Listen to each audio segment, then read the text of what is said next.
His thoughts are before us. This is his dream. He has not invented anything. Everything is before his eyes as if it were yesterday. But what was yesterday? We are about to see. Our hero was a knight. He fought someone. He was having fun because he found pleasure in the battle. Mocking the enemy because he was very slow. But it was his negligence that ruined him. Negligence was always his problem. He just wanted to play because he was bored. His armor began to crumble after the blow, which was very frustrating, because his armor was very valuable. So he immediately leaped towards the serpent, mocking and asking it to try to bite him. Anger was also his problem. He would get enraged very easily. That's why at that moment he continued to strike the serpent with his fists. It was not in his character. He just liked the feeling when his strength increased. That's what he liked. He grabbed his sword, saying that what he liked the most was fencing, and began to strike the serpent. But he pointed out that to be more precise, he liked fencing with magic. Meanwhile, he ended up feeling something on his foot and began to fall. As he fell, he wondered how this was possible.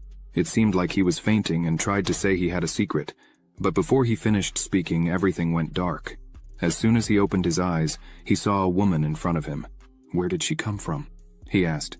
He saw that she was a beautiful woman, and began to wonder if he really had an admirer following him all along. But he was too exhausted for that because of his previous fight. The woman approached him and kissed him on his forehead. He liked it, for she had a scent of flowers. As soon as he looked at her better, he saw that she had incredible beauty. He wonders if she had been there all the time admiring him. He could not help himself, so they approached. He wanted to kiss her, but at that moment he realized that he was just a baby. Then he started to cry. His mother thought he wanted to eat something, but in fact, he was crying because he had reincarnated again. Unlike other people, he is reborn with each death and thus to infinity. But still it was worth eating after all. Why be sad? Why bother? It was his 101st birth. Before Arel's eyes, his past life began to fly by. His wife as a student, his life as a knight, even as a samurai, if his memory served correctly. But his first life was in Korea. That very life was during the Joseon era, a whirlwind of endless interviews and job searches, the same tedious life that no one could have dreamed of, with an equally tedious end, when it was abruptly cut short by being hit by a car. He was reborn for the first time.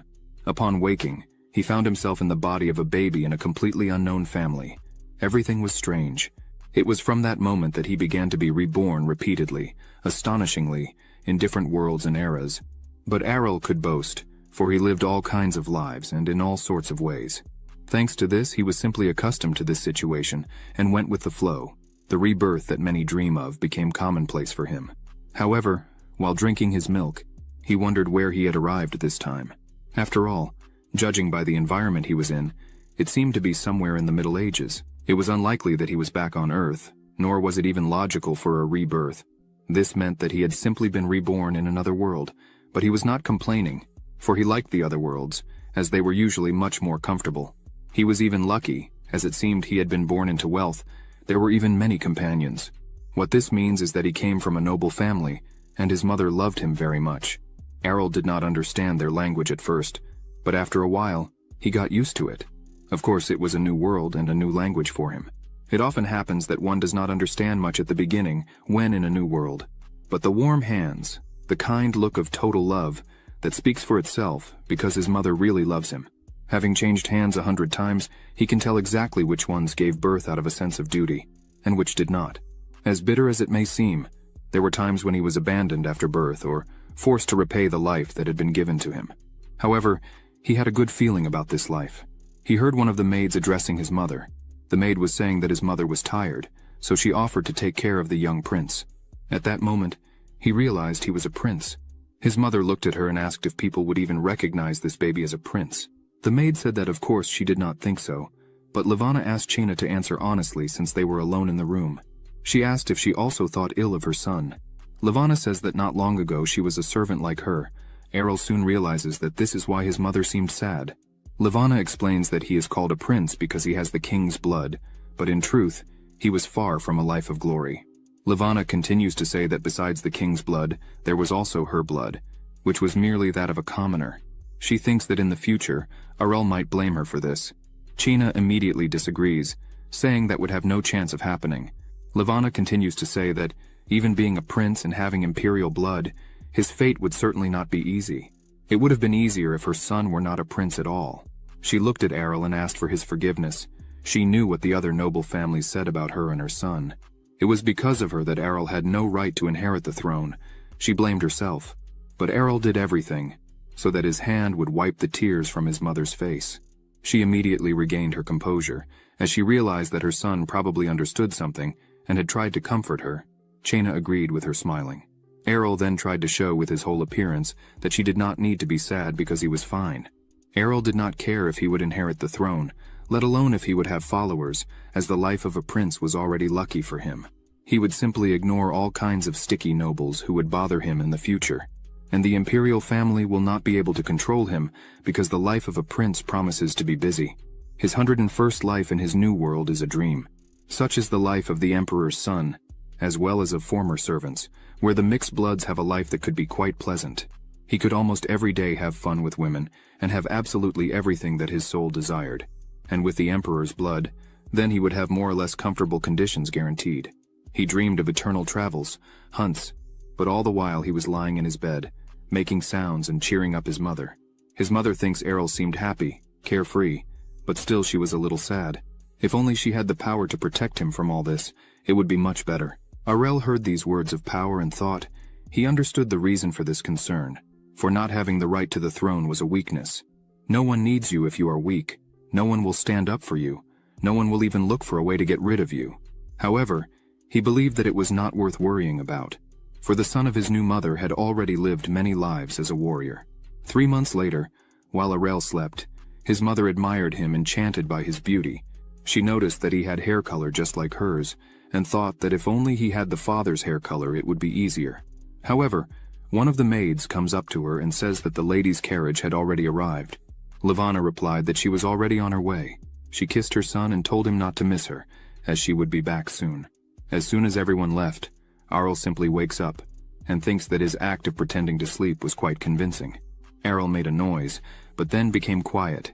He hoped that the nanny wasn't rushing over to him, because there hadn't been a second of peace since he was a baby. Everyone kept an eye on him. But while he was alone, he decided to take the opportunity to do something. His future depended on it since he is a prince only in name. He even hoped that the emperor's blood contained some kind of ancestral power. After all, if that were the case, he would have to learn to use it. He decided to concentrate and gather all his power. He understood that the world is ruled only by the strongest. Only when you are strong, no one dares to oppose you. At least Errol had the opportunity to use the experience of the previous 100 lives, because even in the body of a baby, he could accumulate strength. This meant only that the power was available. He remembered his 30th life. It meant that he could use the techniques of chance Qigong. This method allows him to train both his innate QI and his original QI at the same time. He should also try practicing skills from his other lives simultaneously, even in the body of a child. No one would even think that a child of this age could train. So once Errol perfects this technique, by the age of 10, he would have the internal Qi equivalent to 60 years, and when he turns 20, he would have the Qi equivalent to 180 years. Errol continues focused on the energy, which would be the only way to train, but it's just in the initial stages. After he gets through this, he would even be able to train while the nanny holds him in her arms. Then, he decided to accelerate the flow throughout his entire body to gather all the energy together.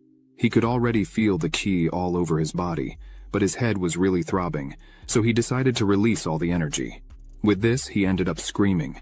His nanny came running to check if he was all right, but he was already pretending to sleep when she arrived. She sees everything is fine and is confused because she heard something. Chaina wonders if it's time to change diapers. Errol just wanted her to step back and not touch him. After all, even a small touch would make all the stored energy disappear. Errol prayed that this would not happen. It was at this moment that his prayers were answered. The nanny saw that everything was in order and stepped back, thinking he was probably having nightmares. As soon as she left, Errol felt like a power plant. He thought he held the amplification just for a moment, but his body was burning. Errol thinks that fever is deadly for babies. He hoped he could endure everything being just a baby, but the thought that it was better to die than to live at someone's disposal kept him persevering. He started to accumulate as much energy as he could, continued his work, as it was also to be able to lead a prosperous life. At this point, even the maid heard everything. She ran to his room thinking something had happened. But Errol was sweating profusely. Chaina was confused. since a few minutes ago he was sleeping very well. Then Chena decided to prepare a bath with herbs and then bathe him. On the other hand, when Errol saw that Chena had gone to prepare the bath, he abruptly stood up and his eyes shone with happiness because everything was working. He had achieved the hyper-evolution prefrontal lobe. The maid came running back to pick him up, asking how he was. Chena saw that Errol was happy, and she felt relieved. Errol thinks his nanny has no affinity with mana. Now with his new technique to detect and absorb mana from the atmosphere, in other words, now Errol could easily accumulate it in his body, and didn't need to do anything for it, as he grew stronger even when just eating or sleeping. He couldn't contain a smile on his face, and everything exploded in happiness after all. He could already accumulate so much energy in 3 years that would be comparable to most adults in power. And when he turned 10, it was hard even to imagine. He was sure that at most 10 people in this world could defeat him. At that moment, the maid noticed something strange. A sound coming from above, however, distracted again. Realized that Errol had this wonderful smile on his face. Errol thought he would become stronger and stronger, so that soon he could live like a king. He couldn't wait for that day to come as soon as possible. It had been exactly 5 months since he was born. Thanks to the mana absorption technique, his physical capabilities would increase significantly, and his inner energy would already be bubbling faster than all his peers. After all, everyone should know that mana is automatically collected. Even though now he was crawling on the ground, he still did not stop trying.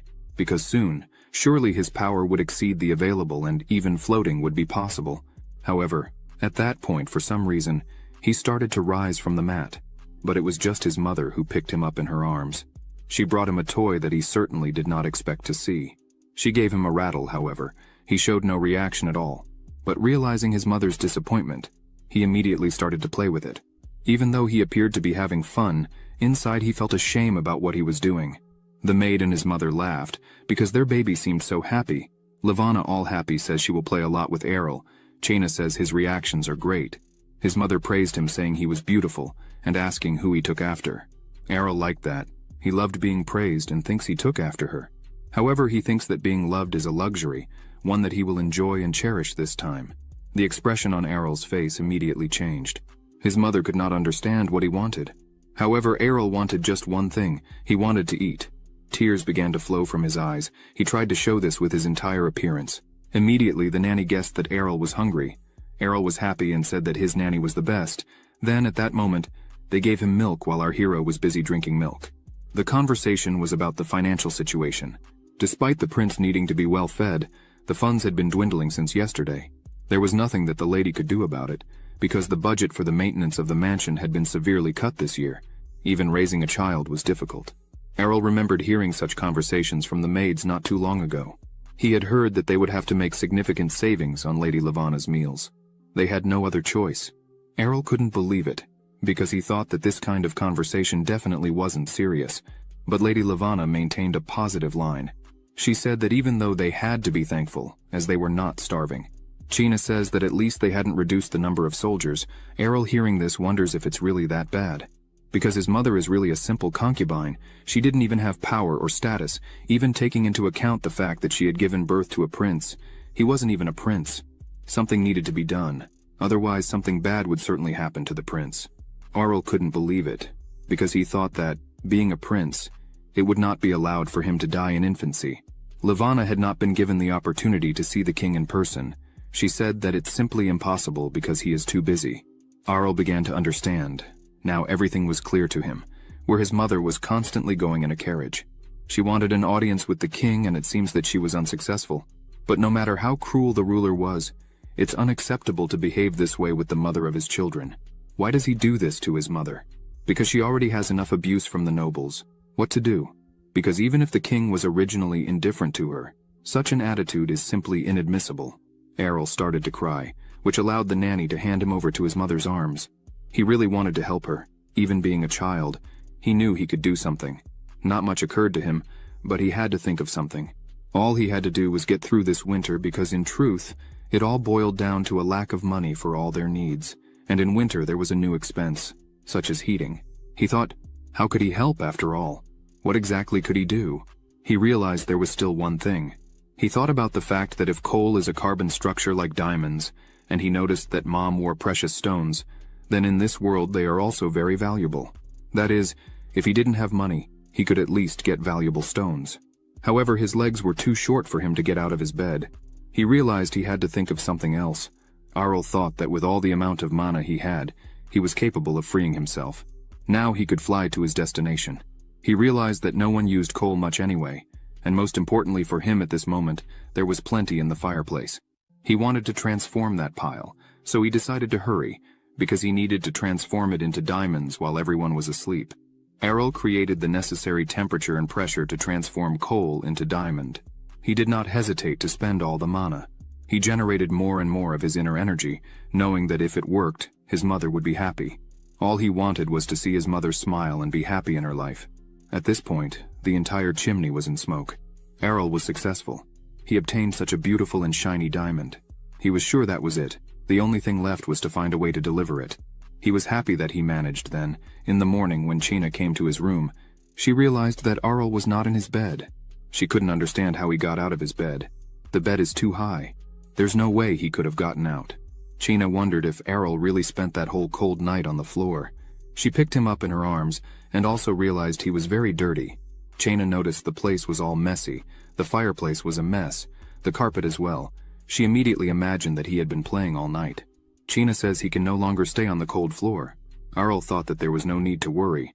After all, it was Prince Errol they were talking about. The nanny noticed that Errol was holding something in his mouth. She asked what he had in his mouth and said he couldn't just put anything in his mouth. However, as soon as Errol opened his mouth, she saw it was a diamond. She didn't know where he had found it, and wondered if it had been on the floor. China couldn't understand how the diamond could be there. She herself takes care of the treasury, and there was nothing missing. Moreover, there was not even a diamond listed. China hugs Errol and thanks him. Errol thinks his hand would also be very happy with this.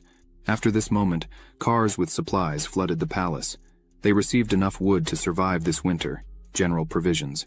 That diamond was precisely at the most favorable price to cover 5 years of living expenses. Levana asks if they did the right thing, and if it belonged to someone. Chena says that simply could not be, since the castle had been built almost 100 years before Lady Levana settled in. Everyone thought it was a gift from God, sent from heaven for their prince. The mother was very happy because she believed that it was indeed a gift from God. Errol thinks and asks her to wait until he grows up, that he would surely free her from all her worries. He imagined himself as an adult, standing before his mother, but at that moment he was too young. He promises that he would show to the king and everyone else the existence of Errol. Thanks to all this, the palace kept the fireplace warm throughout the winter. Lady Levana could hardly eat alone from so much food. Levana asked about the food for the servants, but Sheena told her not to think about anything, as she just needed to feed herself freely. Everyone was happy. The maids were hired again. But most importantly, Arl's mother stopped being sad. She was always beautiful, always smiling. That winter was the coldest of all, but they went through it in warmth and comfort. A year later, Chena was choosing an outfit for Errol. Levana says they were good, but Mommy still chose clothes of a more rigid nature. Errol hardly liked anything, and generally did not like changing clothes after all. What kind of holiday was approaching? But it left him so tired. Errol needed to rest, so he thought how to make a request worthy of a prince. Then he threw himself on the floor and started to cry. Chena noticed this and thought he was sleepy, so immediately he was calmed, changed, and put to bed. Arl was happy that everyone was finally moving away from him, so he could rest. On the other hand, the nanny was happy because today was the day they could officially introduce to everyone the prince of the imperial family, as he was officially recognized as a member of the royal family. Errol heard this and was shocked. Could it really be happening? Levana was very happy, for he had grown up a year without a single problem. But Lady Levana was worried. She says Arl could be a prince only in name, but royal blood runs in his veins. She wonders if the king would miss his son's birthday. Chena says she thinks the king was not ignoring Arl. He was just waiting for the right time.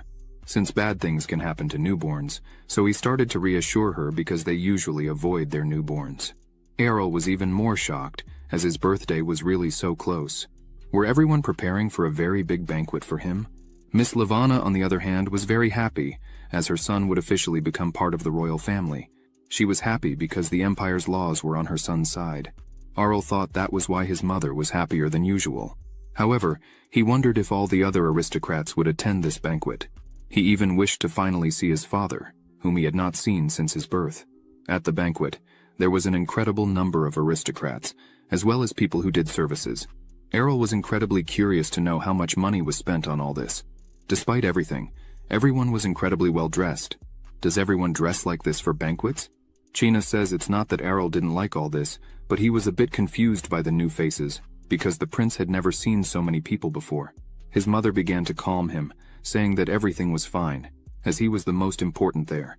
But the aristocrats had already started looking at him askance, yet Errol paid no attention to them, as he needed no one. And where was the emperor? His father. He just wanted to look into his shameless eyes. Errol wanted to use this banquet to make a strong impression of his existence on the king. These people arrived, the imperial family.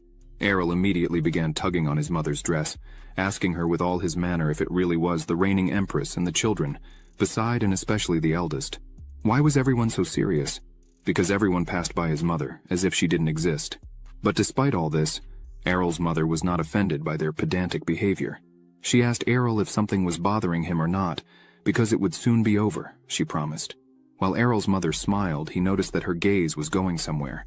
She was staring at Errol's father, who exuded an incredible energy. After all, he was just passing by, and all the chatty nobles and servants immediately fell silent. Everyone bowed their heads before him. After all, even Errol felt the power emanating from him on the level of masters. Errol couldn't understand whether his father was looking at him or his mother. He regretted very much that rebirth did not give him the ability to read other people's thoughts. How good it would be if Errol knew what everyone else was thinking. After a while, everyone began to give him gifts. All congratulated him, and it was a great honor for everyone to see him. When it came time for the imperial family to congratulate him, they did not hesitate to openly express their attitude towards Errol and his mother. All this attitude did not leave Errol at ease. He tried to break free from his mother's hands to attack these people properly. How dare they treat her like this? He realized that absolutely everyone there was equally unpleasant and rotten inside. He wondered if he really should burst their ears with his super cry. But Errol did not want to embarrass his mother. He decided that the best way now was to remain nice. After all, everyone around was hypocritical at that moment, unfortunately. He just wanted to get out as soon as possible. He thought of falling asleep in his mother's arms. But at that moment, while he wanted to sleep, he realized that he was probably in front of one of the daughters of one of the emperor's concubines. Errol thought she was a lady, even so young. However, they had already left when the banquet came to an end. Errol, along with his mother, were able to breathe a sigh of relief in unison. But it wasn't over there, because his mother was approached by the empress herself. She says it's been a while. Levana responds asking if Elia was okay. Elia responds that yes, everything was fine, thanks to her son, the heir to the throne, because he was always there. Arel did not like to see the empress boasting about her son, but that was exactly what was expected of the empress. Despite all this, the empress began to say that Arel was very sweet and very much like his mother. Arel saw nothing good in this, because surely it was she who had a hand in their difficult situation. Even if they didn't care, the castle's funding would not have been reduced so drastically, to the point where they had to use knights to chop wood, and their clothes looked like they were sewn by servants from rags and scraps. The empress says to Levana to enjoy all her time with Errol. Levana thanks her and says she will. But as she left, she smiled mockingly. At that moment, Levana saw someone she definitely did not expect to see. She saw the emperor himself. He said it had been a long time and asked if something was wrong, and if she was accustomed to the castle, but one could say that Arel's mother lied, saying that thanks to his majesty everything was going well. Arel was indignant, and thought everything was out of the ordinary. Arel only wished for one thing, that the emperor would give them money. Errol began to cry a lot, which made the emperor ask to hold his son, whom he had not seen for a year. The emperor did not understand why Errol was not crying, since his other children always cried non-stop upon seeing his face. Errol, however, after hearing this, thought that if he should just smile, because a man who does not melt at the smile of his son cannot be called a father. Surely the emperor liked him, after all. Up to then, he had not been afraid of him. Errol began making a strange movement to make the emperor put him down, thinking he could walk. But Levana said he still couldn't walk. She mentioned he was only 1 year old, but at that moment, Errol simply stood up and walked. Errol understood he was the center of attention at that moment and had to show all he could do.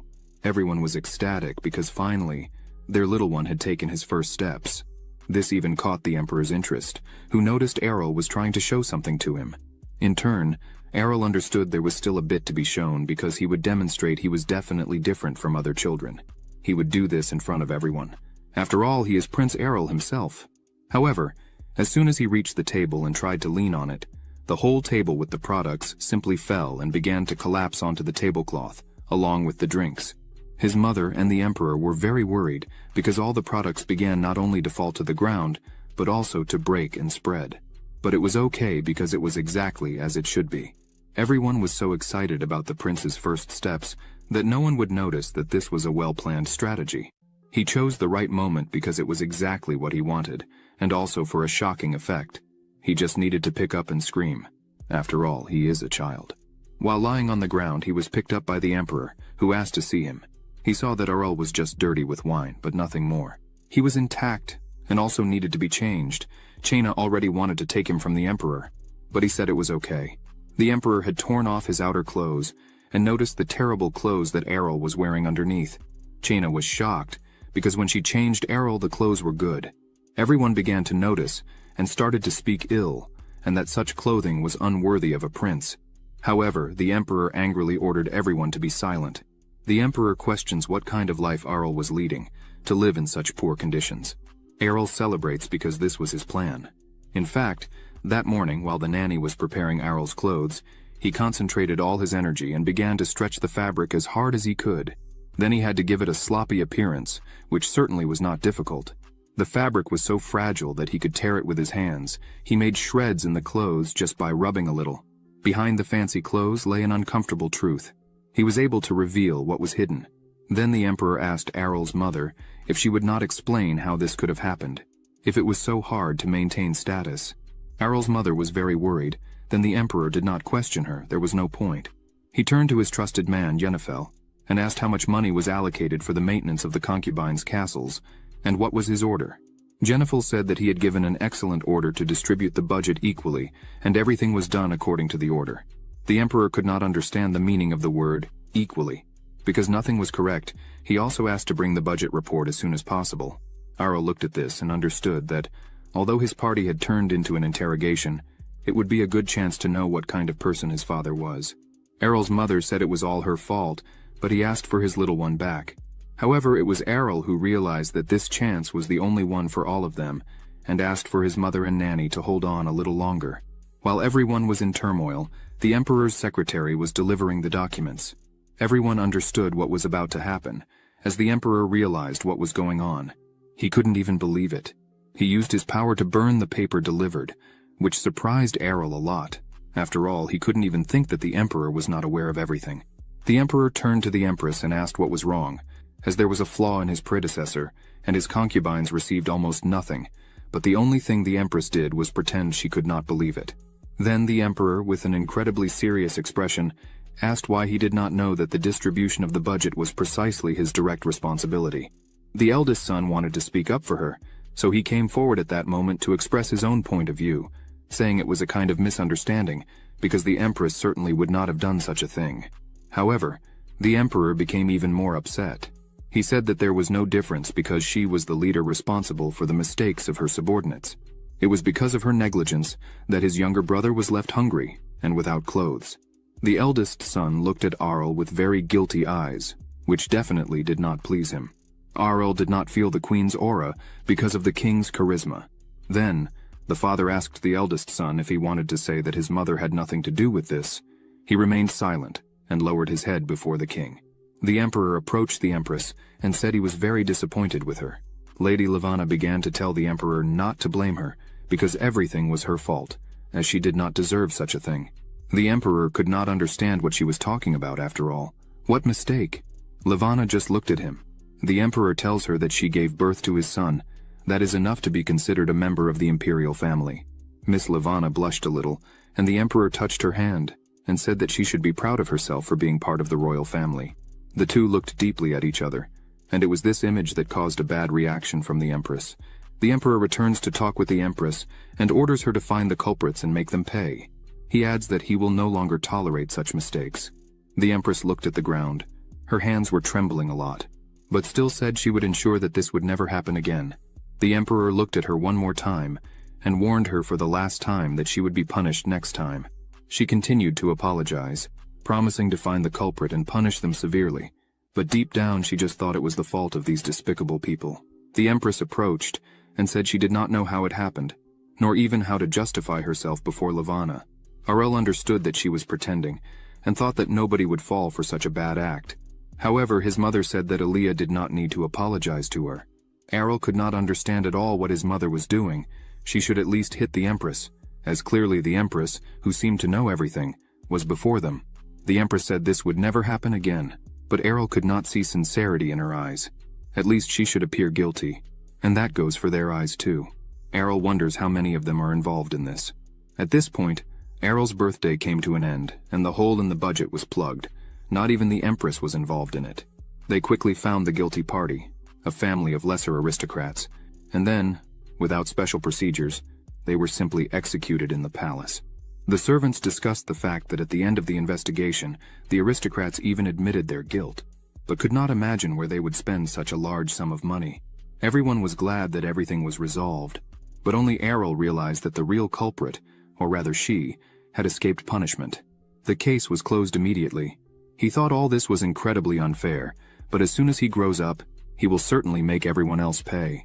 While he was still not grown up, his body really wanted to eat, so the only thing he could do was cry. Chena saw and went to see what it was. Arel was already being fed with a spoon. He was happy with his current life, but still thought he needed to work on his body, as he would still be a baby for a long time. However, after some reflection, he realized that all he had to do was eat and play. After eating, he decided it was time to sleep. Arel woke up with the noise of a carriage arriving at his house. He noticed that several people got out of the carriage. He could see this because he went to the window while his nanny slept. He heard 3 people entering his room. One of them was his mother, and more footsteps of an adult and a child. Arel forgot the nanny, and feared that if she woke up, everyone would see his power. He flew towards the nanny as fast as possible, and as soon as the adults entered the room, they saw Arel pinching the nanny's cheeks. Seeing this scene, Lady Levana screamed at Arel to stop hurting the nanny, because the nanny should be loved and obeyed. At this point, the nanny herself realized that Lady Fenelia had also arrived. Chena immediately greeted her and apologized as she had not prepared anything. However, Lady Fenelia, who had just arrived at the castle, asked Chena not to apologize, as she herself had not notified anyone of the visit. Arel remembered she was another concubine. Levana said that if they had been notified of the visit in advance, they would have prepared something for her. But Mrs. Fenelia said she wanted to speak with Levana privately. Levana couldn't understand why she had come to see her after all. She thought the conversation would be serious. But while Levana waited for something serious, Fenelia apologized to her. Levana choked on her tea after hearing the apology, recomposed herself, and asked what Fenelia meant. Fenelia apologized for not behaving properly at the banquet in honor of Prince Ariel's birthday. She seemed truly remorseful. In the past, as the war reached its peak across the continent, her Kenchester family was the one that contributed most to the victory. There was no one in the empire who hadn't heard of her family, but that was a thing of the past now. Due to the fact that recently no strong boys for the war were born into the family, the glory quickly faded. Rumors emerged that they had been financially tight in recent years, so Mrs. Levana asked if she had come because of family problems. Fenelia said they were really in debt. Remember the Empress forcing her to do something, so it was very likely that her family was to blame for the hole in the finances. At that moment, Fenelia took out her money bag and placed it on the table. Levana asked why this was. Fenelia said it wasn't enough to solve the problem, but she wanted to give this to her, and says she really regretted it. She wanted Levana to know that she was not asking for forgiveness. Fenelia asked that Levana direct her hatred only towards her. At that moment, the door of the room opened and, unnoticed from a certain distance, was Fenelia's daughter standing there. Then Mrs.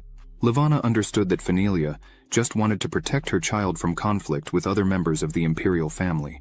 So, Mrs. Levana said it was okay, that she didn't need all this, because she believed that the person in front of her certainly wasn't guilty of anything. Fenelia asked them not to feel sorry for her, but Mrs. Levana said she didn't. Levana said directly that at that moment they didn't need to antagonize each other. She understands everything, and bears no grudge against her family. She extended the money bag back and said it was a proof of intimacy between them. Levana asked Fenelia to think of it as a gift. After all, she understands exactly why they had problems in their palaces. She is not sure, but it is very likely that it was because Levana was a servant of the Empress. Arel was shocked to hear this information. Now it was clear to him why his mother was so poorly seen. He began to roll around the room thinking that his mother had a very difficult life, and the nanny didn't even understand what she had to do to calm Arl. At that moment, China asked if he was okay. Arl noticed that she was worried, so he made a happy face and knew what to do to not upset her. The nanny realized that the young prince is just in a volatile mood, so the nanny left to do some exercise with Princess Kenia. Noticing that everyone was busy with something else, Arl decided to use his energy once more to listen to the conversation between his mother and Fenilia. The conversation was already about what Levana had said, that she couldn't hide from the oppression of the Empress. But Levana had Arl, and that was why she had decided that, as long as Arl did not grow up, she would protect him and would no longer allow the Empress to harm her family. At this moment, she was more serious than ever. She offered to be friends with Mrs. Fenilia. Fenilia realized that they were elevating to something more than a conspiracy, a union of the powers of the concubines. Fenilia thought that, even if someone suddenly finds themselves cornered, at least there will be a helping hand. That is what this union is for. Errol was confused because he couldn't even imagine that his mother knew about everything. She even knew about the conflict between the Empress and the concubines. However, what will she do next? Errol thought he should prepare for all this in advance. As he was thinking about it, the same girl approached him. He couldn't understand where she had come from.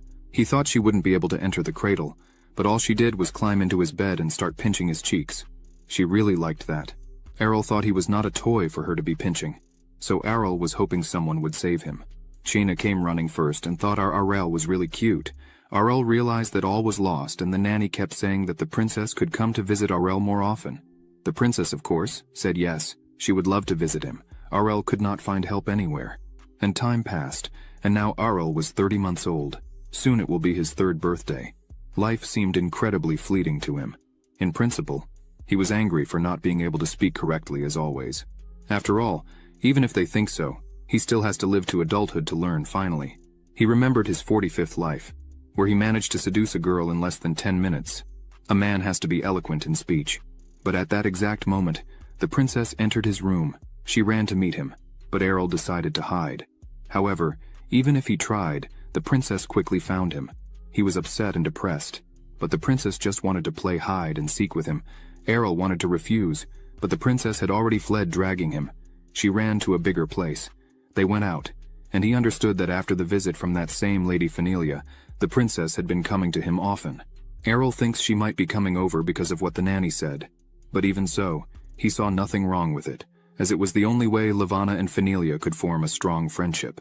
All the time, Kania said that Arl is very lucky to have a good sister.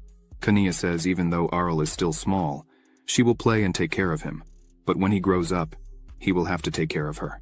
She asked for a promise that he would come as soon as possible. Errol agreed and thanked her, but he couldn't understand why she was so obsessed with him. But as soon as he thought about it, Kanya confessed that she simply adores him, because compared to Leonil or even Meryl, it's much more fun to play with Errol, because he is the best option. Kanaya smiled and said they got along well.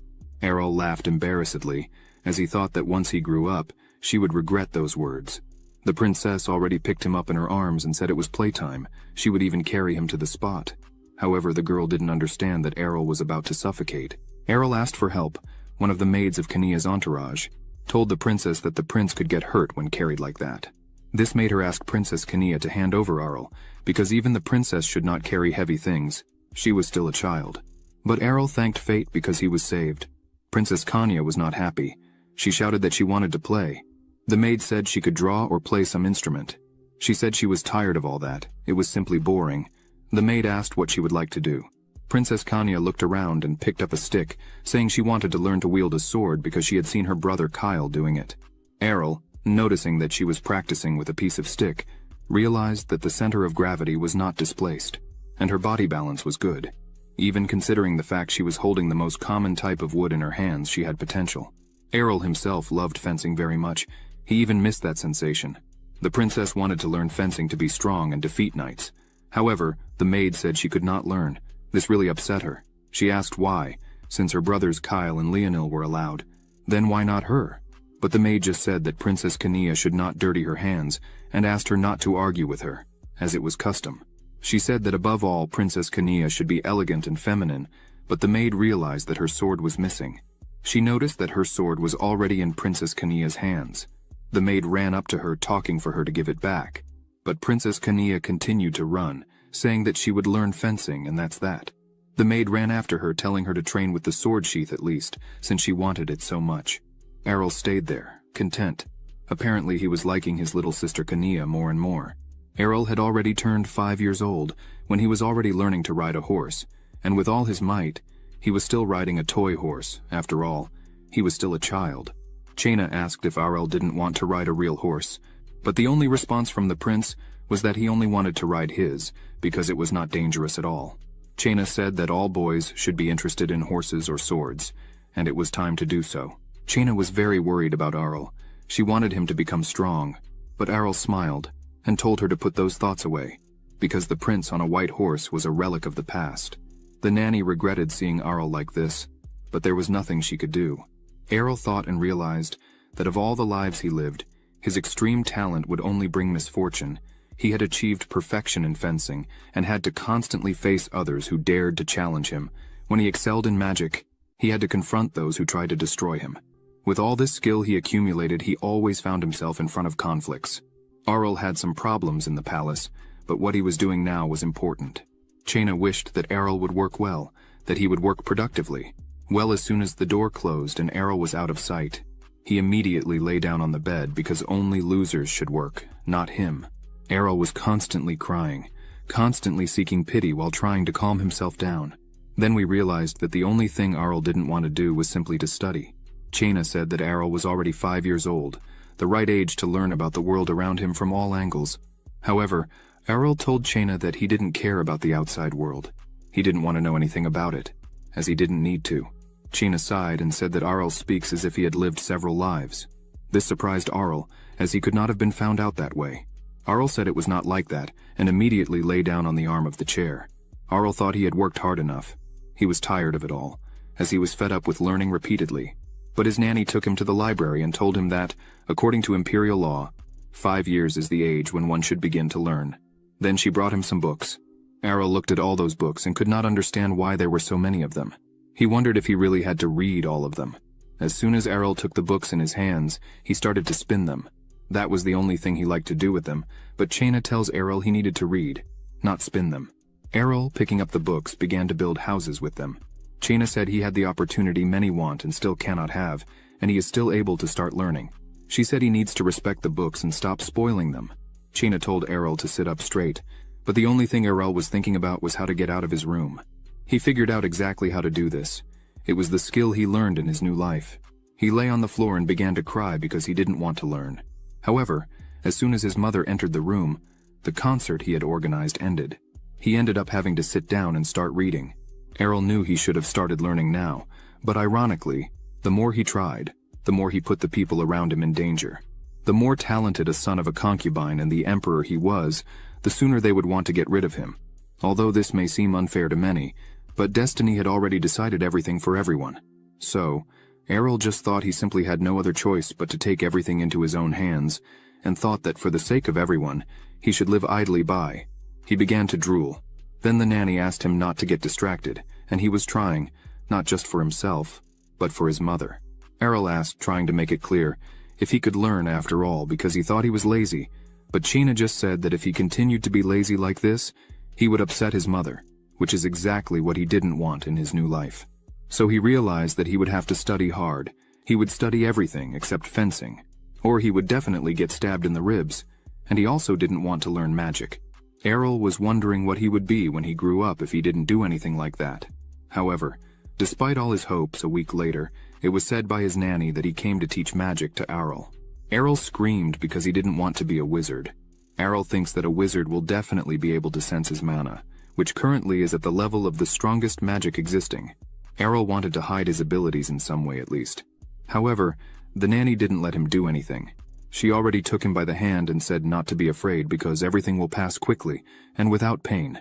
As soon as Errol entered the room, he immediately saw the teacher with an incredibly surprised expression. Our hero could see the mana all over the body of the mage standing in front of him, but he wonders what he looks like in the eyes of the mage. At the same moment, the teacher approached and started to touch our hero. The nanny said that our hero was special, but the teacher didn't think so. A bit strange maybe. However, the teacher does not feel the mana in our hero at all. The nanny said that this was impossible. The mage said he used his mana to read the prince's veins, but couldn't find a single drop of mana. Our hero laughed, saying it was useless, because on the way there he carefully restricted the circulation of his mana and then concentrated it at one point and released all the energy. Seeing the reaction of the mage, he immediately stopped and felt relief. He simply can't see the mana, if it's not there. However, all this had its disadvantages. The master said that, as our hero has no propensity to be a wizard, the professor can detect small amounts of mana even in commoners, but it is our hero who does not have any. Our hero is not sure if he's doing the right thing, because he ended up just disappointing his mother. He thought it was necessary since everyone should think he is a weak and incapable baby. He tried to apologize to his mother in his mind for being such an incompetent son. They also had a fencing teacher in the house, his new mentor, who said that if our hero trained hard, he would become as strong as him. His name was Lanfil Tagarin. Our hero understood him to be a young knight of about 25 years, no more than that. He is weak, very weak, said the protagonist.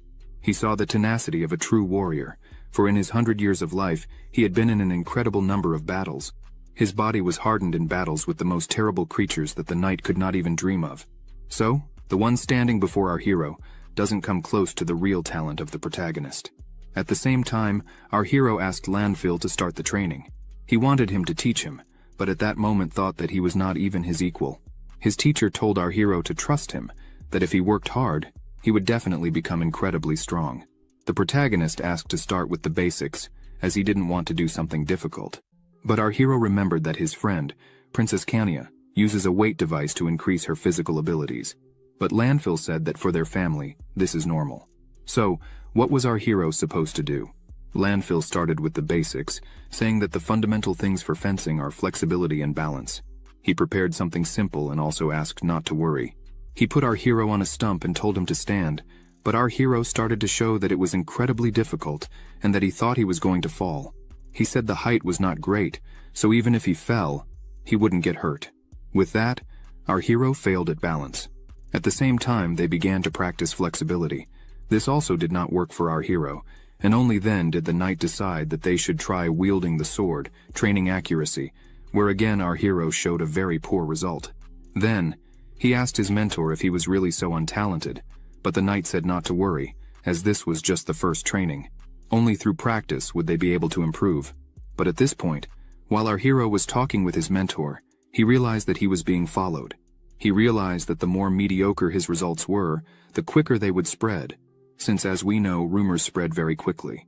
So in a moment, everyone was saying that our hero had no more ability than a piece of ice, and that was what everyone was talking about. A man who was probably watching our hero said that our hero's body was so weak that he could barely stand up, even stating that he had no talent for fencing. The Empress was pleased to hear this, but only our hero understood that the rumors might calm his guard. At the same time, while our hero was eating his food, he asked when his teacher would arrive, but the nanny replied that it would not be long.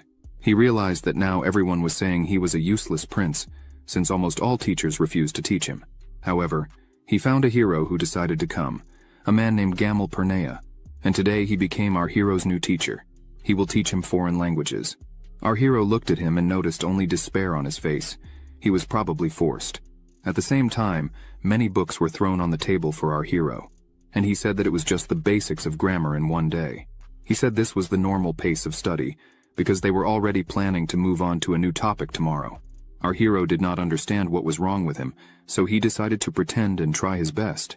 He did not understand why the teacher kept pressing him, even though he did not ask for an opinion. Would the teacher simply ignore him in all classes? Even though our hero was incredibly small, it was in languages that he was skilled. He had learned many languages in all his past lives, so his language skills could be considered great from the start. He decided to find a dictionary, a grammar book, and more foreign literature. There was much to see in the world, and all languages were built on a similar principle, so it was only a matter of time until the teaching was completed. Throughout the night, our hero spent reading books. In the morning, our hero was asked how he even claimed to have learned all the material, but he said it was all true. The teacher was shocked, but our hero understood that compared to the languages of neighboring countries, his native imperial language was still somewhat difficult. The teacher asked him to read his book, which he was about to open for him. The young prince kept thinking that, no matter what a child could do, Reading even a simple book before 12 years old was difficult. At the same moment, the young one began to read, surprising the teacher because if a student succeeds, the teacher's reputation also increases. He had chosen what could be a genius of a higher order. At this point, the whole country was shocked, as the prince could not only not use magic, he did not know how to use it, he did not possess it at all. So how could a fool like the young prince learn languages in just 2 days? At the same moment, everyone thought our hero was just a genius. And the source of the rumor was the fact that the teacher, slightly drunk, began to talk about what he had seen at first sight.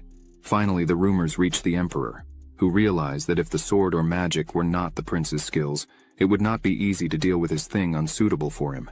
He even thought he was truly a genius. The lady spoke of her regret for her and her son having saddened him. She noticed that her son had changed a lot. Was she educating him correctly? The emperor noticed the excitement on the face of his concubine and approached her. He asked if she was really worried about him, as the emperor thought our hero was growing up to be an incredible boy. And here our hero saw the full picture. He said he would still show the wonders of the world, but it's better to show them in doses to keep interest in his person, and while he is still a boy, he can relax and reap his benefits. For now he is cosplaying as a genius. A few days later he was allocated to the court. Surely it was the emperor who decided that he should be protected, as our hero did not know how to fight. He loved having such a thoughtful emperor father, but at the same time was distracted by a very loud sound. It was the nanny who brought something very heavy.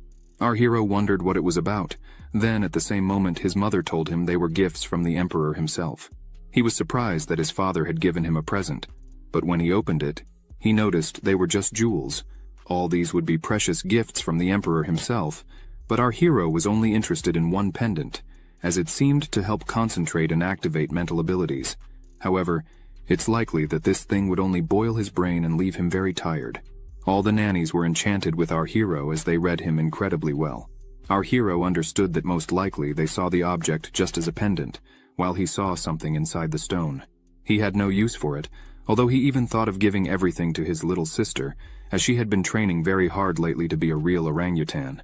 In the end, our hero turned to his mother and asked if he could give that thing to his little sister.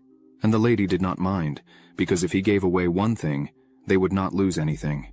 He was asked about what he liked about Princess Kania in the first place, so he could think of nothing better to say than that she was very strong.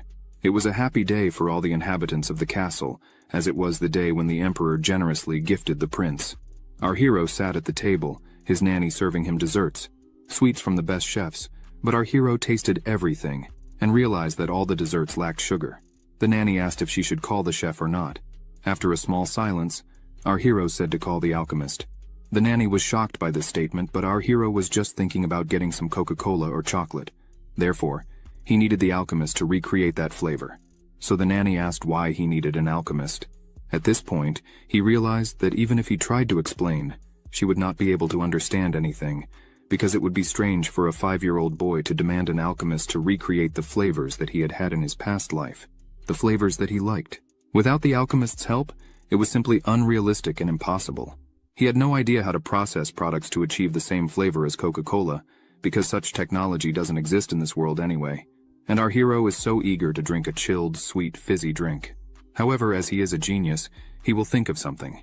He immediately went out the door saying he was going to study. The nanny even thought she had misheard, as she certainly did not expect to hear that from our hero. He understood that Coke is a set of chemical reactions, and he definitely needs an alchemist to attempt this. 3 years later, when our hero was 8 years old, he was sitting in a meeting about how everyone was planning to build new bridges in the areas where traders were moving to. Our hero was asked what he thought about this. He thought it was simply great, and also asked who had designed that bridge in the first place. At one point, the man said it was he who had built it. He was pleased, thinking that our hero was praising him. But despite the joy on our hero's face, which was replaced by despair, he said that if he brought a mistake like that again, he would fire him. He said everything looked good, but still, in winter the snow would accumulate, and everything would immediately collapse. He said the construction was unreliable, because if it were overloaded in one place, it would be very unsafe for the citizens who would use the bridge. He said that despite the master having invested in decorations and beauty, he had not thought about safety, as well as the bridge's most important function. The young man asked him to redo the bridge. At this point, it was clear to us that because of his vast knowledge, our hero had a lot of work to do. After all, he was just advising ministers using knowledge from his other lives. Everything looked great after all, 8 years advising the very officials. But where would our hero go after all? Now was the time to showcase his skills. So, he immediately started on the next problem. At that moment, as our hero was leaving, he was noticed by a new maid. She called our hero the silver-haired sage. This nickname was very shocking for our hero, as he did not expect to be called that at all. He asked where that nickname came from, then asked her not to call him that from now on. The maid wanted to call him that one more time, but then thought better of it. It left him a bit embarrassed, but people still made up a stupid nickname for him, which turned out to be incredibly boring. Our hero's mother could not understand where he had gone, but the nanny replied that he had requested an audience with the emperor himself. He said he wanted to study alchemy. While our hero was sitting in the carriage, he realized that since the emperor responded so quickly, it meant that he had gained special favor. After all, he really works hard for the good of the empire. So even if he confessed, he would be right, for even with so many lives on his resume, he was nervous during the conversation with his father, of course, because he needed to be as eloquent as possible, ensuring everything he wanted sounded discreet. At this moment, he was already in his father's office.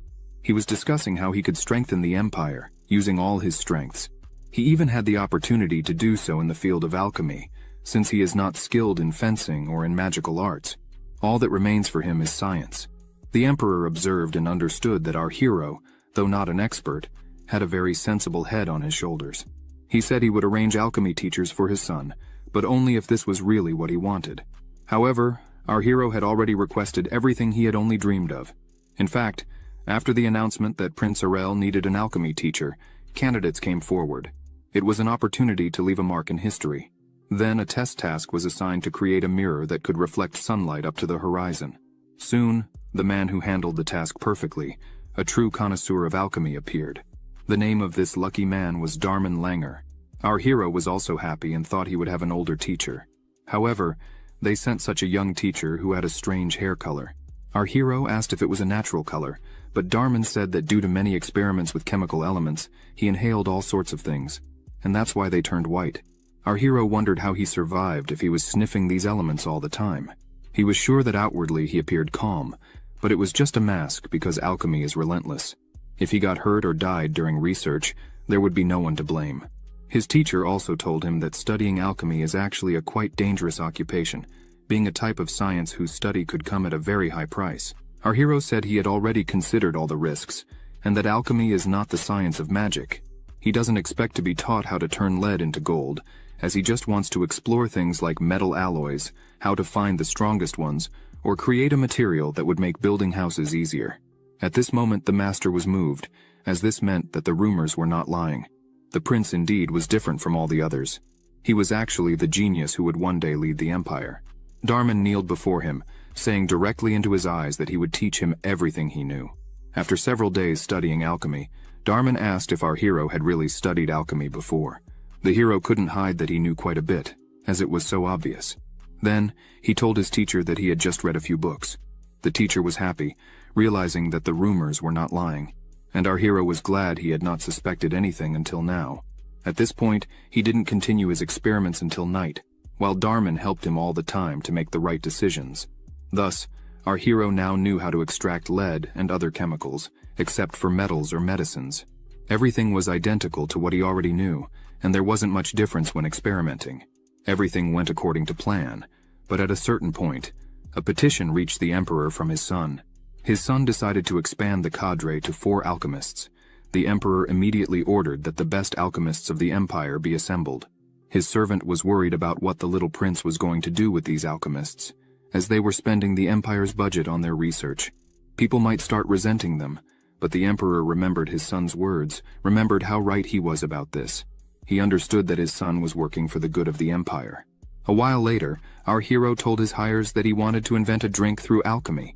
This invention nobody could understand, as our hero, with such an incredible brain and knowledge, spent his intense creation on a drink.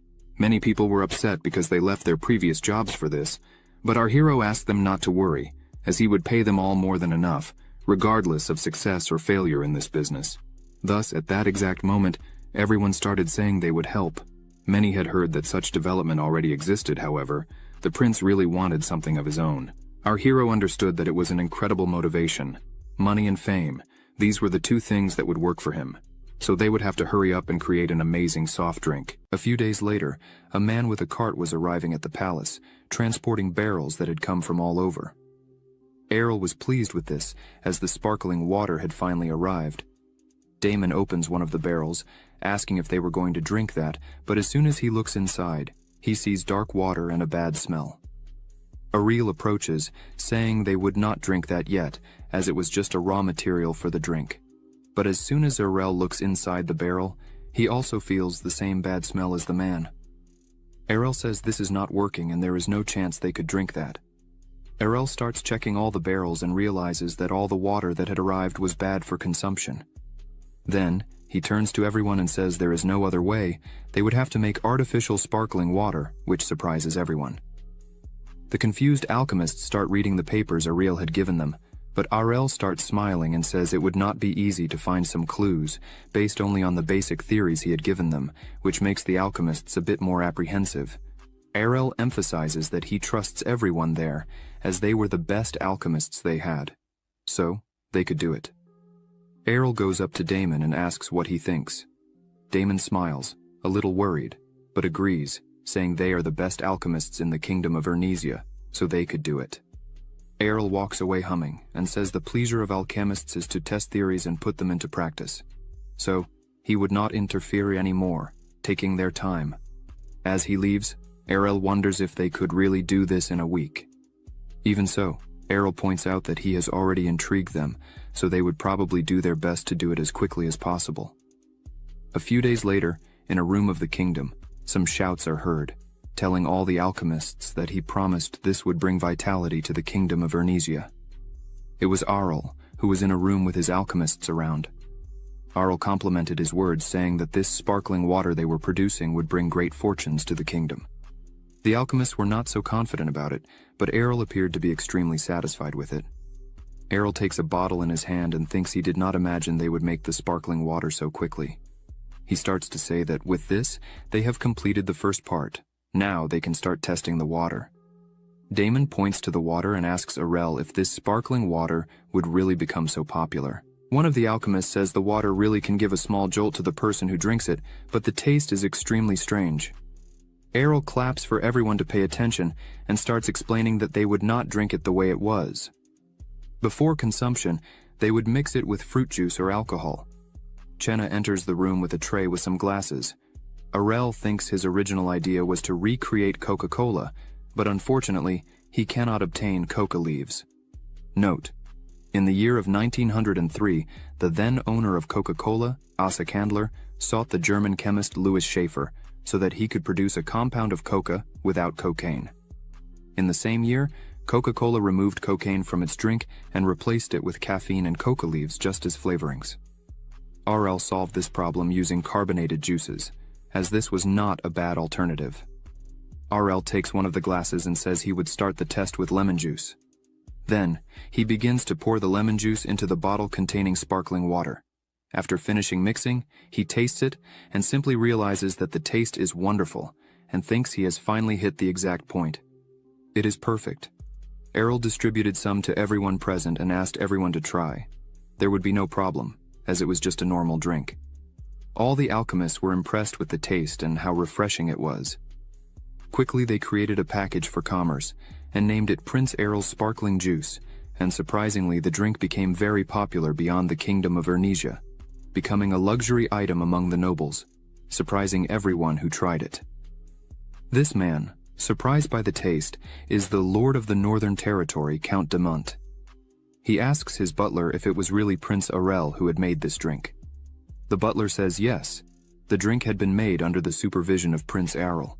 The drink became popular as an expensive luxury item, and also contributed a lot to the economy of the kingdom of Ernesia.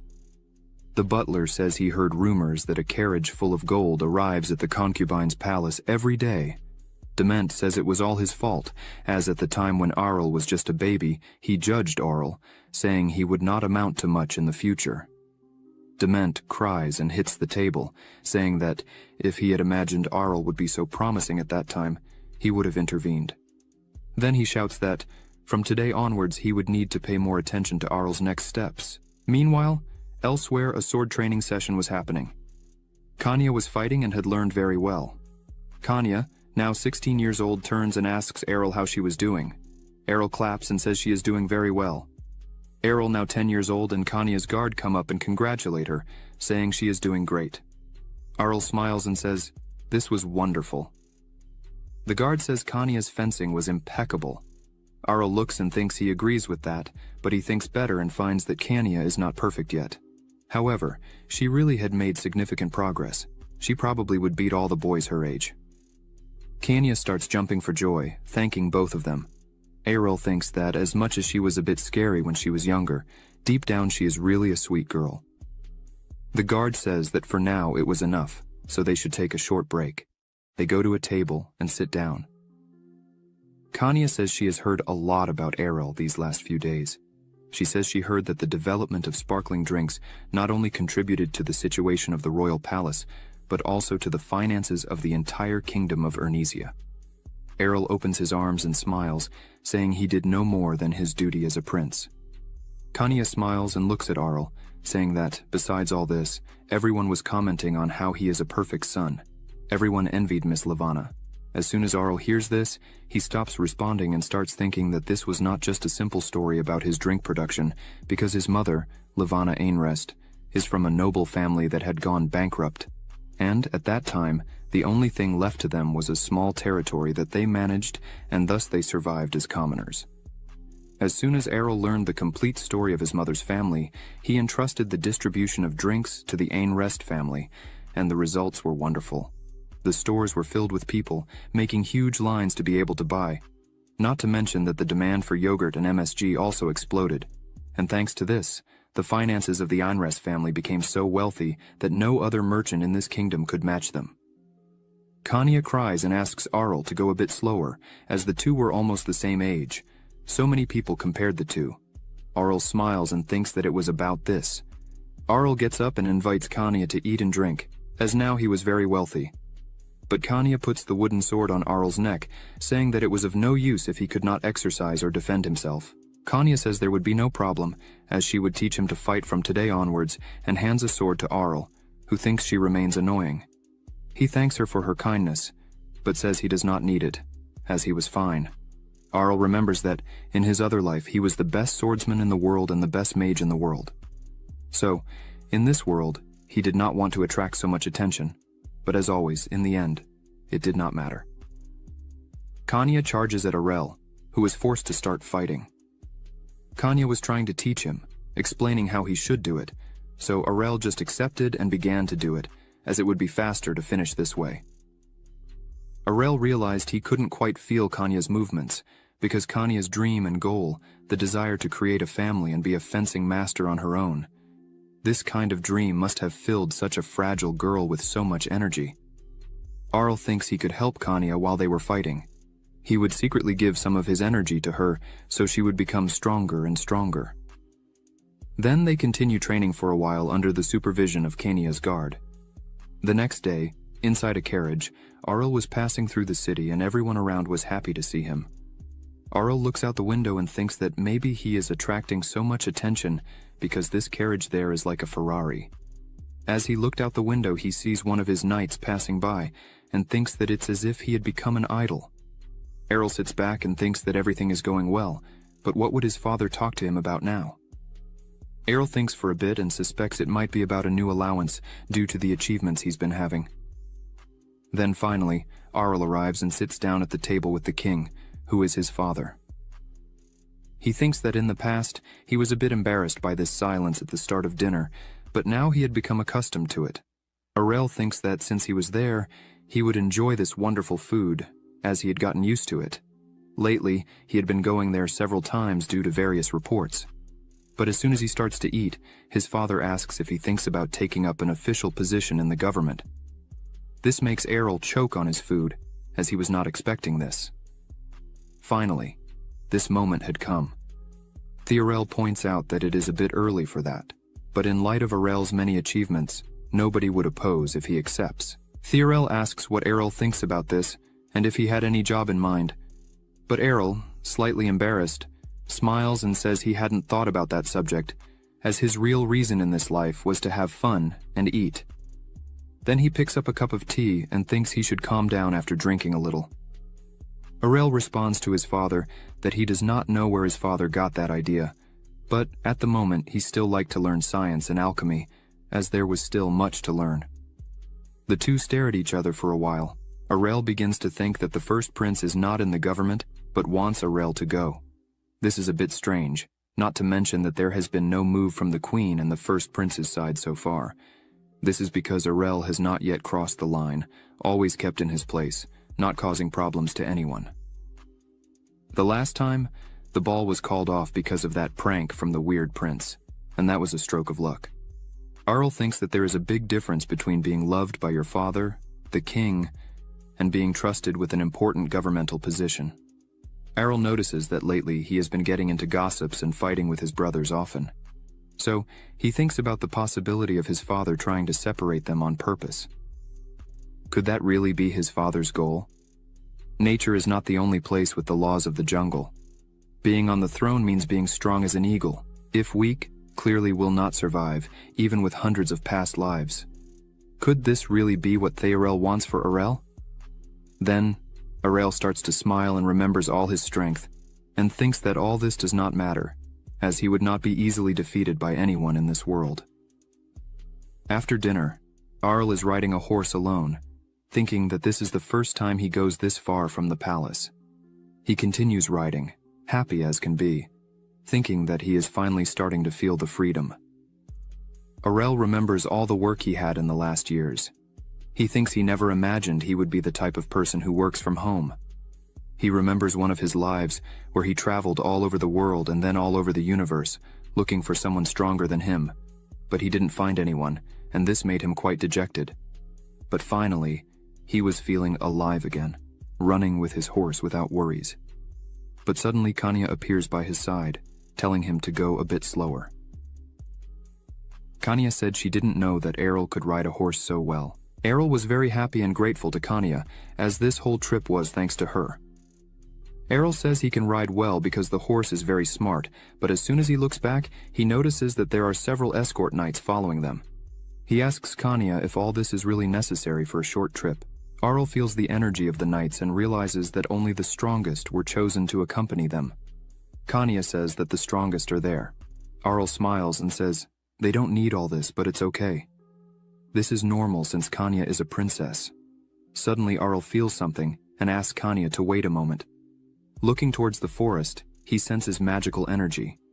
Kanya asks what's happening and why they are stopping there. Aurel says they need to go back now because there are monsters in the forest, but Kanya doesn't understand anything since there was no noise or anything like that. How did Aurel know this without even seeing anything? Aurel tries to brush it off, saying he just has a good sixth sense and believes there are traps around. Kanya is a bit taken aback. Then, the knights continue to enter the forest without any fear. Aurel yells at them, saying they should prioritize the safety of the princes and ensure their safe passage. One of the knights turns around and says this is indeed the right way. Besides, it is also Princess Kanya's training ground. This leaves Aurel very surprised, as he really felt a very strange energy there. The princess takes the lead, raises her sword, and enters the forest excitedly. Aurel is left stunned by this, thinking he could not have been wrong. He had really felt something there. He starts to remember the beginning of the journey. Aurel and Kanya were sitting at a table to eat. Kanya mentions she is going to make a short trip and invites Aurel to join her. Aurel thinks about this, but Kanya emphasizes that he must be bored from spending all his time working there. Kanya says she has always liked to hunt and experience new adventures, so he agrees to join her. As soon as they depart, she asks him if this isn't much more fun. Aurel looks at her and thinks this is real torture because they were full of guards and traveling extremely slowly. Kanya says, traveling is practicing and practicing is traveling. She looks at him with a happy face and says she knew he would come, even if it was just for training, because she knew he trusted her completely. Kanya emphasizes that he doesn't need to worry, as she would protect him from anything. Aurel looks and feels a bit happier. He thinks there is something very special about Princess Kanya. Returning to the present, they finally arrived in the middle of the forest. They set up a small camp, and Errol takes the lead and starts explaining the fight strategy. He takes a branch and a map and starts saying that the operation is right there. Then, some troops would have to lure the monsters to one side, while Princess Kanya enters as the troops deal with the monsters that were lured. Using time and energy correctly, they would be able to maximize Princess Kanya's abilities. Then, finally, the plan is put into action, and the troops encounter the monsters and alert the princess that there are 20 orcs. Kanya firmly grips her sword and goes into combat without fear, quickly attacking the orcs. Arl just watches this and thinks it was impossible for Kanya to fight an orc in her first real training, but she is showing she is truly strong. She uses her skills perfectly, and her composure is great. The courage and spirit radiating from her entire body was enough to overwhelm everyone. The knights celebrate the excellent fight of the princess. This training continued for a few days. During the night at the camp, Kanya and Arel were sitting near the bonfire. Arel asks if she's okay and not tired, but she quickly responds that she is very well and wanted to fight more. However, Arel warns Kanya and says it's not good to overdo it, as the chances of making a mistake when tired or distracted are much higher. Errol remembers that he was exactly like her in the past, craving fight after fight non-stop, and because of that mistake, he ended up losing his life. Kanya eats and says it's very good. Arel watches happily and thinks that now Kanya is smiling like a true 16-year-old. Arel looks at her and asks why she wants to be strong. Kanya looks a bit sad and says that she is a princess, and sometimes that is very painful because no matter how much she trains, no one is happy with her. They think it's all just a phase, and that soon she would give up all this and do what she should do. Marry someone she doesn't know, for the good of the kingdom. Kanya lowers her head, clearly unhappy with this.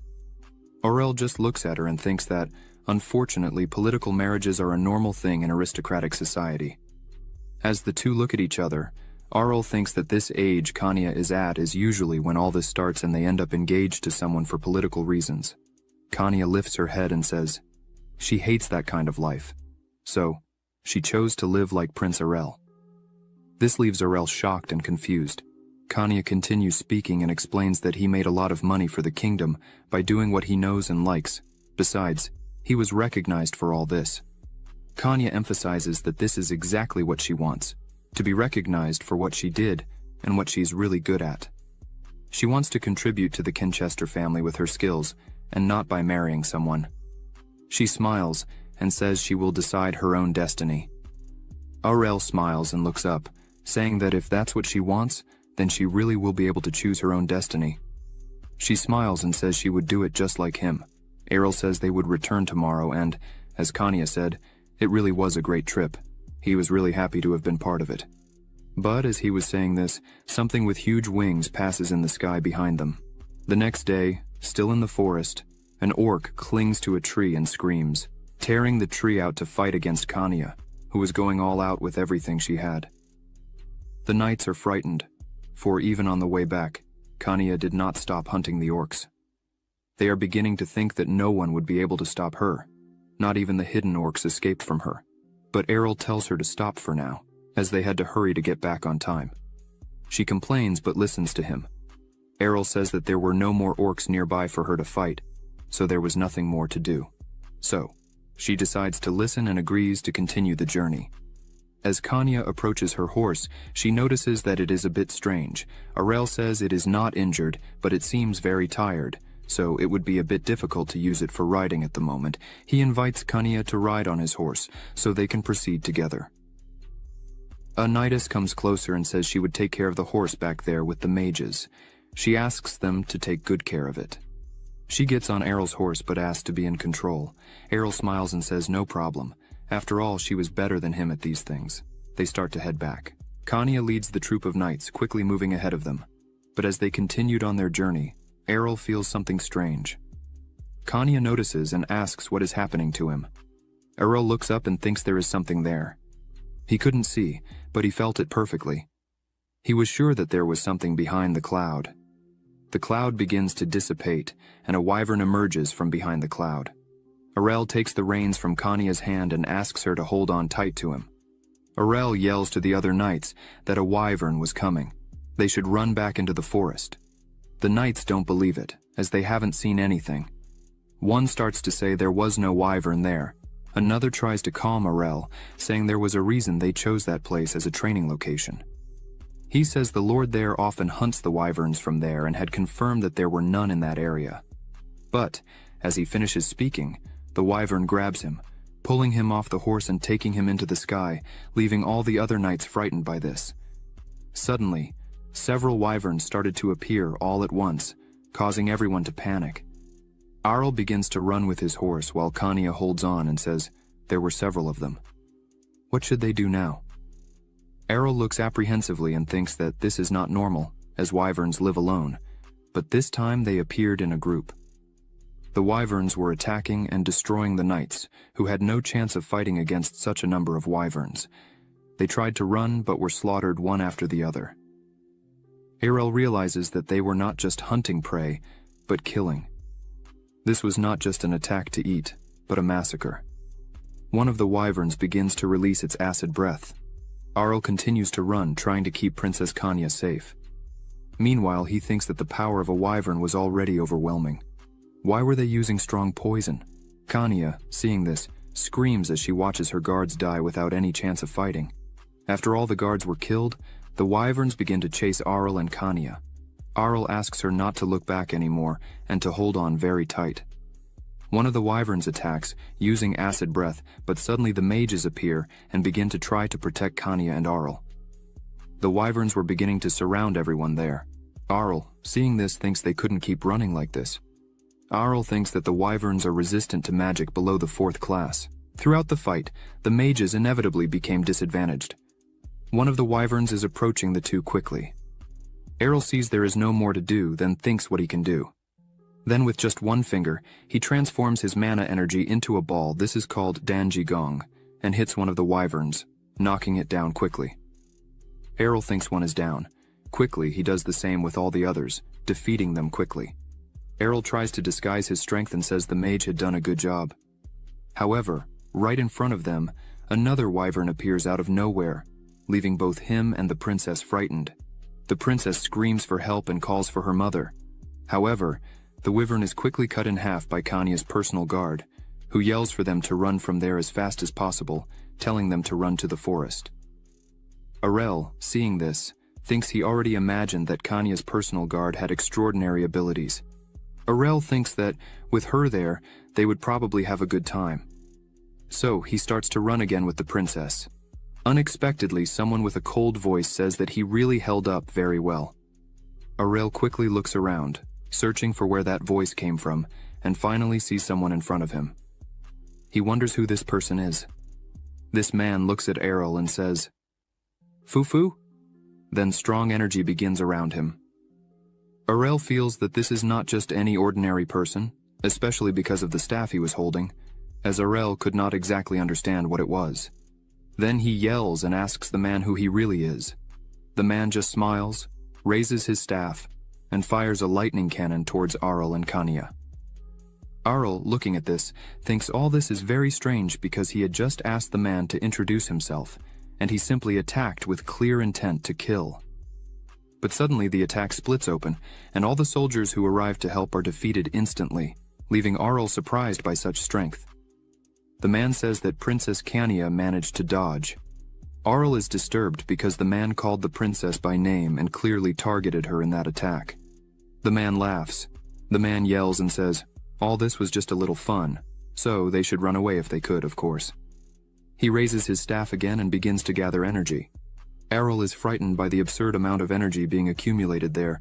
Dark energy begins to envelop the place. Kanya notices something and yells for Arel to quickly look at the soldiers who were lying down. As soon as he looks, the soldiers were standing up. The dead came back to life, including the wyverns. Arel looks at all this. The man yells, ordering all the undead to kill the princess and teach a lesson to Arel of the royal family, the power of the dark church. The undead start moving towards them. Suddenly the man notices something. Arel was angry and thinks it was audacious to try to kill the princess like this. Arel fires at the man and hits him, making him scream in pain. Seconds later, another shot hits the man, causing him to die. Kanya doesn't quite understand what happened and asks Arel what that was. Arel, again trying to hide his power, says he might have died from the side effect of forcibly using a magical quantity he couldn't bear, but the undead were still there. Kanya's personal guard tells them to run quickly to the forest. Kanya asks why the undead are still attacking if the mage was already dead. Arel says that probably the spell would last for a while longer. Arel says they should get out of there. He yells that he would leave the rest to them. Finally, they manage to escape and reach the forest. Kanya asks Arel if the soldiers would be okay. He replies that the mage was already dead, so the undead wouldn't last long. Probably, the soldiers were already coming to look for them, so there was no reason for Kanya to worry. Arel tries to make fire using a stick and wood. Kanya says she thought Arel just worked. Where had he learned to light a fire this way? He smiles and says he learned from a book.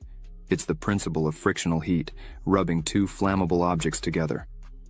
Kanya watches everything Arel was doing closely, which makes him nervous because he could simply use his mana and quickly light the fire, but she was watching him, so he can't do that in front of her. Arel's hands were already starting to hurt, but finally the fire ignites, leaving the princess impressed. Around the fire, Kanya sits down and, with a sad expression, says that all this was her fault. If she hadn't invented coming to the training, none of this would have happened. Arel tries to console her and says it was no different from an accident. It's not her fault. Kanya asks Arel if he wasn't scared while they were there. He stops for a bit and thinks he has been acting very maturely in recent months. Then he begins to pretend that he was indeed scared, saying he was just behaving correctly because he is a prince. So they had to endure. But the wyverns were scary. Kanya, seeing this, thinks she understood. So, he really was scared. Kanya places her hand over Arel's and thanks him, saying it would have been a terrible day if he had not been by her side. Arel starts looking at Kanya and thinks he hadn't noticed before, but she must have been very scared. Kanya, even trembling and in shock, was thanking Arel. He realizes she must be heartbroken by the fact that the people escorting her lost their lives right in front of her. The members of the royal family are always at risk of being killed. But as it was the first time Kanya experienced that feeling, it's hard for her to just accept it. Kanya sits very close to Arel and hugs him. As she hugged him, Arel thought he would have to focus on keeping her safe while they returned. Suddenly they spot a wyvern and a griffin, fighting in the sky. Kanya asks why they were fighting so late at night. Arel says it seems there's a griffin's nest on the cliff, and the wyvern was trying to snatch the chick. The wyvern manages to bite the griffin's neck, which loses its strength, hits the cliff, and starts to fall. Arel quickly grabs Kanya by the hand and runs away with her. The griffin hits the ground very hard, causing a cloud of dust to rise. This prevents Kanya and Arel from seeing properly. As soon as the dust dissipates, Arel sees the wyvern flying away. It's as if it sensed the smell of wyvern blood on their clothes. As soon as Arel turns to the side, he notices that Kanya had disappeared. As soon as he looks forward, he sees her kneeling near the griffin. Arel comes running and shouting for her to get away from it, as it could be dangerous, but she says it's okay, because the griffin was dead. Kanya, looking at the griffin, says it's unfortunate, and asks what they should do with its body. Arel looks at her and asks if she is really thinking about burying it just because it's unfortunate. But Kanya says that's not it. She was talking about the chick, as clearly the griffin was trying to protect it until the end of its life. Arel asks her what she was thinking of doing. Arel says there's only one option and thinks that, although it might be a bit cruel, they should let nature take its course. Suddenly Kanya comes out all happy, shouting that they were going to raise it, which leaves Arel surprised. As Kanya and Arel were talking, their bodyguard and some soldiers arrived at the scene. The bodyguard says she is very happy that they are safe. Kanya smiles and says that they finally managed to arrive, and she was very happy to see everyone there. The bodyguard says it was really a terrible fight, but after the wizard was killed and the undead spell ended, no one died. As soon as she sees the grifflet in Kanya's hand, she becomes frightened and asks if that really is a griffin. Arel says they arrived at a great time and asks them to do something to get Kanya to give up the idea of raising the griffin, but the bodyguard says that, unfortunately, they wouldn't be able to do that. Kanya holds her grifflet and smiles. A week after the incident in the forest, everything was normal again, except for one thing. The The griffin jumps on Aurel's bed, waking him up and leaving him very scared. With this, Princess Kanya really rescued the griffin and was raising it. Now he is called Fly. Aurel picks up Fly and says he really can't sleep with him around, but Fly makes a sad face. Aurel puts him in his lap and smiles, saying he wouldn't fight with him because he was very cute and a good boy too. On that day of the attack, Aurel takes the lead and asks the team to take Princess Kanya to a safe place, so she can rest a bit while he cleans the area so that the griffin's corpse doesn't attract other beasts. The guard agreed with this, and as soon as everyone started to move away and set up a camp for the night, Aurel took his sword and cut the chest of the griffin's hand to take its magic core. With this, Aurel would be able to tame the cub that Princess Kanya wanted to take, and it seems that everything was going very well so far. Suddenly Aurel notices that someone was coming. It was Kanya, who was running and screaming, telling Fly that she had arrived. As soon as Fly sees the princess, he starts flying towards her. While Fly plays with Princess Kanya, one of the guards comes to Aurel and starts saying that everything is already being done. Throughout the kingdom, an order has been issued for the Dark Church, the group that had attacked Princess Kanya. He points out that they also put a reward for anyone who had information about this matter, and probably something would soon appear. Aurel, a bit irritated with this, tells the guard that the Dark Church are not the only people who were against the kingdom. Aurel stops for a moment and wonders if he was too obsessed with material wealth. The guard, not understanding, asks what was going on. Aurel says it was nothing important and tells the guard that he could leave. Meanwhile, Kanya still played with Fly. Finally, she managed to catch him. She looks at him with a loving face and says he needs to be a good boy when he grows up. Aurel observes this from afar and thinks that they chose Princess Kanya as a target. She doesn't have a great influence, even though she is not at the center of power in the kingdom. She is still a princess, and this will happen. Aurel thinks there is no way. He will have to do what he didn't want to. He will have to use his strength to protect Princess Kanya, because she is different from other people in the family. She is like him. Aurel wonders if he really needs to become a magic swordsman again. After some time thinking, he decides and sets his new goal, which is to become an aura specialist by his 20s. Aurel goes to Kanya and asks if she wants to do something really fun. She smiles and asks what it would be. Then, two swords clash. Aurel was focused, training against Kanya. The two continue the training. Kanya is impressed with what Aurel can do, even though he has never trained seriously, and asks what moves those were that he used.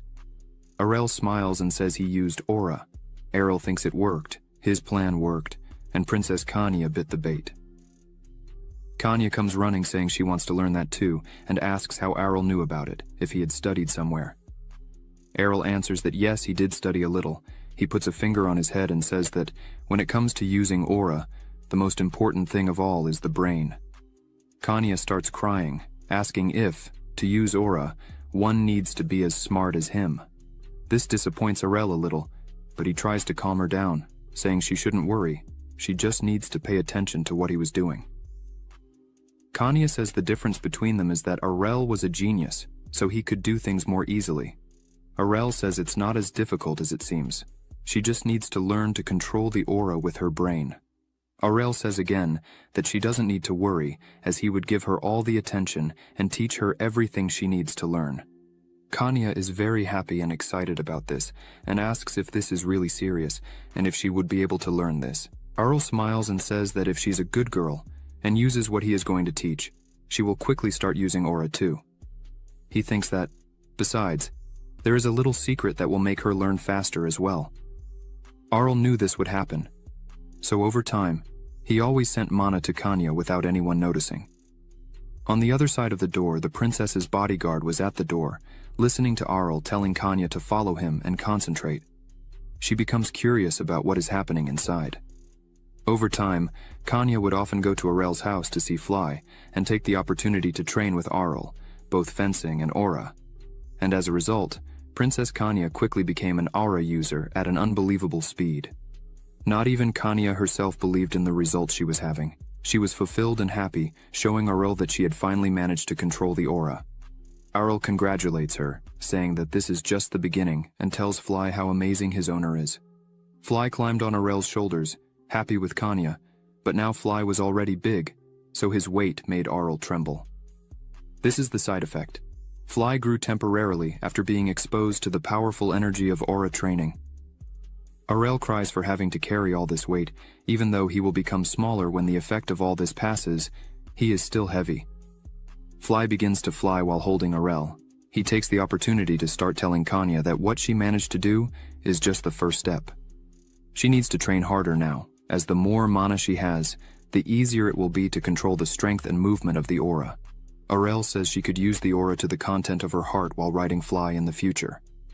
Kanya smiles and says that Arel really has a great imagination, but Arel stomps his foot on the ground and emphasizes that it's not a joke, he is really serious. Kanya runs to Fly and asks him what he thinks, if this is true and if they should believe what Arel is saying. Arel just looks at the two and thinks that this day will come faster than she can imagine. Suddenly the door opens and someone says that His Majesty has arrived. Kanya and Arel are shocked by this, wondering why the king himself was there. Arel thinks something might be happening, as from what he knew his father was very busy with preparations in the north, so he wouldn't be there just to get some fresh air. Arel greets his father. He says he heard that lately Arel was fond of fencing. Arel answers that yes, but it's little. Besides fencing, he continues working on various experiments. Arel emphasizes that he is taming flies so that he can be used in border defenses later on. His father says he understands. Arel is a little worried, as his father's expression changed. It seems he is satisfied.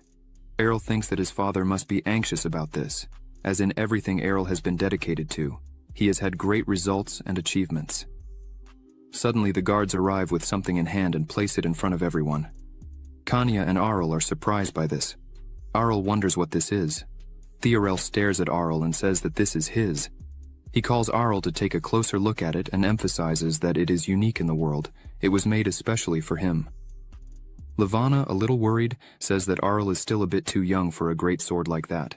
Theorel agrees with Levana, however, he says he did not bring the sword there for his son to wield it now. However, as Arel is the owner of it, he should at least touch it. But while the two were talking, Arel effortlessly picked up the sword, leaving both his mother and father impressed. Arel smiles and asks if he should practice his fencing from now on. Theorel looks at this proudly and thinks he never imagined that Arel, who had no talent for martial arts, would be so happy with the sword. But suddenly, the sword begins to tremble and Arel falls in front of everyone and gets a cut on his forehead. He thinks he has said it once before. He does not want to die by a sword.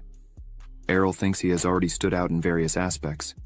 If he shows all his real strength with fencing, he would be a nuisance to other people, as he would get directly involved in the power struggle. So, he decided to try his best to act as a younger and weaker brother during training with Princess Kanya. However, Arel does not want to waste his efforts, so he urgently needs to think about how much he needs to get involved in this royal family dispute. He gets up and thanks his father for the incredible gift he received, but Arel emphasizes that, as can be seen, his fencing skills are still that of a child. He apologizes and says that this sword would serve Princess Kanya better. On the other hand, Kanya did not expect this, so she is surprised and asks why. Shriel looks at her and thinks that there is no reason for her to be surprised by this, as she is evolving at an incredible speed.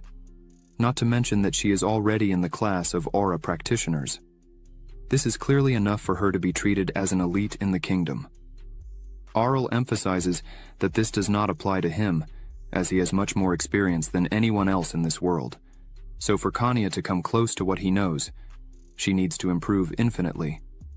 However, in this world, things are different and, at the pace the princess is going, it is only a matter of time before she reaches the class of aura specialist, where there are only 30 people in the kingdom. The evolution that Kanya is having is so remarkable that even the knights would be shocked, and that is why she deserves this sword. Arel hands the sword to Kanya. Theorel begins to walk towards them, saying that he indeed understands what Arel meant by all this, but there is a small condition. Theorel calls Princess Kanya for a fight, as he wants to see if she is really worthy of the abilities of this sword. Kanya is scared by this. Arel is shocked by his father's attitude, wondering what his father is doing. However, Arel begins to remember that his father has always been like this. Theorel keeps insisting and asks Kanya to show him what she can do with the sword. He emphasizes that she only needs to attack him, so she doesn't need to worry. Kanya is still shy, not knowing exactly what to do. Errol, seeing this, starts to think that it is normal for Kanya to be nervous in this situation. After all, their father is the king. Arel tries to help and touches Princess Kanya's back, saying that it's all right. She should take advantage of the chance she is having to show what she has been learning. Kanya, still scared by this, sighs. Arel makes a happy face and gives her a thumbs up, thinking that she should hit Theorel with the power of her heart. Kanya calms down and says that it's all right. The two get ready and face each other. Theorel is impressed and says that the princess's posture is different from the current knight's, and asks her if she created it herself. Arel is curious, as his father can notice this just by looking at the princess's preparation posture. Kanya, after the two stare at each other, raises her sword and says that her father should guide her during the fight. Kanya starts the contest by rushing at her father with surprising speed. A cloud of dust takes over the place. Levana cannot see, and asks what is happening. Arel, watching the fight, thinks that this is going too well, as Princess Kanya's innate strength and high-performance mana have reached a speed invisible to the eyes of ordinary people. Kanya is focused and determined, and continues running without hesitation. Arel continues to cheer for her, but is a bit worried because the princess's first attack was aimed at her father's head. Arel can't understand because the sword is inches from Theorel's head, and he is looking at it with joy. Errol finds this father-daughter contest very scary. In the blink of an eye, Theorel manages to defend himself using his sword, causing a great force of impact and gusts of wind around the two. Kanya is impressed by her father's strength and speed. Theorel is surprised to see that Kanya was at this level, as it was a heavy attack. Theorel throws her back, making her fall to the ground, and says that not even the leader of the knights emanates so much aura when fighting against him. This is really amazing to see in a young Kanya, who was still on the ground, puts her hand on her shoulder and says that this is not entirely true, she still has a long way to go. Theorel goes to Arel and says he heard that all the fencing training that Princess Kanya has had was given by him, and asks if this is really true. Arel is speechless because he didn't expect this. He tries to get around it, saying it was nothing special, just that his theory had an effect. Errol begins to explain that, according to what he had learned in his research, the current fencing did not match well with Princess Kanya. Everything indicated that she had a talent for aura, so all he did was give her a little advice. Kanya and Theorel listen to this without saying anything. After hearing all this, Theorel says that if this was really the case, then it would be possible to teach this to other people. Arel makes a discontented face and thinks that the real reason for King Theorel's personal visit was this: a mass production of specialist-class aura knights. By spreading the training method to the knights, he must be wishing to create an invincible army that no other country could match. Errol thinks that he can't do this like this, so he bows and apologizes to his father, saying that if he expects the knights to have the same result as Princess Kanya, it might be difficult, as the princess was born with so much potential and, as they lived together around since they were little, Arel had all the time in the world to observe and remember every movement so that she could achieve her current growth. Theorel sighs, displeased with this, and says he understands. Arel tries to disguise and thinks that, to be honest, he could figure out the suitable training method for anyone and guide perfectly, just by looking a little at the person, but that would be too much work for him, not to mention that he is not at all interested in spending all day observing the muscles of other men all day. Errol thinks that it's not right to completely disappoint his father like this, so he starts to say that, even if they don't have a training as suitable as Kanya's, it's still possible to make them stronger. Errol emphasizes that there is a small detail. He could only do this for the members of the royal family. He thinks that, even if he can't make them grow rapidly, giving suitable training methods should be enough. Theorel listens to this and thinks a bit about it and says he understands. Arel realizes that his father understood the real reason for this, as the other nobles are like hyenas to the king. This would only cause problems if he shared the secret method. Arel smiles and thinks that there's no reason to make the other nobles stronger. Theorel says to Arel that he understood and would respect his request, so only the royal lineage would have the teachings of the secret method. Errol starts to think that this method will become something passed down from generation to generation in the royal family. It seems that Aurel's secret diary is becoming a national treasure. Aurel thinks that this is embarrassing, but they are the ones who will have to train hard, so just wait. A few months later, as the maids were passing by, they heard a loud noise. It was Theorel, who was all sweaty and surprised. Around him, everything was completely destroyed.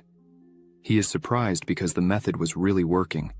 He was finally reaching the level of a peak specialist. As one of the maids picks up Theorel's sword, he thinks that all of this was thanks to his son Aurel, as he created all of this from scratch and unfortunately cannot use it due to his weak body. Theorel thinks that somehow, Aurel needs this more than anyone else in the kingdom, so he as a father and king, needs to do something. Sometime later, at Aurel's house, he shouts in surprise because his father had sent an exclusive knight for him. A person smiles and says that there were many knights who offered to be Aurel's escort. All of them were talented and handpicked by the king himself. The man places a pile of papers on the table.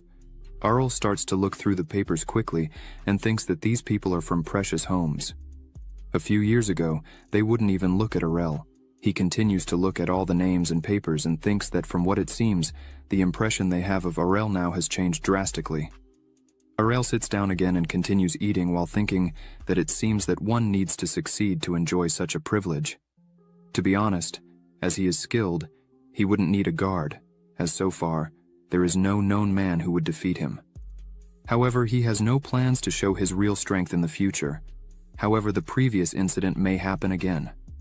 Princess Khania stands up and starts reading the papers and says that Aurel really is someone incredible. Aurel takes some papers in his hands and asks his butler if he could really choose 3 knights. As it was said, the butler runs and answers that yes, but the king said that if he wants, all of them would not be a problem. Aurel does not like this at all and says that he would not need so many people. As he reviews the papers, he thinks that being an interviewer is not bad. He needs to take into account all the abilities, including personality. He starts to look at each sheet and analyze each one carefully. Aurel starts to think that he should make the right choice and thinks that between 3 knights and 3 knightesses, he would obviously choose the 3 knightesses. He starts to laugh with the papers in his hand, which leaves the butler and Khania not understanding anything. Suddenly, Aurel gets up on the table with a pen in his hand and says that he is ready to start the interview.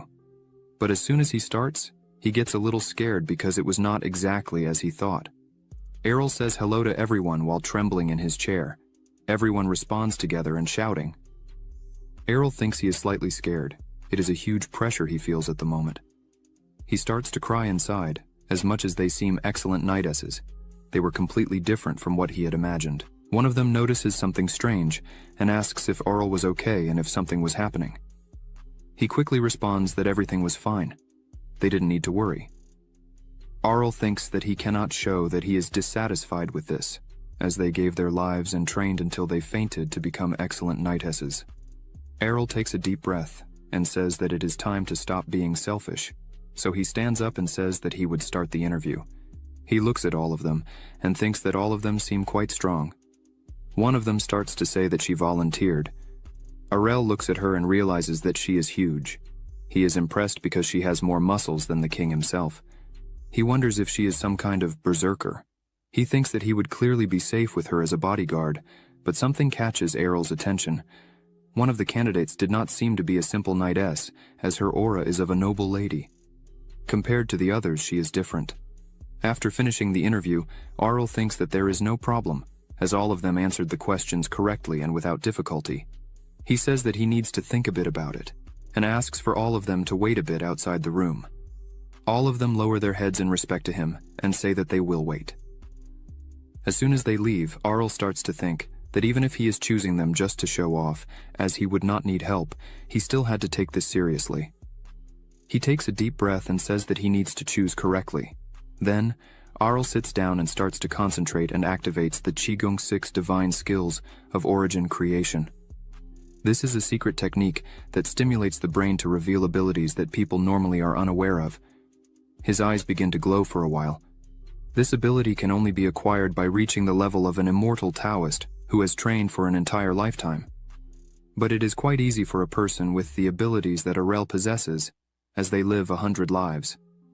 It had been a long time since he used this, but from what it seems, everything is working correctly. So it's time to start the second interview. Ariel asks for them to enter one by one. The reason he is putting so much effort into this is because there are clearly people there who came with different intentions. After the first one enters, he notices something wrong and thinks he got what he wanted, so she was dismissed. The second one enters, and he notices the same thing, so he dismisses her without hesitation. At this moment, with this ability active, Ariel possesses all the comprehension capacity, as the name itself suggests. With this ability, he can see through other people's minds and understand them. He can't hear the sound of their hearts, but he can see the color of their souls and emotions. Ariel asks for the next person to enter. He thinks that even if they were not there to assassinate him, they could spy on him, so he must be careful when choosing someone. Ariel thinks that besides Asha, there are no other knightesses that stand out, and he needs to choose at least two. He thinks about choosing that strong woman, the berserker. But suddenly the last person enters smiling. She introduces herself, saying her name is Sena Garil. This impresses Ariel, as she also had a clean soul, not to mention that she seems quite sociable, but her experience seems limited. Ariel picks up her file and says that according to what is written there, she was transferred not only to the border but also to distant fiefs. It seems that she has been in almost all the knight orders of the kingdom. Sena smiles and says that this is embarrassing, but it is just for personal reasons that she has traveled a lot. Ariel thinks that she might be some kind of problematic child. He continues to analyze her carefully, and from what he can see, there are no major changes in her emotions. So it doesn't seem that she committed crimes in her past or anything like that. This makes Ariel feel a bit more at ease and ignore the fact that she was transferred so many times. Ariel smiles and wishes good work to all as the interview has ended. Ariel says that he will officially announce the approved candidates and says that he is very much looking forward to working with the two, Asha and Sena. The two are surprised by this, and that's how the total number of members of the concubine's castle increased. Now, Ariel walks with his two personal guards, leaving Asha aside for a while. Sena is totally serious when she is at work. Ariel thinks that this is great, except for one thing. When the three of them reach an area, they ask what the reason for them being there is. Ariel smiles and says that he really didn't know much about their abilities, so he brought them there so that they could show him. The two are a bit surprised by this. Ariel thinks that although they are his knightesses now, it would still be a problem if they are still in the class of aura practitioners. They need to be strong, and it is for this factor that he needs to understand the abilities of the two first. Asha raises her hand and says that it is really important that he sees their abilities, but how he wanted them to show it. Ariel smiles, excited, and says that they could fight each other. Sena smiles and says that she is willing to do anything, as she is now his knightess. Asha also agrees and says that it is fine by her. Ariel smiles and thinks that a fight between people with similar abilities allows them to show all their strengths without any hesitation, but there was still a little help to make this happen. Ariel makes an impressed face and says that he is eager to know which of them is the strongest, which creates a heavier atmosphere between them.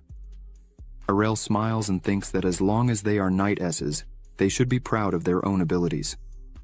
Sena cracks her neck and says she's really curious to know this too, and asks Asha if she also wants to know who is the strongest.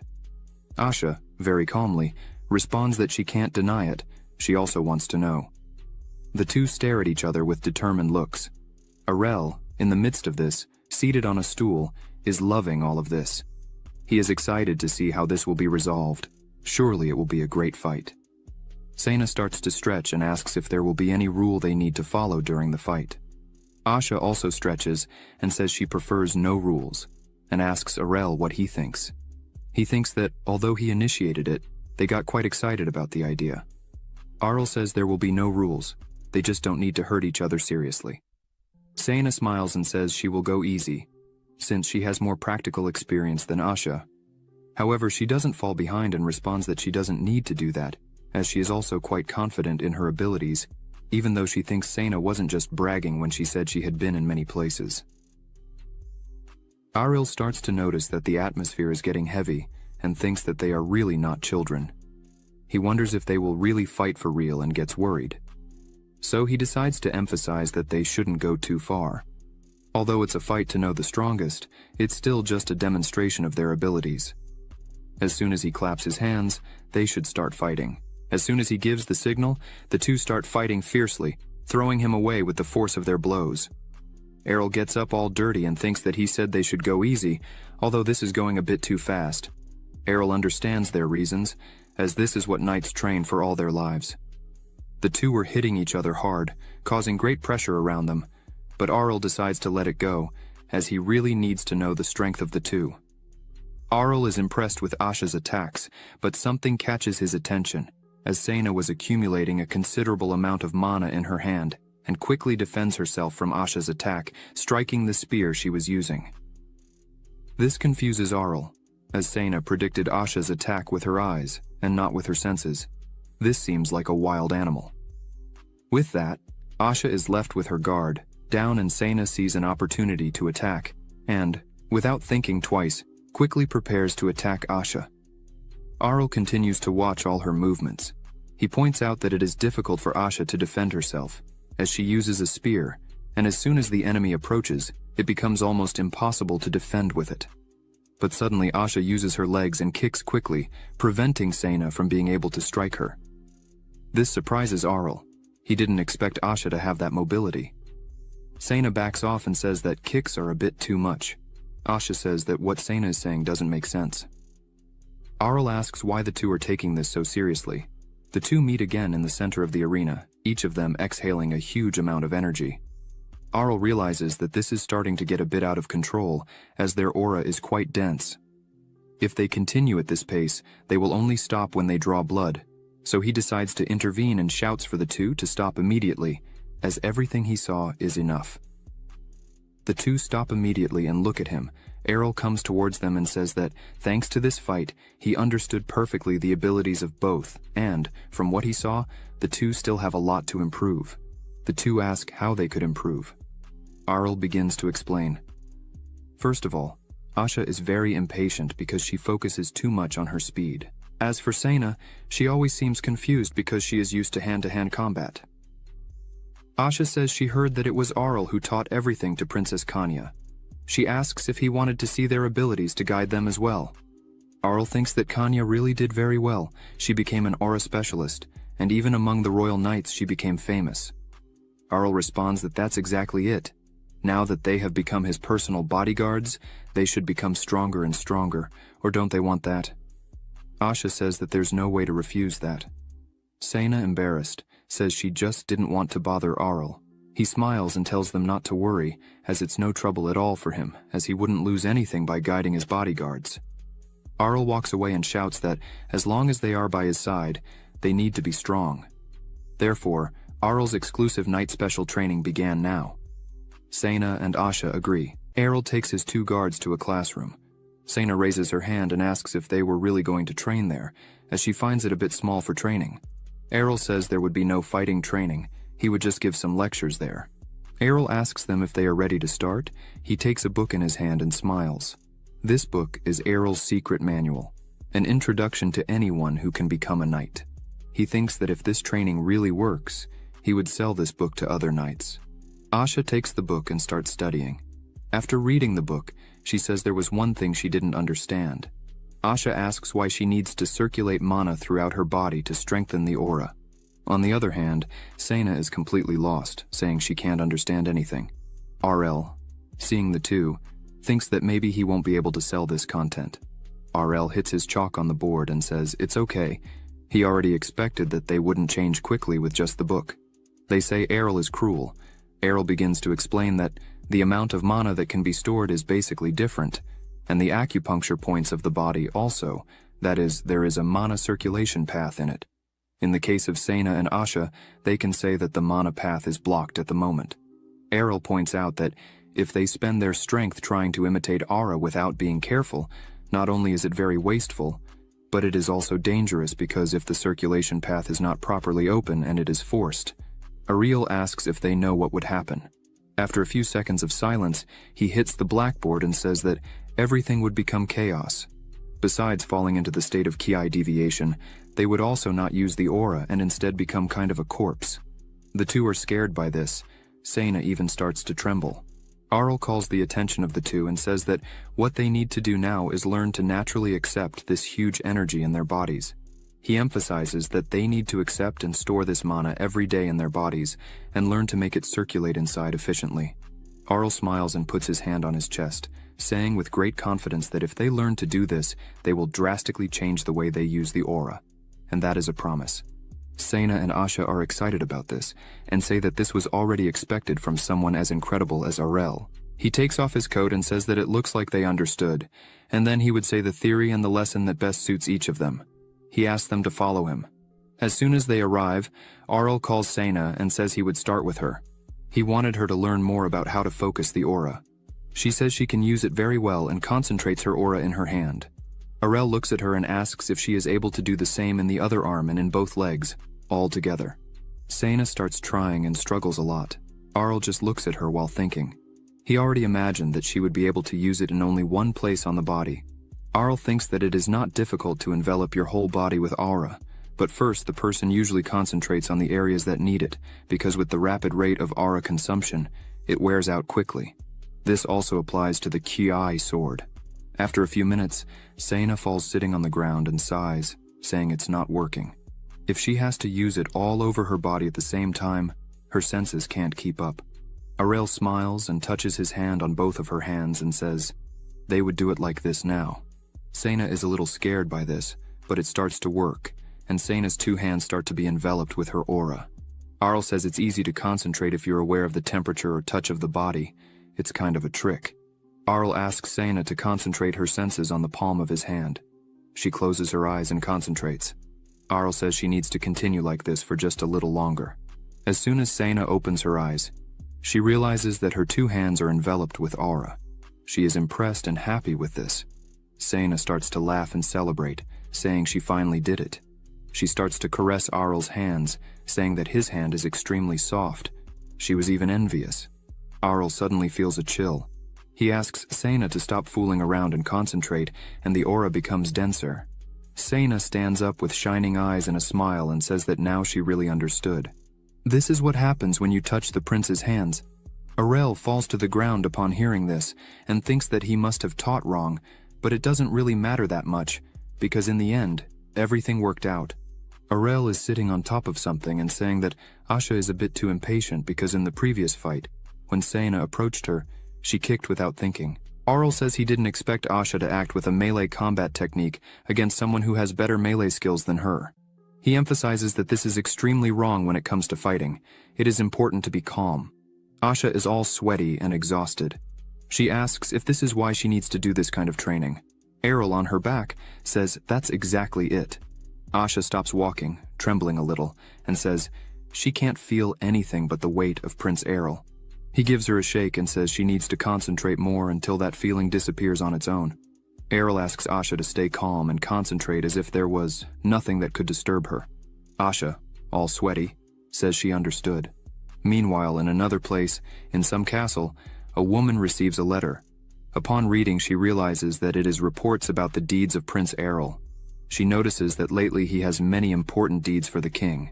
She thinks there is no need to worry about a small fly. However, by the way, he has become a big problem. The woman burns the letter and with a cold look says she will take care of it personally. The night begins to fall, and Asha is still training. The tree in front of her was split in half. Asha thinks this was already expected from a student of the prince. With his guidance, she feels she has become much stronger than before. Besides, the training is not very complicated, as soon as we understand how it works. But Asha keeps questioning herself if she really deserved to receive all this training from Arel, as he was from the royal family. While Asha Pernil belonged to the noble family, however, the family was bankrupt. So she questioned so much if she really deserved all this attention that Prince Arel was giving her. The Pernil family was not very rich, and as they lived quietly in the small field, they collapsed due to hunger caused by monster attacks. The head of the family, during one of the attacks, held the door while screaming for his family to run away from there, as the whole place would not last long. This man was Asha's father.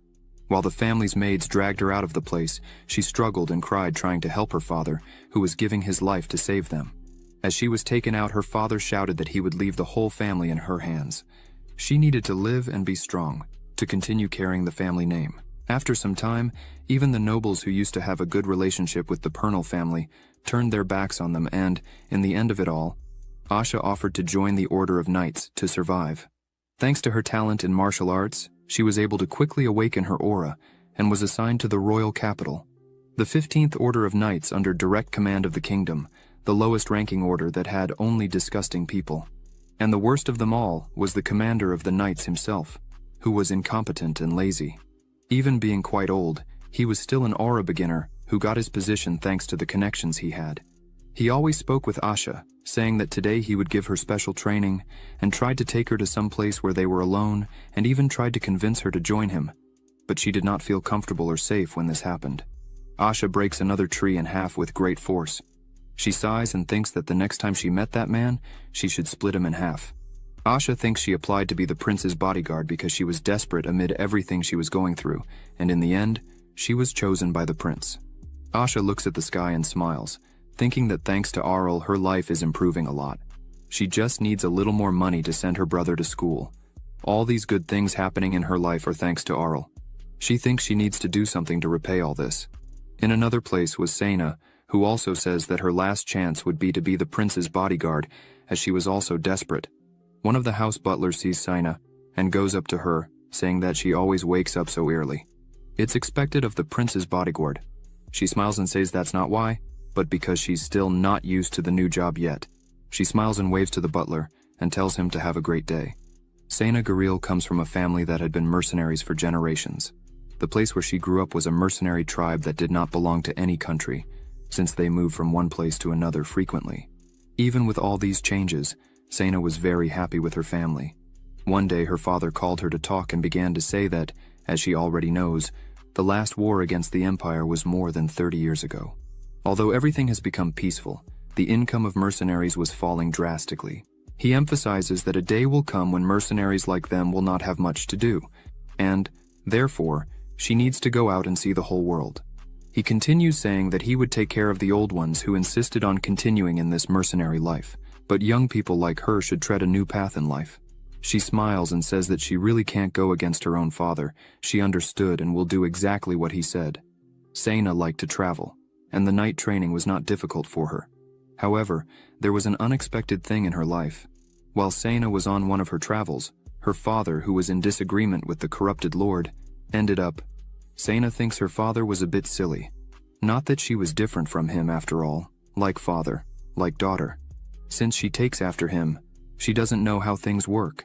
She punched one of the men who worked with her very hard, making him hit his head hard on the table. She grabbed him by the hair and started yelling at him, asking if he was crazy and if the promotion he had received was making him blind, as he wanted to imprison innocent villagers as if they were bandits and even kill them. Sena couldn't accept this, and asks if the man had no conscience of his actions. The man was almost fainting and screaming for help. Sena starts whistling and thinks that she doesn't regret her actions at all. To tell the truth, she even feels relieved about it. Sena was moving from one place to another and was deployed in dangerous areas. After wandering around, she offered herself as an escort knight, and that's when she was accepted by Prince Arl, who said he was happy and eager to work with her. Sena remembers the moments of training and escorting with the prince and thinks she was really lucky, not to mention that she is having good feelings about it. The prince may be lazy, but he is not arrogant, and whenever she looks at him she has a confused feeling, as his hands are so soft and fluffy that she wants to caress them. Sena turns red and thinks it's the first time she has felt this way, but that's not the most important thing. What really matters is all the kindness that Sena receives from the prince. This is something she will never be able to repay. Now she can be stronger thanks to his teachings. Both Sena and Asha say at the same time that they will do everything to protect the prince from anything. The two approach his house. Errol Ernesia, although he is not good at martial arts and magic, still shows extraordinary talents in his studies. He was able to create all kinds of rare goods to enrich the finances of the entire kingdom. Moreover, he was even able to make the second princess rise to the level. She became an aura expert in a short period of time. just with Arl's instructions. That's why they call him the Great Gray Sage. This is Arl, who is currently lying in a chair, drinking his soda, and smiling, while saying that nothing is better than doing nothing. Arl is currently 13 years old. He has been doing his best to do nothing. In the royal castle, there was a small meeting talking about the 14th birthday of the third prince, Arl. They emphasize that the coming-of-age ceremony is approaching. Count Tenvest says that Prince Arl has been excelling in many fields, so the coming-of-age ceremony will be a good opportunity for him. King Theorel asks what Count Tenvest meant by opportunities. Tenvest asks if there are still good properties available. Theorel asks if what Count Tenvest is suggesting is that Arel should get his own territory. Everyone at the table says that no one would be against it. Arel's achievements have been very relevant to the economy of the entire kingdom. King Theorel slams the table hard, and everyone is scared by this. The king thinks he didn't imagine that these bastards would try to send Arel away, using the coming-of-age ceremony as an excuse. Count Tenvest sighs and says that, besides all this, the name of the third prince circulates not only among the low-ranking nobles, but also in other countries. It seems that His Majesty wanted to make the third prince the next king. This makes Theorel completely angry. He stands up and punches the table again, but this time his hand is bubbling with anger aura. He yells at the count to stop talking nonsense, as he has said several times that the heir to the throne is the crown prince. Not to mention that Arel is not interested in the throne. Duke Gast raises his hand and says that the problem with this is that these rumors are already spreading to other countries, and young nobles are showing support for the third prince Arel, instead of showing it to His Highness, the crown prince. Public opinion is varying, and even if the two are not concerned, the king probably already imagines where this is going to lead. While Gast continues talking about the reign of the late king, Theorel immediately interrupts him and asks him not to say anything more. One of the servants arrives with a pile of papers. They say that these papers are just their opinions. Many nobles are worried that this will harm the order of the royal family. They are just wishing for the stability of the kingdom. Theorel starts looking at the pile of papers and thinks that these appeals are all the same. They are determined to change the king's opinion. They are doing this so that Arel ends up going to a distant place. This is the problem with nobles. The king sighs as they continue saying that the king should not disregard their goodwill. King Theorel says he understands and will take the idea into consideration, and if anyone has a good indication of a territory, they should make the indication in his house, in his room. Arel was reading a letter. He says he wanted to know what happened during the meeting. So, that's really how it ended? Arel throws the letter on the table and lies back in the chair and wonders, so, they want him to have a territory just for him? But Arel knows that this is just a big excuse. They just want to keep him away from everyone, for fear of the achievements he has been bringing to the kingdom. But suddenly, Arel puts his hand on his face and starts to give a slight smile. Then he jumps on the chair, laughing his head off, and shouts that he will finally have his own territory. In fact, all this was a plan that Arel had made.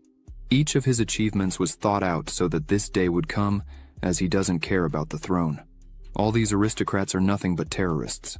Arel was very happy because having his own territory is 100 times better than being surrounded by those hyenas. He shouts so much that he will have his house, his territory, and will be able to rest in peace that it can be heard from outside his house. He finally did it. Fahilia Norte is a place where it is always snowing, practically all year round. This place is really dangerous, because if you visit a place like this unprepared, you will surely freeze to death. Arel is a bit discouraged because it is quite difficult to cultivate in such a hostile environment, but it seems that the nobles have already decided. But Arel is not discouraged. He closes his book and thinks that he will have to leave in a month after the coming-of-age ceremony. He will be there for a year and a month, so he needs to have everything ready by then. There are many people in front of him at this moment. Arel is sitting at his desk and says that, as everyone there already knows, being independent of other territories is no joke. This is only for those who are truly ready. Arel emphasizes that, for the rest of them, he will help look for other positions. Those who follow him need to act with precision. Everyone is encouraged by the words of Prince Arel. He sighs and thinks that, apparently, the team of alchemists and most of the others want to follow him, regardless of where he goes. Sena sighs and asks why it had to be Fahilia. Arel asks if there is something wrong with that. Sena says it's nothing serious. She had lived there for a year. Arel remembers that Sena has been through all the danger zones. Sena says that it is not a dangerous place, but it is an extremely cold place. RL asks if that's really all. She says there are not many monsters there. As she said, it's not a dangerous place, but she was trying to speak in a more pleasant way. RL realizes this and thinks she doesn't need to do that kind of thing, but what really matters to RL is the fact that Sena reacted like that. This means that it really is a very cold place. He can perfectly understand why the nobles want him to go to that place. RL lies back in his chair and says it's okay. In fact, this is better than he had imagined. This leaves Sena and Asha not understanding anything. How was he happy with an extremely difficult place to live? RL says that in fact, he thought they were going to send him to a worse place, like a place full of all kinds of ferocious monsters, or some place where he would be roasted whole by dragons. Ariel emphasizes that just cold is nothing serious, as he really expected to be sent to an extremely dangerous place so that he would disappear. Thus, the nobles would be able to get rid of him. As soon as RL looks forward, Sena and Asha were almost crying. He asks why they were looking like that. They start saying that they would protect him in any way. No matter what happens, they would be there. RL tells them to wait a second, as they were misunderstanding everything. Outside the room, Asha asks Sena why she is not honest. Sena turns around and asks what Asha meant by that. Asha says it's about the previous topic. Sena asks if she really had noticed, and apparently RL had also noticed. She starts saying that she really told the truth. It's an extremely cold place and there's nothing there. It's like a frozen desert. Sena emphasizes that the reason the knights camped there for a year was to escape from the monsters that couldn't withstand the severe cold. Asha hears this and is a bit worried. Sena smiles and asks if she prefers to stay there. Asha turns around and asks Sena to stop joking. She emphasizes that she would follow RL even if it were the worst place in the world, but she says she didn't expect them to expel him in this way. Sena thinks for a bit and says they don't need to worry too much about it. Asha asks why. Sena says Asha will realize it when she looks into the prince's eyes. He is too confident, probably has a perfect plan for such an occasion. She emphasizes that she has never seen any kind of frustration in RL's eyes, and that's why Sena thinks they will all be fine. Asha says she understood everything and decides to send a letter to her hometown. Sena takes the opportunity and says she will do the same. Meanwhile, in his room, RL doesn't stop for a minute. He finally finished the documents and his project is looking very good. He leans back in the chair with his hand on his head and sighs deeply while wondering what he will do with his mother.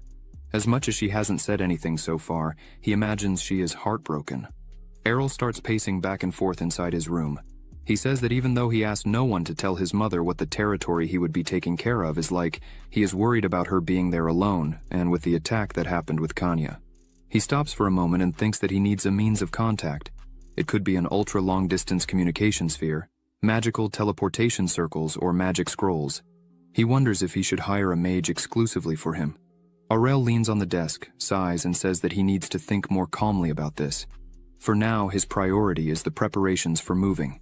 He wonders if that land is not the perfect place for a former professional like him to live carefree. First step towards Errol's independence. He calls the team of magicians, who arrive asking how they can serve him. Errol looks at everyone inside and asks Payan if they were all the disciples he had. They all salute the prince. Errol thinks that he wanted a useful mage, but he didn't imagine that a familiar face would appear. Errol looks at Payan and asks him to keep all this a secret. Payan says it's okay. He swears he won't reveal it to anyone. Errol places a paper on the table and says it's nothing much. He just needs Payan to make one item, but it needs to be done as soon as possible. Payan takes the paper in his hands and thinks that since it's just one item, it must be something unusual. As soon as he looks at it, he is astonished. He looks at Arel and shouts, asking if it was really Arel who drew that there. Arel, very relaxed in his chair, says that it was him indeed. It's an improved version of that artifact that activates the brain, called the Sage's Necklace. Payan keeps looking at the paper in disbelief. He thinks that according to the drawings there, the effect is twice as great compared to what already exists, and is 1/10 cheaper than the current one. Payan can't believe how the prince managed to do this. Arl asks Payan if he can handle making it, or if it's too difficult. Payan replies that the project is perfect, and thanks to that, he can make it if he has the necessary materials. Payan says there is just one problem. He knows the creator of the original artifact, so he doesn't know how to act about it. Errol looks at him and thinks that it seems he is hesitating to make an improvement on the artifact created by someone else. Errol opens the drawer of his desk and thinks he will end all this hesitation now. He takes a bag out of the drawer and says that this is the fee to keep this a secret. Payan is curious to know what is inside the bag, but Errol places another bag on the table, both full of coins. He says that the first one is just to keep this a secret and the second one is for the materials and his labor. But suddenly Errol keeps putting several bags full of gold coins on the table, saying that he is being generous. In addition to all this, he will give tips for future transactions. Payan is impressed with so much money. He bows along with his disciples and shouts to Prince Errol that he would take care of everything. Errol thinks that, as always, money is the best way to keep people at his feet. Errol is happy and celebrates, saying that he is looking forward to working with everyone there. He emphasizes that he needs this project for this month still. Payan says that they could leave it with them, that they would start immediately. Errol thinks that giving that amount of money to Payan was really a good choice, as from now on he could always count on him. A few days pass and Payan returns with the necklace, saying they made the Grey Sage's necklace. Errol shouts and asks them not to call him the way they want. Errol takes the necklace and looks at it, impressed that they finished it in just 10 days, not to mention that the quality of the necklace turned out very good. He says it really turned out well, but now he wants Payan to make it in bulk. Payan asks how many he was thinking.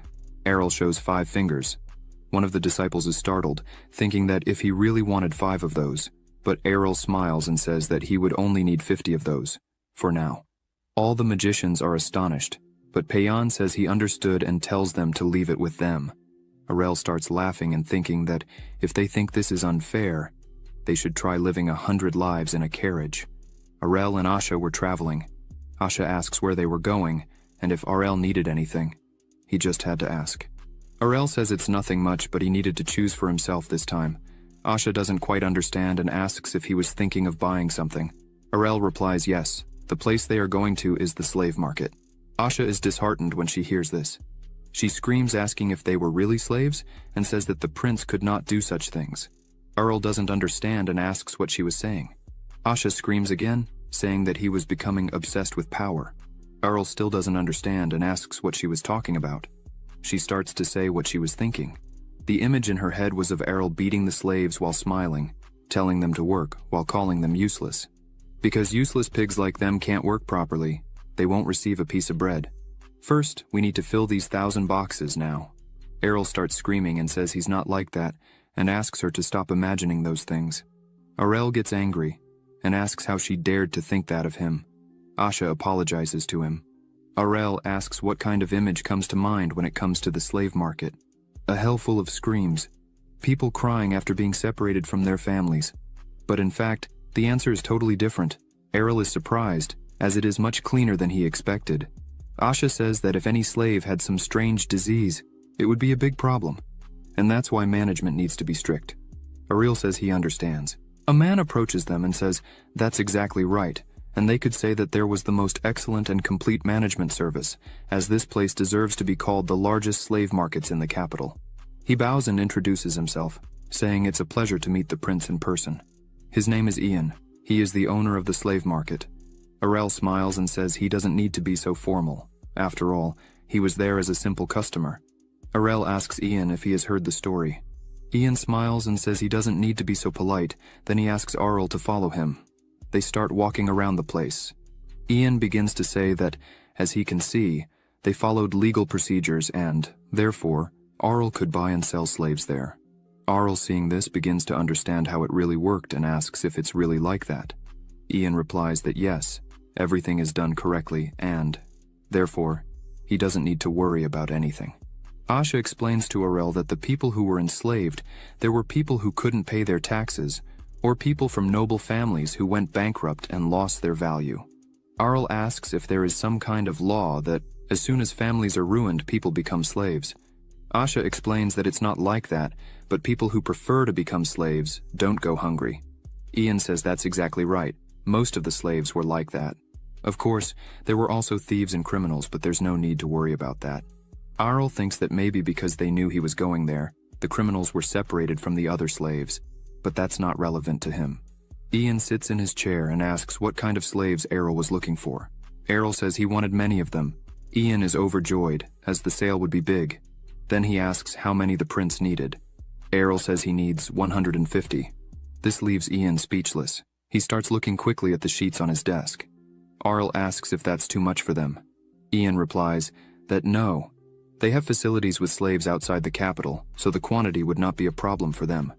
Ian asks why Arel wanted so many, but Arel laughs and says not to worry, it's not to do something strange, but he needs to have a requirement to make regarding the slaves. Arel emphasizes that he wants several slaves in groups of 4 to 5 people who are family members, neighbors, or close acquaintances. Ian is a bit puzzled by this. He says it seems quite complicated to achieve, but it's not uncommon for entire families to be enslaved. He snaps his fingers and some men appear with stacks of papers. They put them all on the table. Ian asks what Arel thinks of this. Errol starts looking through the papers and asks them to help choose those who can at least read. He also asks Ian if he can send the slaves to any place he chooses. Ian replies yes, just choose the place and they will send them. Errol is satisfied and says they have a deal. Errol snaps his fingers and asks Asha to bring the money. Errol emphasizes that he intends to work well with Ian. Asha throws a bag of money on Ian's table, who is extremely happy with the amount of money. He starts laughing a lot and says he will do his best to serve the prince as a VIP in the future. Arel smiles again and says that, as always, money is the best. Asha just sighs inside the carriage. Asha asks what the prince was thinking of doing with so many slaves. Arel was looking out the window while thinking. He turns around smiling and says he was thinking of making them residents of his new territory. Where they were going is why he needs so many people. There are not many people living in the territory. What's the point of pretending to be a lord in an empty place? Arl takes his necklace and says he would give it to some slaves. A total of 50 artifacts, 1 for each family. And with that, he would be able to educate all of them. Thus they would become quite useful. Arl asks what Asha thinks about this. She replies that she would never have imagined that this was the real reason why the prince was wanting slaves.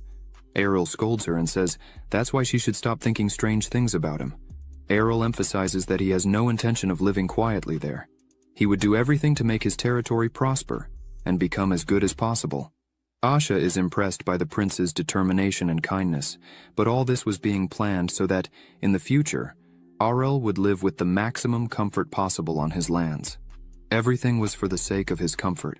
Arel thinks he would teach and train these people a lot so that they could work well, even in Fahilia. He was determined. He would make a paradise, even in a hostile place. Back at his home, Arel was lying in his bed, somewhat disheartened, as the biggest difficulty in preparing to live alone would be having to say goodbye to his family and his home, where he lived all his life. Someone knocks on the bedroom door and asks if Errol had time. He replies yes and asks the person to come in. It was his mother, with tears in her eyes. She enters and runs to Errol and hugs him tightly. While holding him in her arms, she asks if it wouldn't be better if she tried to talk to the king again. Arl just stays quiet for a while, thinking that his mother was really sad. Arl starts to say that she doesn't need to be so sad and worry about him, as he would visit her frequently and send many gifts to make her happy. He emphasizes that there is still a year left, so she doesn't need to cry like that. She leaves the room crying. Arel waves with a smile on his face to show that everything is okay. As soon as she leaves, he starts thinking that he really would have to keep secret where he was really going. As soon as everything was ready in his new home, he would tell her everything. But for now, he would make her feel safe. Meanwhile, in the training room, one of the soldiers was flying away with an explosion. Someone was out of control, leaving all the guards scared. This person was screaming that they could not accept this. Never. They would not accept it. They were completely irritated by it. It was Princess Kanya who was screaming non-stop that she would never accept. She looks at the soldiers she trained with and asks for the next one to enter the training room. She asks them to come with all the strength they have, otherwise they might get hurt. She was furious. The soldiers were trembling with fear of her. As she trained, she wondered why Arel had to leave like this, just because those nobles want to keep him under control. She says she can understand the situation Arel is in, but she can't accept it. But what irritates her the most is that the unacceptable thing about all this is that it was only after half a year that he told her. Why did he only say it now? She delivers a blow so strong to her opponent that it throws him with great force into the wall, making the wall crack all over. She calms down a bit and sighs, and thinks that he did it because he knows he can't change fate, but in fact, Arel didn't say anything before because he was afraid of how she would react. Kanya grips her sword tightly, lowers her head, and says she can't just let him follow his fate like this. The guards start to notice something wrong and see that the aura emanating from Princess Khania is different. At the moment, a large amount of aura is coming out of her.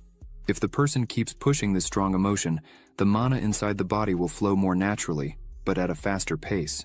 Extracted from Errol's Introduction to Anyone Who Can Become a Knight, Khania turns with a cold and angry look and asks for the next one to enter. On that day, the youngest swordmaster and the third swordmaster in the history of the kingdom were born. Everyone who faced her was thrown away. The cause of this event was the obsession and irritation of Princess Khania with her younger brother, Prince Arel. But of course, no one will know that. Suddenly Arel remembers his first life. He wondered if it was the same feeling he had back then, before joining the army. Time passed quickly, like melting snow. From the day Arel received his enlistment notice to the day he enlisted, time flew by in the blink of an eye. Arel feels a bit uncomfortable with this feeling. He wonders if it's because he's preparing for his independence. Currently, Arel is 14 years old, and his coming-of-age birthday feast is in full swing. People approached Arel to congratulate him, but he didn't see any sincerity in them. He just wanted everyone to go away quickly. However, he smiled and thanked them for their words, even though he found it all very boring to do. Arel notices that, compared to his first birthday, there were many nobles present today, and he didn't understand why they were all there. People continued to approach him. Arel kept a smile on his face, but he thought that when he was a baby, he could pretend to be asleep, but now he couldn't anymore. Even a handshake from an idol wouldn't be this tiring. The nobles there smiled and celebrated, saying that not only they but all the citizens were happy for this day. But the truth is that their happiness really came from this day. But not because Arel was turning another year older, but because he was being sent to the field. Arel was fed up with all this. He didn't want to stay there listening to this anymore. He thinks it's very boring to listen to these presumptions.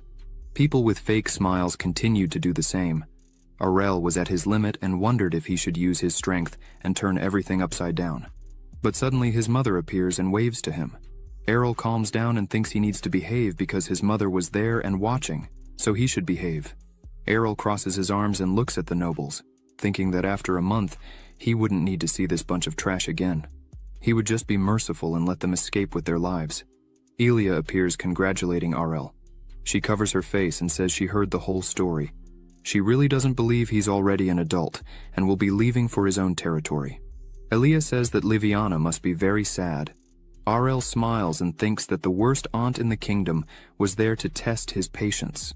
However, he doesn't lose his composure and starts to say that it's not quite like she's thinking. He lowers his head in respect to her and says that, since it would be something he'd have to do one day, he's happy that the opportunity to contribute to the kingdom has come so early.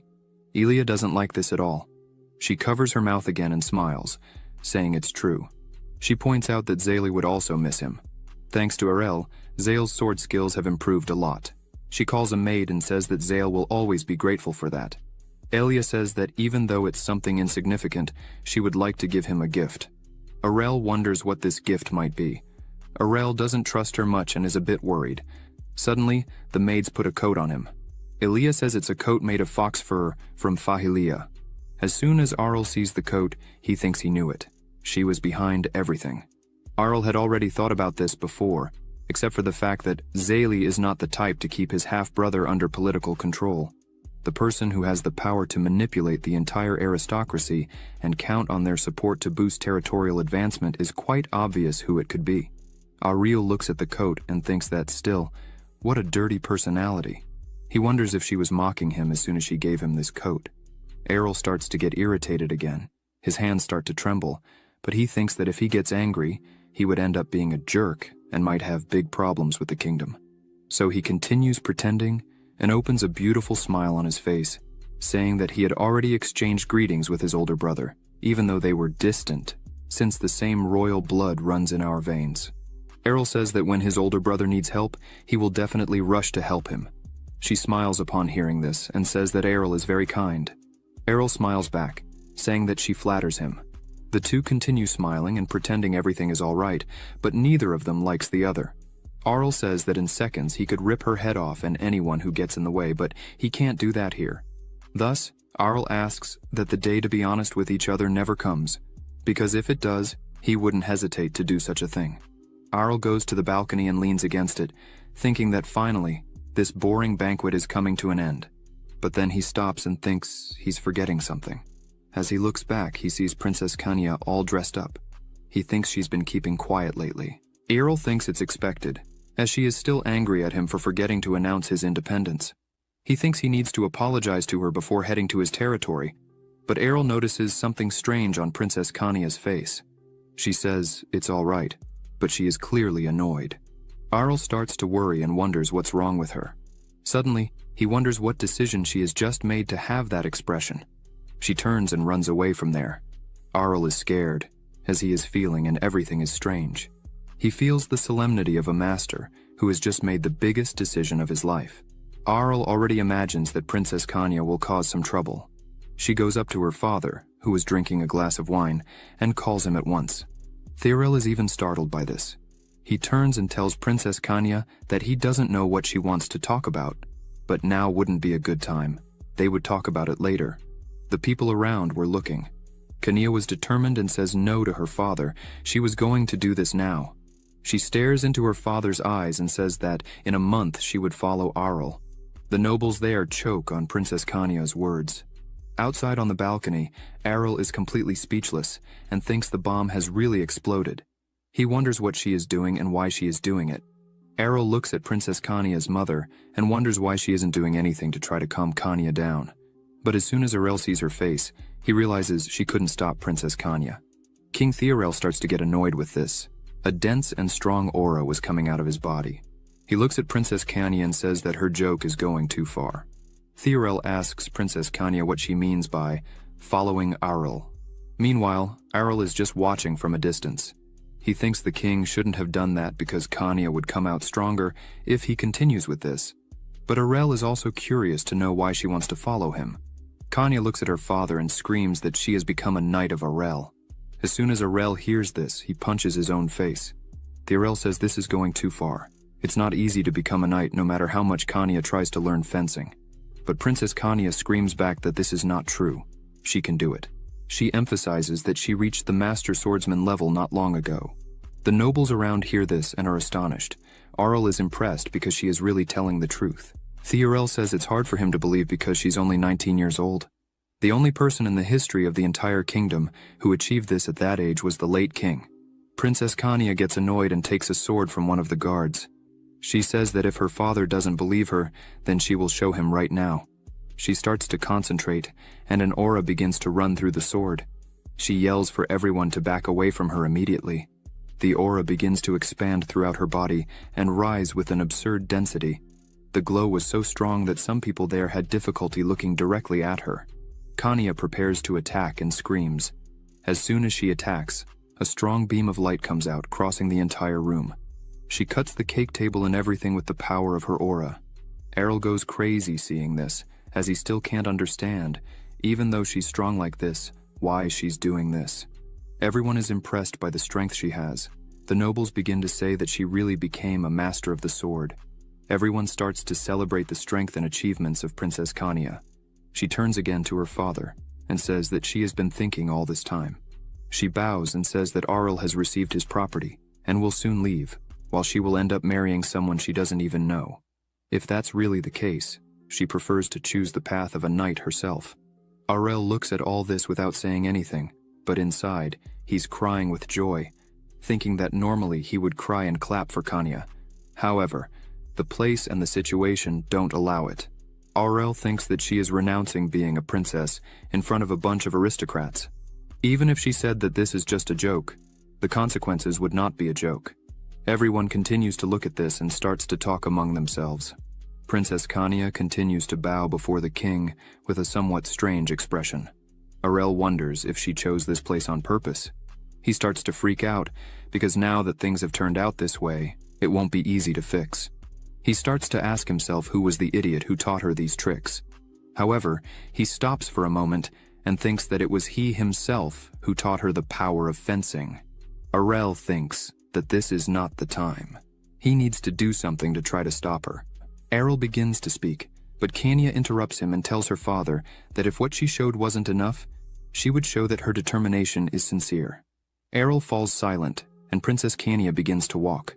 She raises her sword and places it near her chest and kneels before Arl and begins to say, "The sword that was trained in this life, and the sword that will have to be trained in the future, in this place." She swears that she will dedicate to Arl. She swears to stand by his side and defeat all the difficulties in her path with her sword. Arl is speechless, just looking at her. Kanya drops the sword and holds Arl's hands, saying that from this moment on, she, Princess Kanya Ernisia, promises to be his knight. This is the knight's vow. Arl continues to say nothing, and is a little impressed by Princess Kanya's determination. Arl looks at her, thinking that it's hard to say that this is a formal oath, as Kanya is a princess and does not have the title of knight, and most importantly, there is no consent from him. But that's not even the main problem. The bigger problem is that all the nobles were there looking at the two of them. The oath of a knight is not something that can be considered a joke. Moreover, the person who has reached the rank of Master of Aura is making such an oath, so no one has a choice but to accept that the oath was really made. Arl puts his hand on his head and sighs, because he just realized that all this was part of her plan. While Kanya is kneeling looking at Arl, she thinks that she is not doing this just because she is concerned about Arl, but also to open paths for herself. Arl looks at everyone and thinks that it's really very funny, because everyone's expressions are no joke. King Theorel is completely shocked by this. Kanya's mother even sat on the ground, shocked by the situation. And most importantly, the beautiful evil aunt was completely irritated by this. Arl thinks that she thought she had gotten rid of the long-standing annoyance. However, now the situation is delicate and this is certainly putting her in a bad mood. Errol says that if it were another case, he would laugh in her face. But at this moment, he's almost crying too. Errol looks at this and thinks that he had thought this when he turned 1 year old. His birthdays never end in a normal way, and that's why he doesn't want to have another birthday feast anytime soon. There are some commotions, but time continues to pass. Things were being arranged in their carriages. Arl picks up his suitcase and says he will say goodbye now. His mother goes near him and says that time really passes very fast, as it seems like he was born yesterday. But he's so big now. Arl smiles and says he promises to visit her frequently, so she doesn't need to worry too much. His mother says that she is really worried, she and Chena, his former nanny, because he never cried so much since he was little, but still grew up peacefully. This surprises him as he thought that crying little would make him a great baby. It seems he still has a long way to go. His mother looks angry at him while holding his hand and says that he has a weak body, and therefore if he gets sick, he needs to ask for help immediately. He smiles at her and says he already knows that. Arl asks her once again not to be so worried. He takes the opportunity to start talking about the land he is going to, but his mother interrupts him and says that she already knows where he was going. Arel is surprised by this, as he did not imagine that she knew even that, as he made sure to keep it a secret all this time. She scolds him and asks if there is any mother who doesn't know where her son is going. He feels a bit embarrassed and scratches his head while thinking that even a former professional like him is helpless in front of his own mother. She runs to hug him and says that, as it's about him, no matter where he goes, she knows he will do well in any situation. This leaves Arl with no answers to give. She hugs him tightly and says, that's why she's not going to say she's worried anymore. She just asks him to stay safe because she loves him very much. Arel's eyes start to tremble and fill with tears with these words from his mother. Arel closes his eyes and says he will be fine, and asks his mother to always take care of her health too. Independence is the separation between parents and children. Even though he can come back frequently, it's something very sad to do. And so, the two say goodbye. Arl departs for his new land, facing the cold and snow on his way, the northernmost part of the kingdom on the map, a frozen land located under the icy mountains.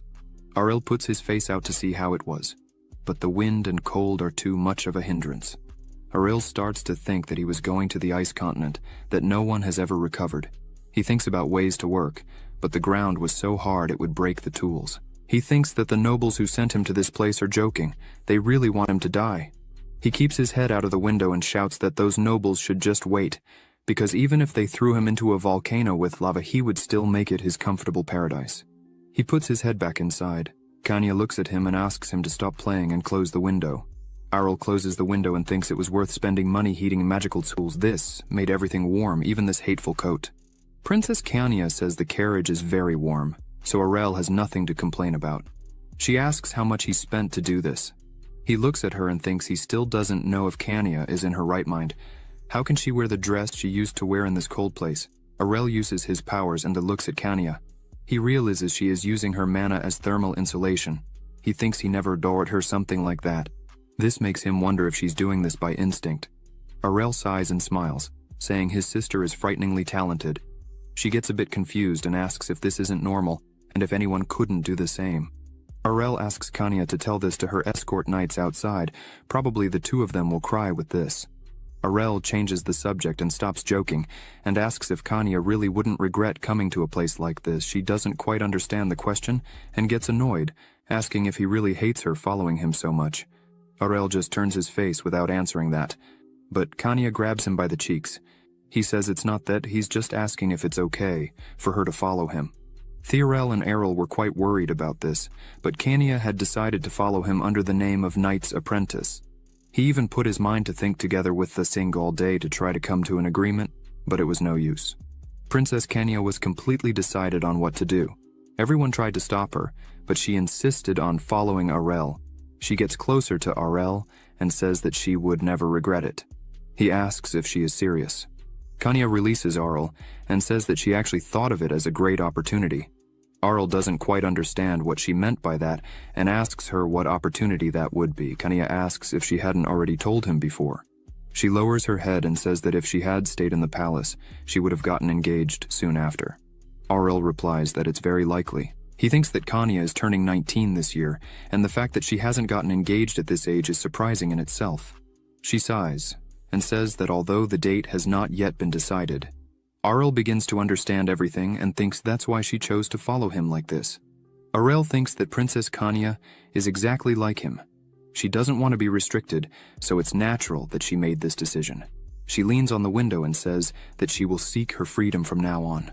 Arel asks who her partner would be. Kanya says she didn't know, as she had rejected it before even hearing the name of who it was. Arel makes a strange face and thinks it's lucky that they didn't end up together, as even a nobleman would have difficulty dealing with her strong personality. As they continue their journey, Arel thinks he doesn't know who the wretch is, but that person should thank him. Or maybe not. A few hours later, they finally arrive at Prince Arel's castle. He and his guards enter smiling. Currently, Arel has 1,000 soldiers, 200 slaves who will be the residents of this place, and lastly, the alchemist entourage and maids. Arel smiles and thinks that it's time to start building his own empire. First of all, command over the military of Fahilia was basically assumed by Asha and Sena, who took care of everything.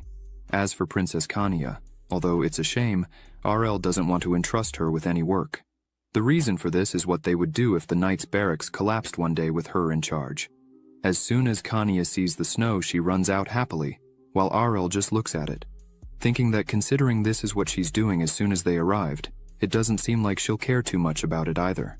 Arel goes to his room and sits in his chair and wonders if it's really time for him to start working. The total population of Fahilia is about 10,000. They live in 12 villages. Arel starts thinking about the best ways to connect all the villages while he reads the books. He thinks that most of them are hunter-gatherers who have lived there since their ancestors. There have been no new residents for decades, and the population continues to decrease. This makes Arel realize that this place is not just poor, but also on the path to total ruin. The royal palace does not charge taxes from this place. They just put this place on the exemption list and completely ignore it. Arel sighs deeply and thinks, who the hell was the former lord for this place to end up in this situation? He lies back in his chair with a book in his hands. There was the accounting record. Arel starts reading and realizes that it was an ambitious attempt to recover this land. As the deficit was very high, the former lord borrowed money from other territories, and thanks to that, he went bankrupt.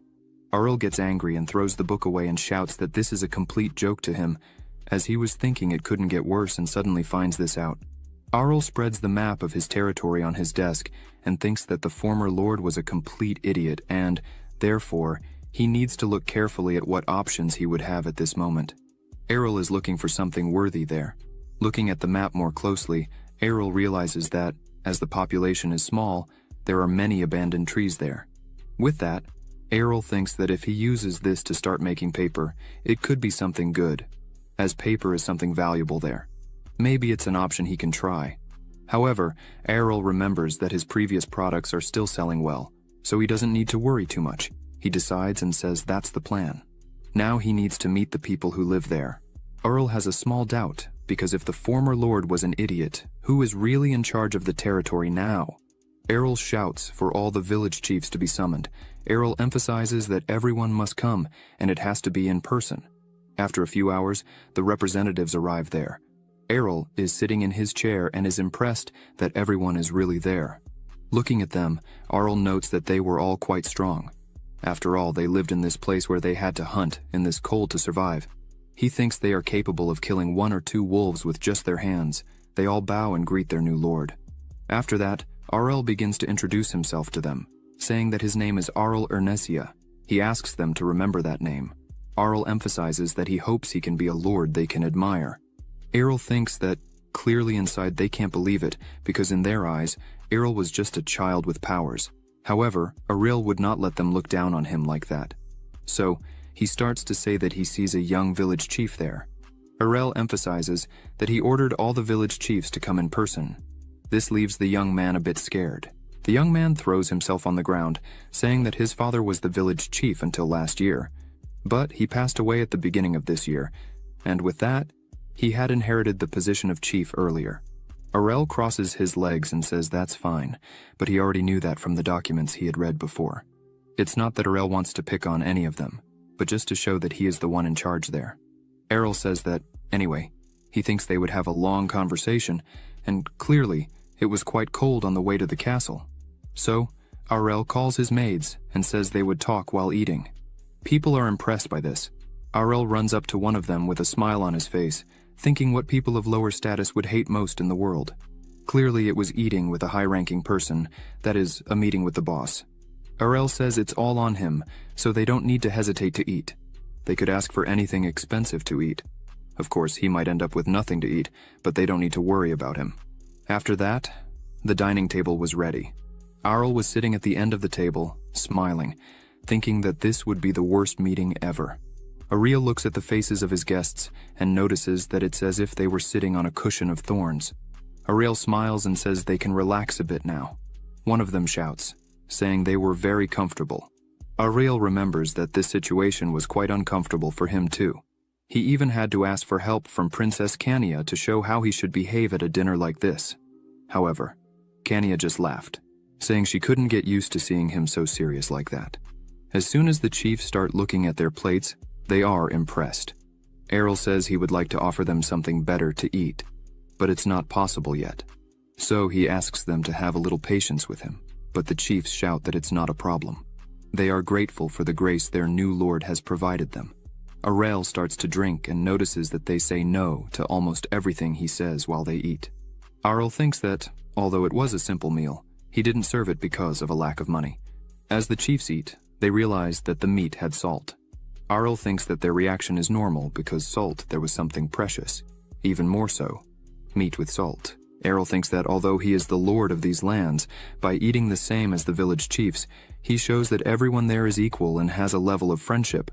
Thus, it is clear that he is thinking of everyone there. Errol takes the opportunity to start saying that, apparently, the previous lord gave them all a hard life. He emphasizes that he knows how they feel, because if their leader is a complete idiot and follows only his ideas, the population suffers. Errol asks if they would be okay with that. Errol says that if everyone there continues doing what they are doing, in about 10 years this place will be completely ruined, because they are surviving somehow by hunting. Errol asks how long they can last with that. Errol emphasizes that from today he will start giving them various orders. There will be times when they won't understand them, so that's why he wants to warn them in advance. Errol finishes wiping his mouth, slams the table forcefully, stands up and shouts for everyone to just trust him no matter what happens. The chiefs were a bit confused, but they think that His Highness is right. The guards think that His Highness is justice. They start to see Errol as an angel, but he says that's not the case. It's as if everyone there is a fanatic for religion. Errol continues saying that anyway, it will be a big problem if they are dissatisfied with the orders they receive. If they follow them correctly, he will make sure that even the residents can eat like this. Errol claps to get everyone's attention and says he will state his first request. He knows they have already been notified, but he wants everyone to accept the residents he brought. The slaves should have been transferred to the villages. They were all freed to live with their families in the villages, and those who received education will work there perfectly. One of the chiefs says that the biggest problem in accepting them into the villages is that they wouldn't know if other residents would understand this situation. RL thinks for a bit and really finds it will be difficult. Even though they are freed, the disgusting wall of status is hard to break. From the residents' point of view, they are even strangers. RL tells them not to worry about it, as he is asking them to just accept them into the villages. With that, they would be rewarded with something else. RL smiles in a strange way and says he hopes they have understood, as they have already received his sincerity. The village chiefs end up agreeing and saying they will do their best. RL smiles and says that is really good to hear. After the end of the meeting and dinner, everyone starts to return to their villages. The young chief turns to another chief and asks if the former lords were like RL. The other chief says that compared to the former lords, RL was a bit strange, as most of the lords who were sent to that place never had any interest in the territory itself, since the place is practically a land of exile for them. The previous lord tried something, but because of his irrational orders, many residents died of starvation, and some of them were injured. But in this current situation, a new lord has come. A boy who has just had his coming-of-age ceremony. Moreover, he is the youngest prince of the royal family. How twisted can life be? The village chief says he doesn't know why the prince came there. At first, he just hoped that he wouldn't be as foolish as the other previous lords. However, after looking into his eyes today, the chief is sure of it. Now this boy is extraordinary. The young chief asks if they will finally be okay. The other chief replies that only time will answer that question. For now, they should try to put their trust in Lord RL. Meanwhile, in his castle, RL was lying on Seina's lap, looking at the papers she brought for him. RL didn't seem very excited about what he was seeing and asks if that was really it. Seina starts to stroke his head, saying that he was looking at the documents that the servants had in their hands not long ago. RL was acting like a baby. He replies that's exactly it, he needs to check something. RL continues looking at the documents while Seina kept stroking him. He says that when he took over, the total population was about 10,000 people. However now, when he looked again, there are only 9,651 people. Including the villagers he brought, there should be about 9,800 people. Seina now massages Errol's hand and says that, indeed, compared to the time she lived there, the population had decreased. Errol says that certainly, considering the blank period before taking over the position of the former lord, it's true that the population is declining. The number of newborns is also terribly low. As expected, poverty is the biggest problem of these lands. Seina continues to massage Errol's hands while he closes his eyes and thinks that, from the money he had earned so far, he could invest as about 450,000 euros. If he keeps the situation as it is, he thinks they could last about 50 years. Errol thinks he's in a mud puddle up to his waist. He gets annoyed because the nobles of the family wanted to leave him rotting there for half his life. Clearly, they were trying to kill him by pushing this muddy economic situation onto him. Errol thinks again about what he could do there. He tells Seina that it would be very good to do agricultural work there, but she starts saying it's impossible. The former lord went bankrupt precisely because of this, shortly after promoting agriculture. Errol continues thinking and says that the former lord really was not a normal person. He thinks again and closes his eyes. Errol thinks that agriculture is limited to self-sufficiency. In the end, trade using specialties must be the only solution. Suddenly, Errol stands up shouting that he had some plans, but now they would need to hurry to prepare the ground for him to execute his plan. Seina is happy with this and claps for him. With that, Errol and Asha go out for a walk in the snow and cold. Errol thinks that, first of all, they would need to have a road to facilitate everything. He tries to imagine what it would be like to walk there with carts. He is worried because the soil is unstable due to frequent snow and poorly maintained roads. A merchant could easily have an accident going there. Some village chiefs receive the road construction plan from Fahilia and are amazed. After reading, the chief says that, from what he understood, Errol was hiring and would pay a fair wage. The chief says that, if you take into account what he said the other day too, the chief asks if they should try, since the lord would take care of the construction cost. However, the rest of the villagers did not exactly know what to answer in this case. However, after a few minutes, they decide to look at the construction site to see what it would be like. As soon as they get there, they are amazed, as there are several people working there and materials arriving from all over. As they looked at all this, a person was talking to Lord Errol. The man points out that this work would be quite large, and therefore they should follow the plan very well. Aurel crosses his arms and says that it's not a problem if it takes longer than planned. Aurel asks them not to worry.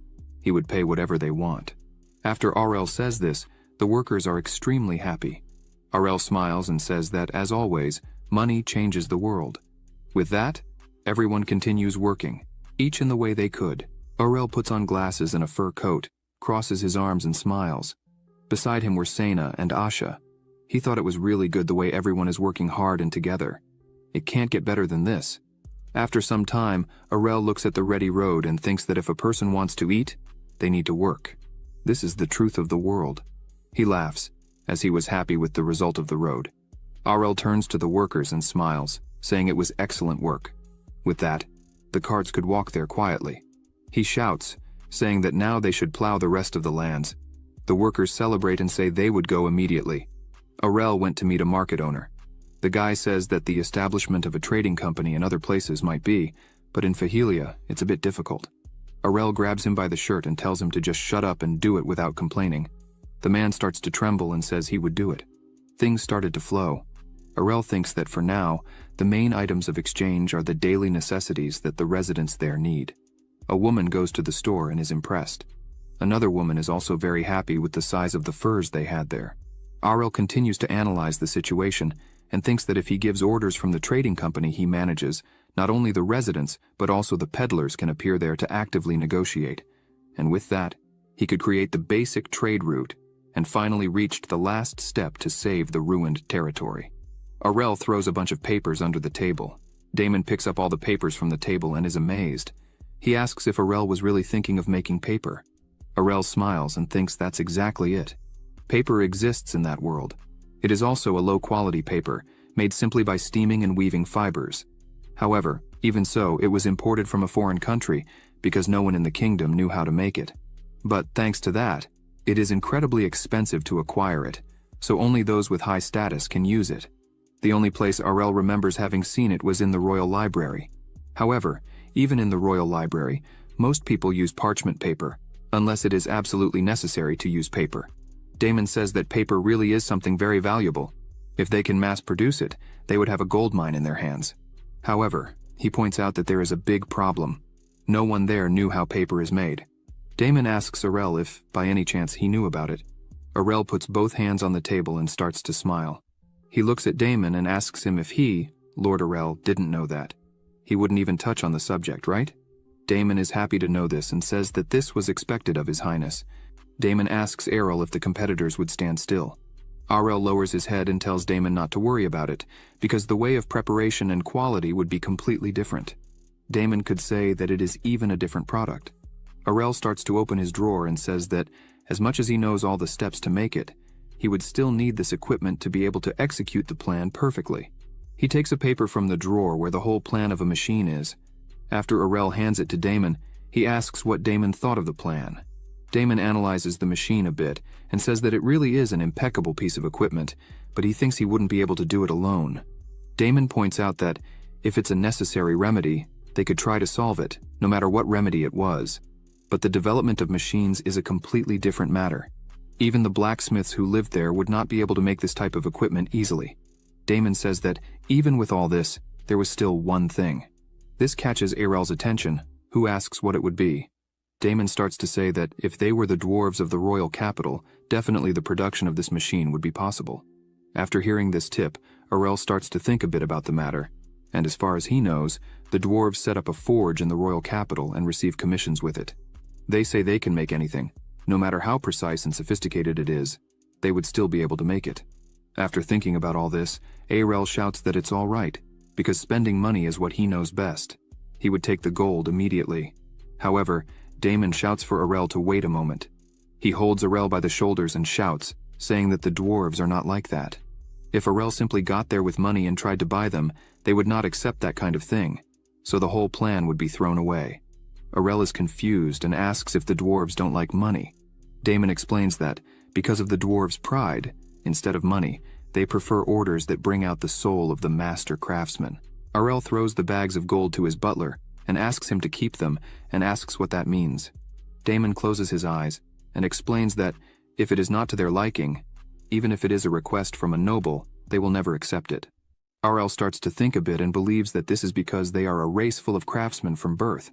That's why instead of a high salary, they think that the chance to use their techniques is more rewarding. RL thinks that this is the perfect condition to starve to death. Damon says he has contact with a dwarf. He would get in touch with him and try to solve this. RL is very excited and says that this is a great idea. They should do it. Damon says that if they show this project, he is sure that the dwarves would be interested. RL says that's great, and because of that, he would give the letter with the details of the machine with Damon. After a few days, in the dwarves' forge, iron factory, the dwarves were working hard. One of them shouts that he didn't want to see laziness there, because if they hadn't made progress today, tomorrow's work would be doubled. The dwarves there are scared by this and start working more. Suddenly, the messenger arrives and calls their chief, saying he had a letter for him. The chief asks what kind of letter it is, and if it's from the damned royal family again. The dwarves' chief yells, saying that he had recently given them a sword, made especially for a child who is a prince or something. The chief emphasizes that he is full of orders until next year, so he wouldn't be able to accept more orders. This chief is named Aachen. He goes to the messenger and asks what kind of stupid order they wanted now. The messenger says it's not quite that. The sender is the alchemist who had been there 10 years ago. Aachen asks if it's from Damon, that boy. With that in mind, Aachen takes the letter and sees that it's from Fahelia.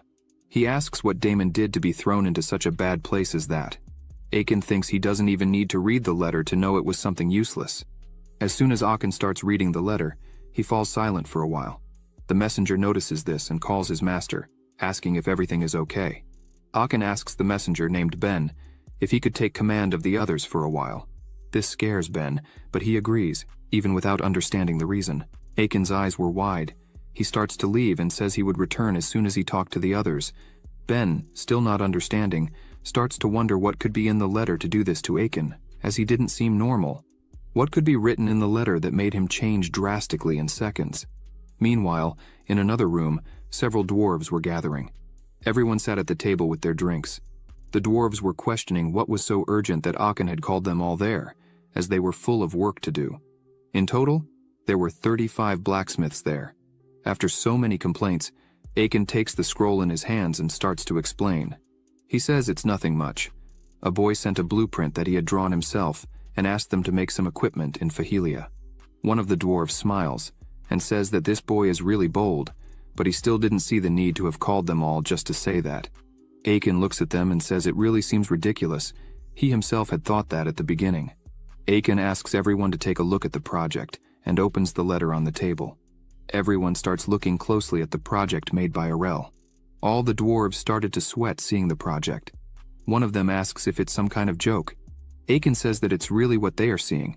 This project is for a paper-making machine. Aachen asks if they remember what happened 5 years ago, a boy from the east who said he wanted to make high-quality paper. One of the dwarves lowers his head and says they could remember perfectly. In the end, the dwarves couldn't meet the expectations with their skills, and that was the greatest humiliation and shame they felt. Because of that, he himself almost threw his hammer away. Aachen stands up and raises the paper high, saying that someone in Fahelia just presented ideas and technologies that they couldn't even dream of reaching 5 years ago, and best of all, he's asking for help, asking them to send workers. The dwarves get a little irritated with this. Aachen sighs and sits down again, and says that since no one else wants to do it, then he would go alone. The dwarves tell Aachen to stop talking nonsense. They ask Aachen if he doesn't have too much work to do. Aachen says that his disciples could take care of everything. He emphasizes that he would be the only one going, and that there wouldn't be enough workers in that case.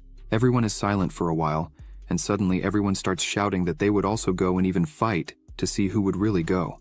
Aachen sits holding the scroll in his hand and looks at everyone while thinking that, as he expected, they can't hide their excitement. They must have been intrigued by the project. After a while, Aachen shouts for everyone to stop and be quiet, as it was not possible for all of them to go. If everyone went, the forge would be closed. Aachen emphasizes that only half of the team could go on the trip. The other half had to stay so they could deliver all the orders without delay. However, everyone offers to travel again, and this starts to cause another tension between them. Aachen sighs again and says there's no way around it. They would have to decide with that. The dwarves stop and start saying that really that is the best way, and the only way to solve the problem. Suddenly, Ben goes to the meeting room and opens the door, asking Akin if he could clear up a small doubt. However, as soon as Ben looks into the room, he sees all the dwarves inside brawling. When dwarves don't agree on something, they decide fairly by brawling. That's the iron rule of the dwarves who have been running this forge for many years. Ben just closes the door. A bottle hits the door, almost hitting him. Ben says it's always the same, he would just leave there. Meanwhile, in Arel's palace, he was lying in a chair, saying that it would take at least 5 days for the dwarves to send a response. He wonders what he should do until then. Then, he gets up from the chair and jumps on the bed, saying there's nothing better than just doing nothing. He covers himself and rolls around in his bed, saying that there would be no work for a few days, so he should rest until then. He says he would start by taking a nap, even drooling. Suddenly he hears a very loud noise that almost scares him to death. Arel gets up all wrapped in his blanket and realizes that the noise is Fly. He asks since when Fly became so noisy. He shouts that this is harassment. He looks out the window and sees Fly upside down. He asks what he was doing there. As soon as the sleepiness passes, Arel gets worried because he just saw Fly there. This shouldn't happen, as this creature can definitely fly, but there's no way it could reach that speed. Not to mention the most important thing, this place is too high for a baby griffin to fly. Fly was falling uncontrollably, but outside was Princess Kanya, waiting to catch him. As soon as he falls, she manages to hold him. Fly was completely scared of this. Kanya asks him why he couldn't fly higher. She says she would help him. Fly was trembling and crying. She starts spinning with him too fast, and then throws him up very high. Arel goes outside and asks her what she was doing. He asks if Fly did something wrong to her, like touching her dress. Kanya turns around and asks what Arel was saying, as it wasn't anything like that. However, when she turned to talk to him, Fly goes straight past and falls to the ground, creating a small hole and getting a bit hurt. Arel says that if there's nothing wrong, why was she intimidating Fly? She screams that it was a misunderstanding. She kneels down and starts cleaning Fly, but the poor thing was all hurt. She says she was just giving him a little training, there was no reason for her to pick on him. Arel is not pleased at all and says that this is not training. Since the beginning of the transition of functions, Kanya was the only one who was free, while everyone else was working. Kanya's daily routine was to eat, train in fencing, sleep, and so her days went. For someone who can't stay in one place, when she started fighting against boredom, she saw Fly playing in the garden. Right at that moment, Fly's misfortune began. Kanya turns to Arel and says that Fly would become a beast in the future, but he was still too slow. What should they do about it? Arel asks if that's why she was doing this to Fly. She says that's exactly it, and asks if he understood now. Arel puts his hand on his face and says it would have been better if he had taught her common sense and not fencing. Fly agrees with this. Arel thinks he could use these free days to spend more time with Kanya, as everyone was busy, even he was full of work. However, he would have a few free days until the dwarves responded. Arel begins to wonder what siblings usually do for fun. He tries to remember his first life, but remembers that he was an only child. Arel says that he had blood relatives who could be called brothers in all his past lives so far, but their relationship was not very good. It was quite normal for them never to talk to each other. Arel thinks that a former professional like him doesn't know what to do at this moment. He takes Fly from Kanya's hand, leaving her surprised. He releases Fly, shouting for him to be free. She gets angry, yelling at both of them. She asks Arel why he had done that. He says he just saved a poor griffin. Fly was so happy that he even cried for being finally free. Kanya was mad about this. Arel thinks that now he would be an exemplary younger brother in this life. He starts to say that, since Fly was no longer there, they could have fun together today. They start playing chess. Kanya makes her move. Arel makes his. After a few moves, Arel wins the game. Kanya is a bit frustrated with this. She throws everything up, shouting that she couldn't do this kind of thing. Arel is scared by this, as one of the pieces hit his face. He thinks he never imagined he would see someone flipping a chessboard in person. Kanya was crying at the table, shouting that she couldn't continue doing this because it all made her very restless. She screamed that Arel didn't help because he didn't make it easy for her to win at anything.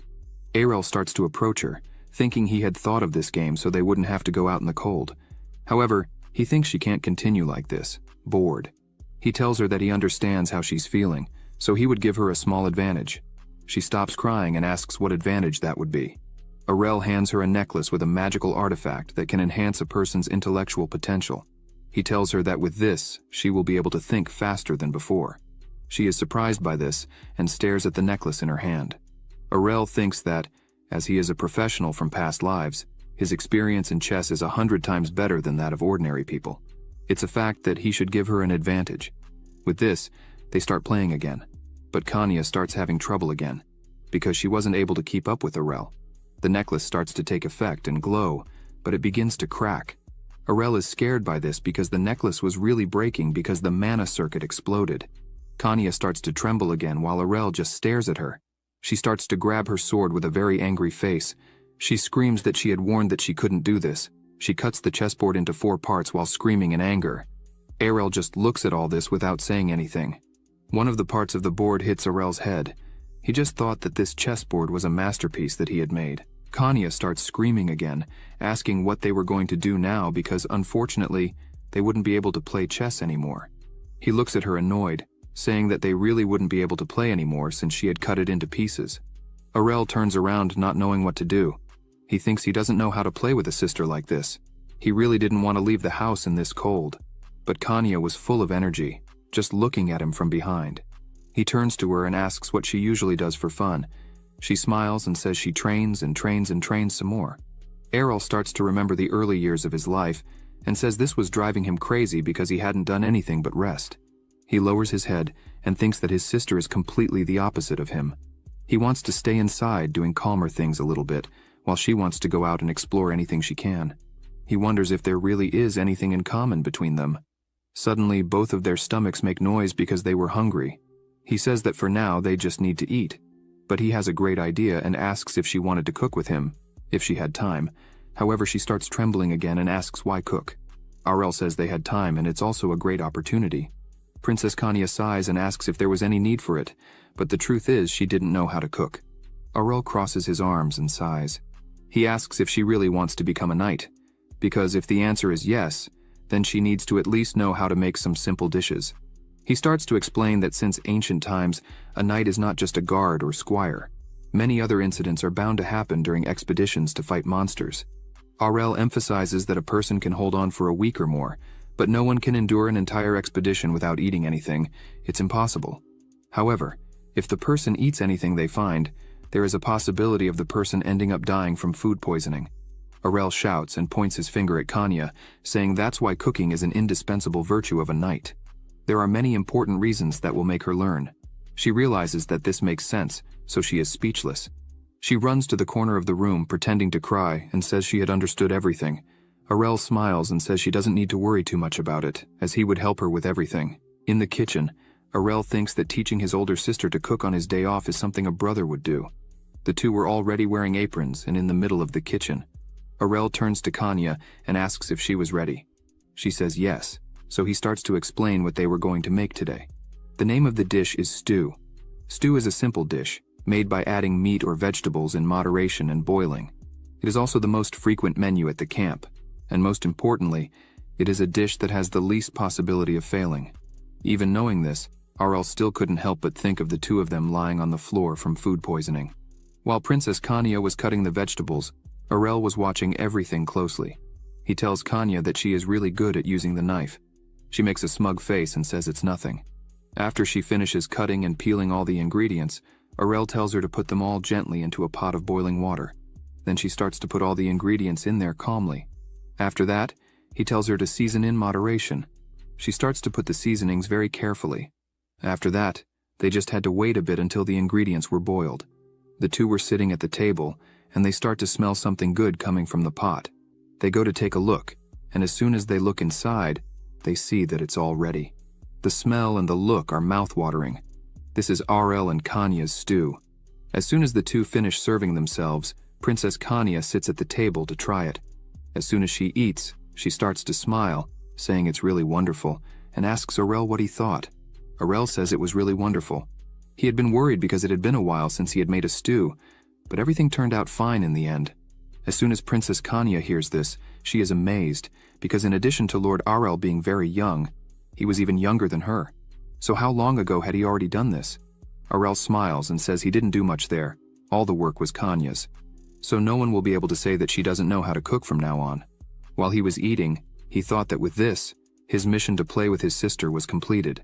When they finish eating, he will recover the nap he had lost earlier. Kanya thanks him for the words he had said to her, but suddenly a man runs into the kitchen shouting for Aurel. His clothes were all destroyed. He shouts, saying they were in trouble. Aurel is worried about this. He even spit out the soup. He thinks he had told no one to bother him today. If someone disobeyed his orders, it must be something serious. Aurel quickly stands up and slams the table, asking what had happened. The man screams that a group of dwarves had arrived there. Aurel doesn't understand this and asks what he meant. The man, crying, says it's the dwarves. They are outside, holding various tools and threatening to kill him if he doesn't call the Lord immediately. Aurel stops responding while the man was still shaking him and screaming, begging for him to save him. Aurel thought those dwarves were there. It seems his day off had come to an end. Back in his office, Aurel sits in his chair with his hand on his head, wondering what's wrong with these people who don't have common sense. It's not right to receive a letter and come running to the person's house. The right thing is to respond to a letter first and then proceed according to the procedure. Aurel says he really didn't imagine they would come so quickly. For now, he should show them dignity and receive them as the Lord. Aurel begins to say that it's really wonderful to see them there so excited. Probably all of them were from the blacksmith factory, but Aiken interrupts him and asks who was the boy who drew that.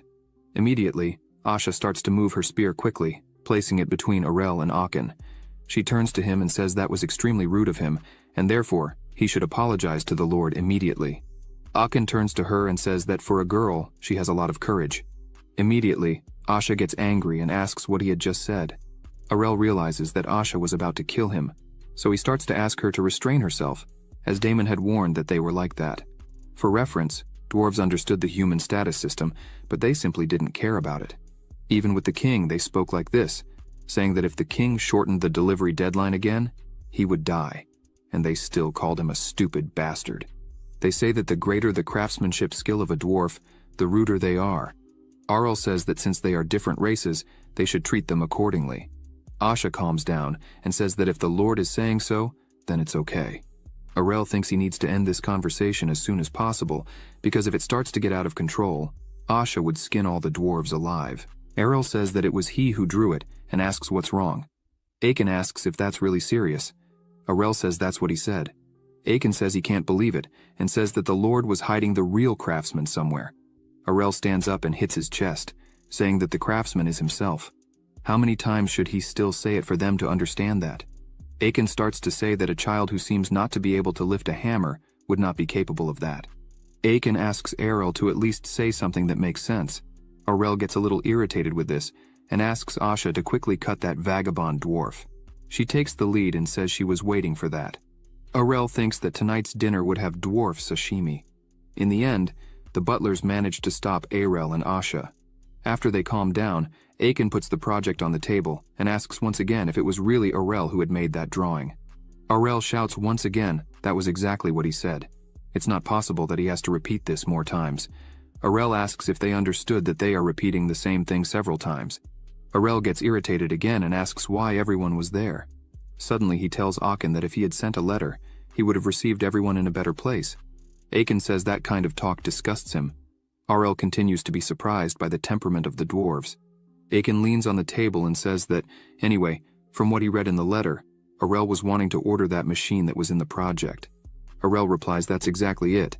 They didn't have any skilled blacksmith to be able to make that. Aiken says that, anyway, it's impossible to make those pieces with human hands. Aurel looks at this and thinks that Aachen was saying this as if it were a certain gift. He wonders if this is the pride of the dwarves. Aurel thinks it was important for him to have listened to Damon's advice. If you enjoyed this video, subscribe to the channel, hit the bell icon, and like the video. Thank you.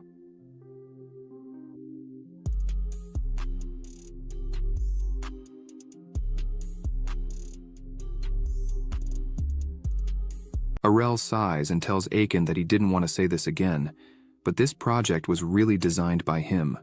Aurel stands up and puts one foot on the table, striking a noble pose. He closes his eyes and says that if they are wondering how a boy was able to do this, the answer is very simple. He was a genius. Aurel continues explaining that he drew that machine in the blink of an eye because he was a true genius. Aurel asks Aiken why he keeps asking these meaningless questions. Aurel doesn't understand why these questions and asks Aiken what he really wants to hear. Aurel emphasizes that he is indeed a genius. He could even draw that machine with his feet if Aachen knew what he was really capable of. or what he did when he was younger. They would probably faint in shock. Some dwarves begin to comment that Arel was going crazy. Aiken just says that he understands, but he is a little surprised by what he is seeing. He sees Arel with his foot on the table, striking a ridiculous pose. He says that there really are many madmen among intelligent people, and that is why he was sure that it was Arel who had made the drawing. After that, Arel sits down quickly and thinks that it finally worked, because there is no better way to convince a madman than to be crazier than him. Now they could start the negotiation in earnest. Arel begins to say that he wanted to commission them, but Aiken interrupts him, saying that he really didn't care about that. They had made their decisions as soon as they decided to meet Arel. Aiken points at him and smiles, saying that they would take care of it. Arel is completely shocked by this. He asks if it is right for Aiken to make this decision so easily, because Arel hadn't even talked about labor costs and detailed estimates. Aiken closes his eyes and says that none of this matters to them, because they decide whether or not to accept the job. Aiken emphasizes that for them to know the rest, they needed to accept the job because the project he had was not complete. Arel smiles, as he had really done it this way. Arel apologizes and says that it was not his intention to play a prank on them by showing only half of the project. The dwarves close their eyes and say that it was all right, because for an engineer, technology is life.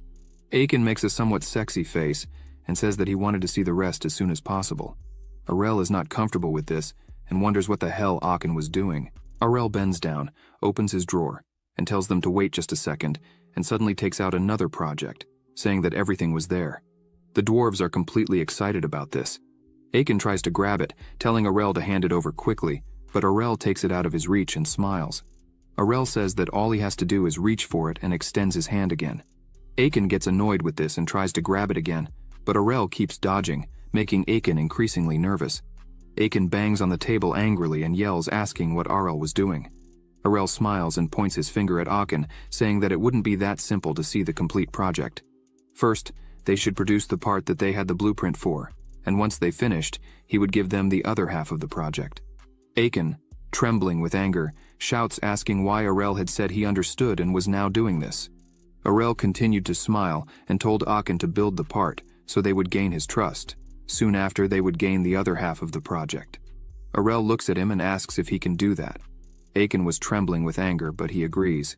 He turns around and tells Arel to wait a moment because they would finish quickly. Aiken's eyes burned with anger because of this.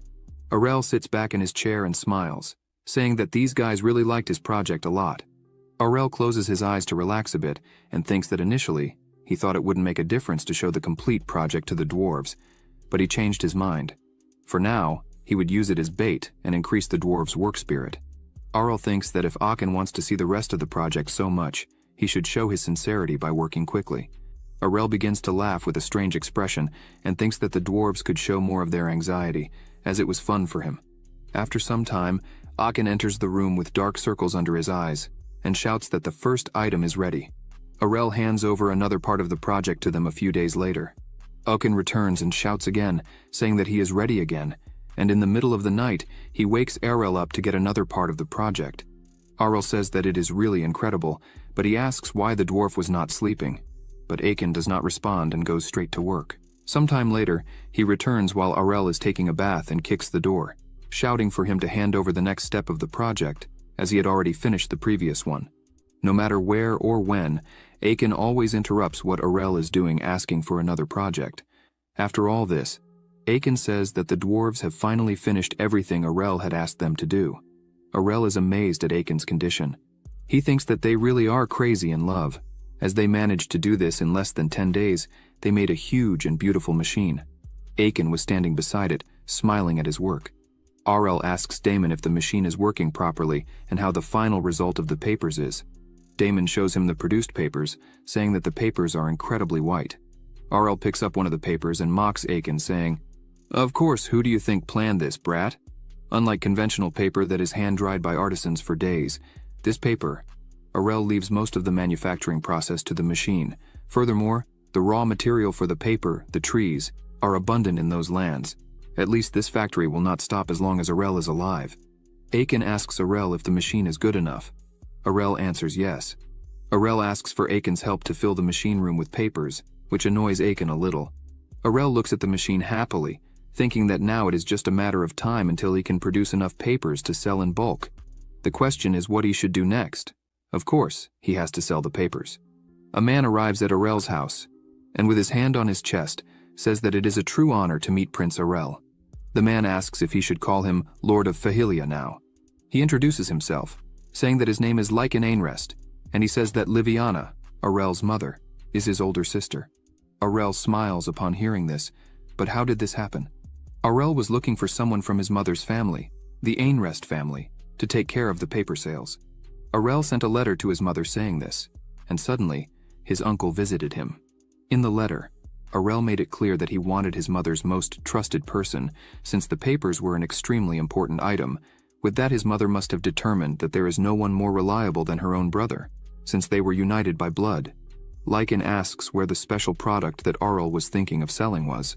Arel unveils the papers and shows them, smiling, saying that it was right there, the product in question. Arel emphasizes that he was very confident in the quality of the product. Lycan takes a paper in his hand and is impressed. He shouts, asking if that was really a real paper. Arel replies that it was exactly that. Lycan starts to shout at Arel, saying that he would be honest with him. Lycan begins to say that when he heard that the goods were paper, he thought that Arel had finally chosen the wrong business. Arel is startled by this and asks why. Lycan continues to look at the paper in his hand very carefully and says that the quality of Arel's paper far exceeds that of high-quality products, and its price is cheaper than parchment. This will really start a revolution. Lycan says that furthermore, he had heard around that they were in trouble because the merchants dealing with the East continued to make irrational demands regarding paper. The amount of imported paper decreased, but the price kept rising, so they had no choice but to buy it at a high price from the church or the royal family, of course. That is a good thing for them. Arel listens attentively and thinks that no matter what world he is in, monopolies are causing a lot of problems. Lycan says that the problem is how the merchants dealing with the existing paper will react to this. Arel becomes serious and tells Lycan that he doesn't need to worry about that because these people have no reason to attack them. After all, his paper is a completely different product from the existing ones. Lycan becomes a little serious after this and thinks that he is going to sell a product that not only has superior quality to all other existing products without relying on any arbitrary method, but also a unique technology that no one can find fault with. Lycan wonders if there is a more perfect product than this. Lycan tells them to make a sales plan immediately, due to the reduced revenue. They established a distribution plan where the paper is needed first. Arel looks at his uncle satisfied, thinking that he could see in his eyes that he had really turned into a true merchant. And this makes Arel very happy because he could definitely leave all this work to his uncle without any problems. Arel thinks that once again he would make a fortune. After a few days, Arel says that they had found a way to distribute the paper. The dwarves managed to fill the paper machine room. Arel was all bundled up in clothes in the middle of the cold.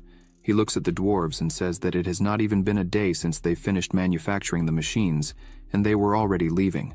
The dwarves look at him. Arel says that he was thinking of offering food and drink to celebrate the completion of the work. Aiken says that they have many accumulated orders. Their disciples will probably die if they stay there longer. Aiken smiles and tells Arel that if he has another order, he could ask them at any time. The other dwarves smile at this and confirm. Arel watches them leave and thinks that they will come back quickly just because they have a lot of work. Arel wonders if he should call them cool or insensitive. Arel takes off his hat and smiles, feeling accomplished, thinking that thanks to all these dwarves everything is ready, now they will start selling the paper. A few days later in a city, people pick up the paper in their hands and are impressed, asking how that could be paper. Other people are surprised because the ink does not smear as soon as it is written, making the paper quite durable. Even the sisters of the church are delighted, saying that the quality of the paper is incredibly superior to the existing paper from the Presh family. Another one says that, on top of all that, it is much cheaper. The nobles also comment that the new paper that has been circulating these days is a specialty of Fahilia. Another noble says that it is the territory of the newly appointed lord. Everyone was loving the novelty, saying that the Lord of Fahilia had developed the paper, and that was amazing. Besides, they all said that he had spent money from his own pocket to fix the roads throughout the territory. People were excited about this, asking how Arel could be so ingenious. They emphasized that he was doing his utmost to revive that frozen land, and they wanted to help, so they decided to buy all the papers there. A few days passed, and in the main capital, the king picks up a paper in his hand and asks why the material of the documents had changed. He gets irritated because they didn't have the money to use papers with the quality that those had. He asks his butler if he has any answers about this. The butler smiles and says that the cheap paper was recently distributed. It is cheaper than parchment, so it is used by all nobles and merchants. The king is impressed with this and asks where it was made. His butler says it was in Fahilia. Immediately, he is speechless, remembering his son. After a few seconds, he smiles happily about it, thinking that his son remains the same. The butler takes advantage and says that, starting this year, Fahilia also wanted to pay taxes again. The king is impressed by this and asks if the finances have improved there. The king is even more impressed, as his son managed to revive the economy of those lands in a short time, something that other nobles spent decades and could not do. Nothing there. The king says that even though his son is living in a distant and troubled land, it is as if he is saying that his testament has not changed. Meanwhile, Arel is lying in his bed, with crumbs of food scattered beside him, reading and picking his nose. He has a slight intuition, turns to grab his drink, and says that suddenly he had the feeling that someone was talking nonsense. Furthermore, he also felt that someone was inventing a good story about him, when in fact it was not his intention. However, he did not care about it and said that it didn't matter. Anyway, he must have made a lot of money from selling the paper. He begins to drink his soda beautifully and says that he would make the most of it. After drinking his beverage, he thinks that it is as he expected from his refreshment. He wonders how it can always be so good like that, and then smiles. Meanwhile, elsewhere, a beautiful afternoon tea table was set up. Gilles was having his tea and said that the smell of the tea was much better today, unlike the tea they used to have.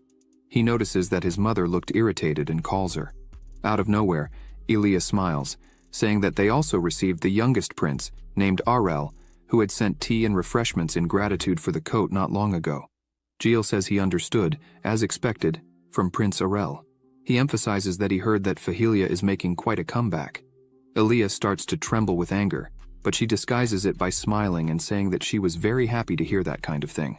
Gilles notices something strange and asks if his mother was worried about something because she didn't seem well. Elia was trying to hide her anger, calmly sipping her tea. She takes a sip of tea and says that it's nothing, it's just the decoration of the room that she doesn't like. She remembers Arel and says that she didn't like it at all. The color is dull and lacks class. She becomes extremely irritated and says that, besides, it was a really pretentious decoration. Gilles is confused hearing this. He wonders if a decoration can really be pretentious.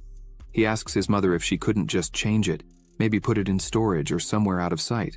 She looks at him and says that she had already done that, but it kept coming back again and again.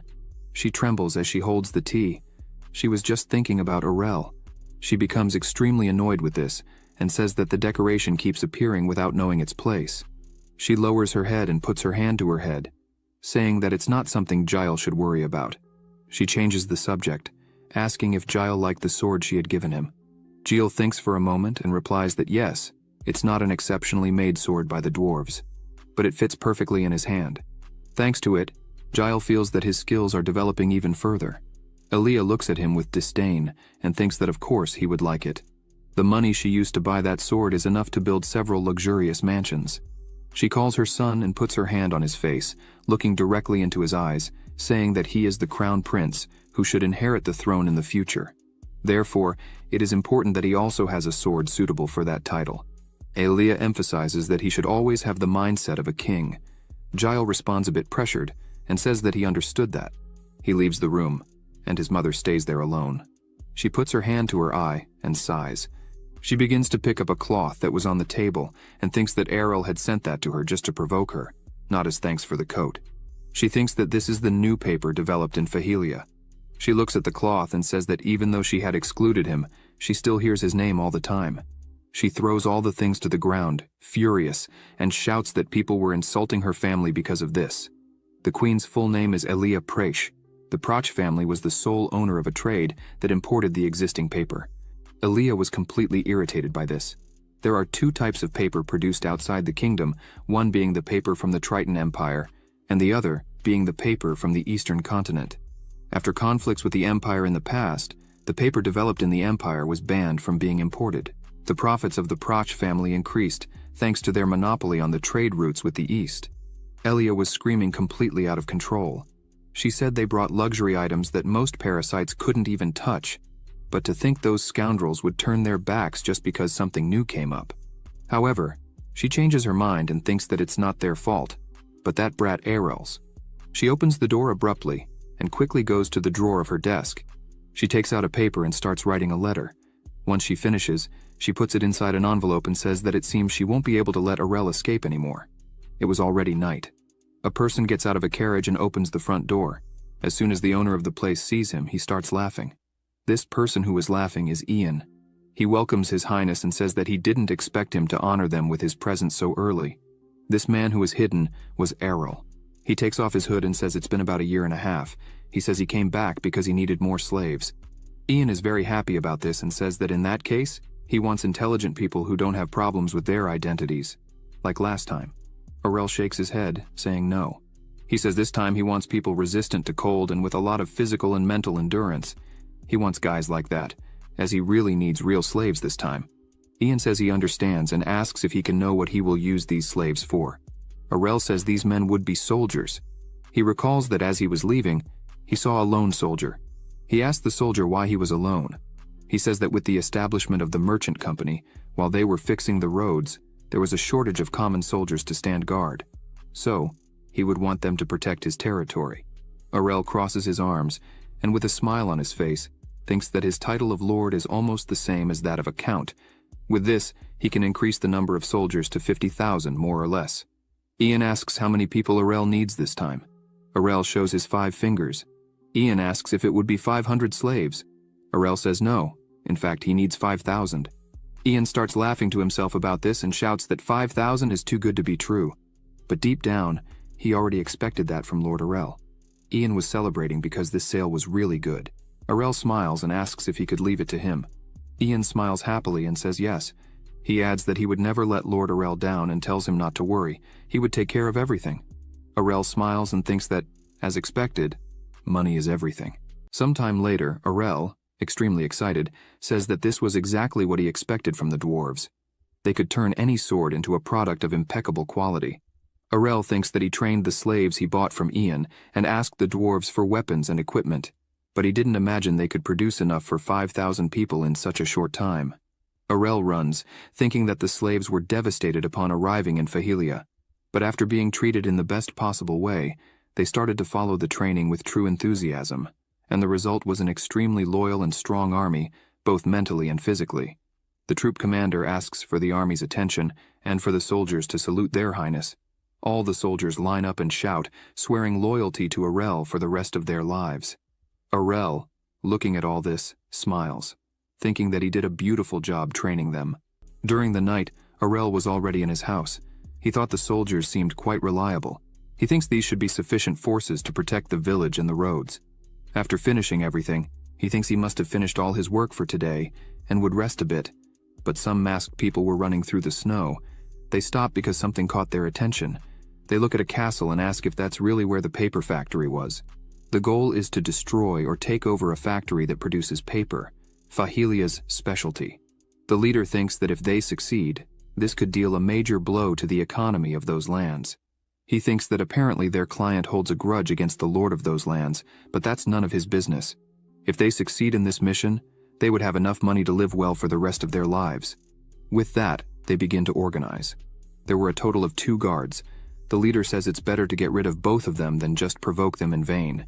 He says they should destroy everything there. Suddenly, one of the masked men appears behind one of the guards, catching him by surprise. With that, he eliminates the first guard. Soon after, the second guard was eliminated too. The group of invaders continues to enter. As they open the doors, they begin to invade quickly. The leader shouts for them to kill all the people inside and also destroy the machines. As they look closely, they scream that this is impossible.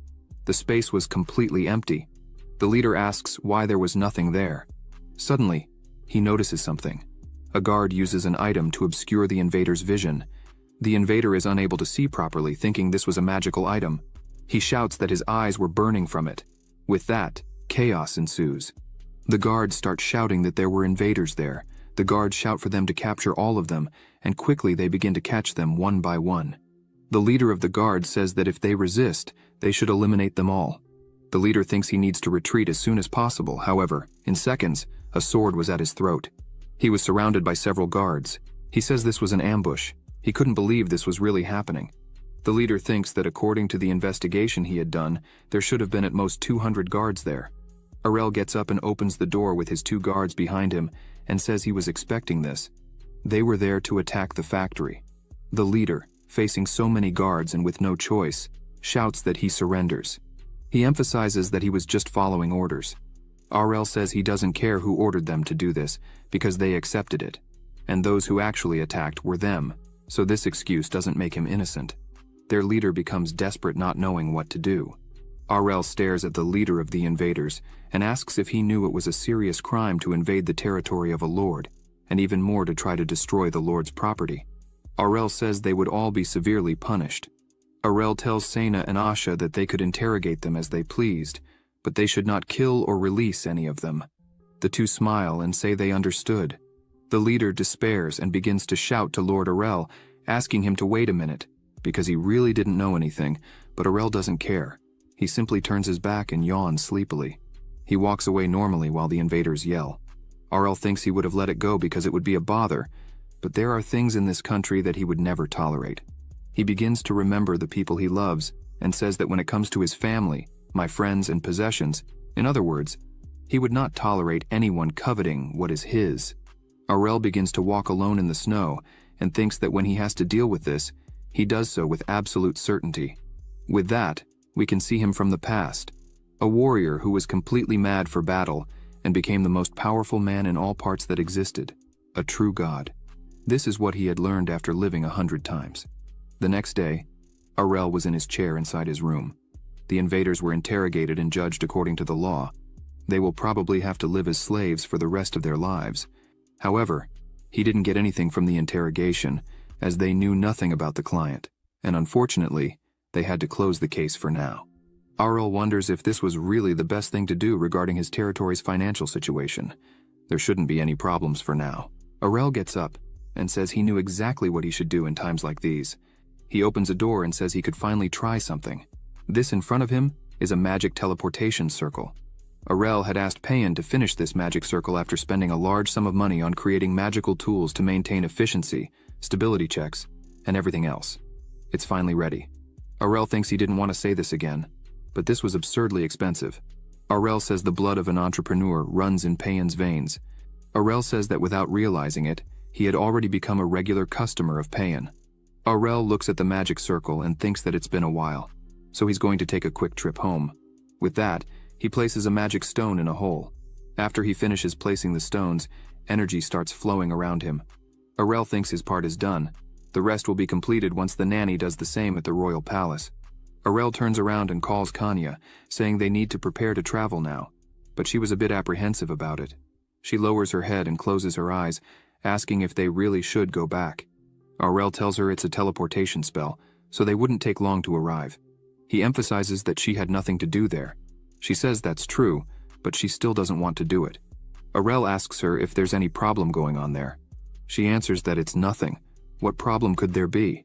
Kanya says she hasn't even fought with her mother, and now it's weird for her to see her mother again. All normal, nothing strange. Arel listens to this and thinks she's really venting. Arel says this is just another reason why they should make this trip.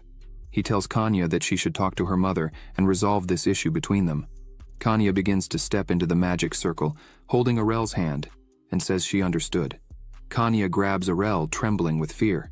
Arel looks at her and starts to say that it's perfectly safe, so she doesn't need to worry too much about it. Even if something happens, the biggest problem she should deal with is nausea, so she should be prepared for that. She says it's okay, but she doesn't let go of him at any moment. After that, everything starts, and Arel says they were going home. As everything starts, Kanya starts screaming and grabbing him even tighter. She asks if he's sure they'll be okay with this. Kanya realizes that Arel wasn't responding to her and starts screaming his name repeatedly. But the truth is, he wasn't breathing because she was choking him. He thought she was killing him and someone could save him. Suddenly the two appear on the palace lawn. Kanya is surprised by this. Arel was almost passing out in her arms. As soon as she sees where they are, she smiles and says, "That was amazing. It's really the royal palace." Arel regains his strength and coughs a bit. He says she was very strong. Aurel emphasizes that he said it was something safe. As he looks ahead, he remembers when he and Kanya were just children. Kanya always took care of him every moment they were together. He smiles and says he really missed this place. He almost cries, but he lies down on the ground and smiles, saying he's back. He turns around and hugs the ground, saying that leaving home is really hard. The cold earth is icy, and there's no more this warmth. Suddenly, China approaches them, saying it's been a long time since they last saw each other. Aurel quickly gets up and says it has indeed been a bit of time. She smiles and says she was very afraid of messing everything up while handling the magic circle. Aurel tells her he said it was easy. Even a 10-year-old could do it if they memorized the steps. China crouches down smiling and tells Aurel that his mother was waiting inside, so they should go in. Aurel agrees with her and says they should go in immediately. She tells Kanya that her mother was also waiting inside. This makes Kanya tremble with tension. She was a bit scared about it, because she had previously fought with her mother to follow Aurel. After that, Aurel says they'll have to part ways there. He pleads with her to go and show her mother how well she's doing. Kanya sighs and says she'll do it, because she can't run away from these things anymore. Aurel says then it's okay for now. He says he'll see his mother and they'll meet again later. With that, Aurel starts to run, excited to see his mother. He wonders if his mother is still okay, as he had promised to come back to visit her. She will probably be very happy. Chena opens the door of the house for him and asks him to come in. There, Aurel wastes no time and continues running to see his mother. As soon as he enters, his mother is sitting in an armchair, and as soon as she sees him, she calls out his name. Aurel can't contain himself and shouts for his mother, running and jumping into her arms. They both smile as they reunite. After a long hug, Levana puts her hands on Aurel's shoulders, saying she can't believe how much he has grown. She says she is very happy to know that he is well and strong. Aurel is very happy with his mother's compliments and affection. Levana says she had received some news from Lycan through letters they exchanged. Sometimes in the letters, it said how well Aurel was doing, but Levana says she had no idea when she would see her son again. As Levana smothers her son's face with affection, he thinks that he didn't know that his uncle Lycan was telling her some things. He even thinks that his uncle had lost a lot of weight due to the increased work caused by the large paper sales. Aurel grabs his mother's hand, and with great excitement, says he will tell her everything about his new land. She smiles and says she would love to hear all the stories he has to tell. Aurel wanted to tell his mother how well they were doing in their lands so that she wouldn't worry about him. They go out to the garden and sit at the table to have tea. Aurel starts telling about his lands, saying that although it snows almost all the time in that place, sometimes you can even see rabbits. Levana listens attentively, happy for her son. She says the rabbit must be very cute. Aurel thinks that the rabbit is really cute, despite being 3 meters tall, but he doesn't intend to tell his mother that part. They spent a good time talking. Aurel told many stories to his mother about what kind of animals exist in Fahelia and how the inhabitants of Fahelia live. Aurel thinks he would only give his mother the information that would make her feel more at ease, as he didn't want to cause any problems for her. Suddenly, a person starts approaching them. Aurel begins to feel several people approaching. He gets irritated because they appeared just as he was talking to his mother. As Aaliyah approaches their table, she pretends, as always, saying she didn't know the youngest prince was back. Aurel looks at her with disdain, thinking she had to be his annoying aunt again. He thinks she should stop pretending to be surprised, since he made an official announcement that he would return. He thinks she was clearly there just because of this news. As soon as she heard it, she wanted to see with her own eyes. While his aunt and mother talked a bit, smiling and all, Aurel thinks there is something wrong with his aunt today. Elia begins to say that it is a great relief to know that the little prince was doing very well. Levana smiles and says that's right. She feels much better knowing that her son was doing well. Aurel still remains suspicious of his aunt. He wonders if he should really test her. So Aurel gets up from his chair and asks his aunt if she was doing well too, as he had heard that Jill was doing very well too. Elia turns to him and, with a disgusted look, thanks him for asking and says that there aren't many things happening in the royal palace. Thinking about it, she says she heard that the situation in the territory where Aurel went had improved a lot. She asks if this is really true. Aurel continues with his aunt's little game and puts his hand on his chest and smiles, saying it's all true. Aurel says that Elia couldn't even imagine how happy the villagers were thanks to the paper he had developed himself. As he finishes saying these words, his aunt closes her face and stares at him. Aurel wastes no time and does the same, closing his face and staring at his aunt. While the two of them did this, Aurel thought it worked. He managed to annoy his aunt. She must be very angry because the prince she is belittling returned full of glory and harmed her family's business, isn't that right? Still, as they have many exclusive products, it shouldn't have been a big blow to their finances. Aaliyah sighs with her hand on her face and asks if paper isn't dangerous. She says she heard some disturbing rumors. Aurel stares at her and thinks that, in her place, hearing about these rumors, she probably was the one who prepared them. Aurel smiles and thanks her for her concern, saying he had already taken care of everything, so there wouldn't be any more problems. Aaliyah says she is happy and relieved to know that everything is fine. She emphasizes that, as a member of the royal family, it's always good to hear about Aurel's achievements. She turns around and starts to leave, with a suspicious look, telling Aurel that even with everything going well, he should take care of himself. Aurel waves to her and says he will remember that. As she leaves, Aurel thinks that if she said that, she would probably go too far soon. After a great day of conversation with his mother, the magic circle begins to be prepared again. Aurel and Kanya go to the center of the circle. Aurel waves to his mother and says he will come back to visit her again. Lavana waves back and says she will eagerly wait to see him again. She also asks him not to overwork himself. Aurel turns to the side and starts to annoy Kanya, asking if she was really okay. She says yes. She asks if he was worried that she would fight with her mother again. She gives him a strong slap on the back of his neck, making him lose his breath. He thinks it hurts a lot because Kanya is very strong. He thinks that actually he was worried. That's why he had sent the maid to check the situation from time to time. At first it seemed like a big fight, but it seems they finally reconciled. Kanya calls Errol and asks him to stop pretending he was bleeding. They position themselves again, and the energy begins to gather around them as before. He waves again to his mother, saying they were going to leave now. Kanya also smiles and waves to them. Aurel shouts for his mother to always take care of her health, and they disappeared. And that's how Lord Aurel's short visit came to an end. A few days later, already in the city of Fahilia, Aurel was sitting at his table tapping his finger on the table quickly, saying he had a new problem. He was thinking a lot about it. He thinks he needs to hire some mages. He was thinking about how to explain this situation. He thinks it's safer to let the mages manage the teleportation magic circle. As he is a lord now, having some mages in his territory is definitely convenient. They can instantly grow various crops with magic. In particular, they cut down many trees for paper production, so mages would be perfect for these jobs. When monsters or enemies attack, the power of these mages can be the decisive factor between victory and defeat. And most importantly, Aurel needs a transportation method that uses magic. He goes to the books and tries to pick one of them up, thinking he really should have learned some magic on his own. He sits back in his chair and sighs, exhausted. He thinks he just wants to lie down on his bed without having to lift a finger anymore. Suddenly, Aurel feels an itch on his back and tries to scratch it, but his hand can't reach the itching spot. Aurel goes back to his chair and puts both hands on his face, wondering if he should hire some of them or not, or if he should just forget about all this. He thinks it's not uncommon for a noble to hire exclusive mages. He was starting to go crazy with this because money has never been the problem all these years. Aurel just never hired any of them because he didn't want to attract unwanted attention. Suddenly, Aurel smiles and says that now that he has a territory, he could use that as an excuse to hire a bunch of mages at once. He thinks that at least 12 mages at once should be enough to start. Another important point is the recent attack on the factory. As he remembers this, Aurel becomes serious again. He thinks that at that time the attack was carried out by mere soldiers, but what if the attacks were carried out by mages? He remembers Asha Sena and Kanya.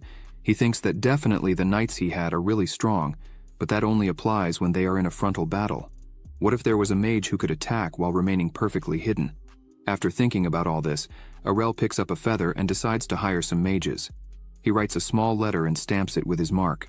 Finally, the announcement was complete. The letter said, "Looking for resident assistants, guaranteed accommodation, salary to be discussed later. Desirable candidates with experience, support for self-development included, in a family environment. Seeking mages to work for Aurel Ernisia, the Lord of Fahilia." After finishing the letter, Aurel even starts to hum while rolling up the paper. He thinks he could ask the magic tower, but it would be absurdly expensive. Furthermore, the influence of the magic tower is so great that it will be annoying to have them. Aurel finishes rolling up the letter and holds it up, happy as can be. He shouts that those who will be gathered by this announcement will be those outside the influence of the tower, without interference, without hassle. This is truly the best way. Suddenly, he realizes that excluding the tower The mages left are low level, and this could be a small setback. But Aurel thinks that even if they are weak, he could still train them and use them efficiently in the future. With that in mind, he jumps for joy around his palace. He shouts that it's great, it's perfect. He also shouts for his staff to spread the word throughout the city. In some places, people see a paper on the wall. A man sees the announcement and turns to his friend, asking if Fahelia isn't the place that became famous because of the paper these days. The lord there made a fortune developing all kinds of products, right? As everyone looked at the paper on the wall, a person arrived behind them.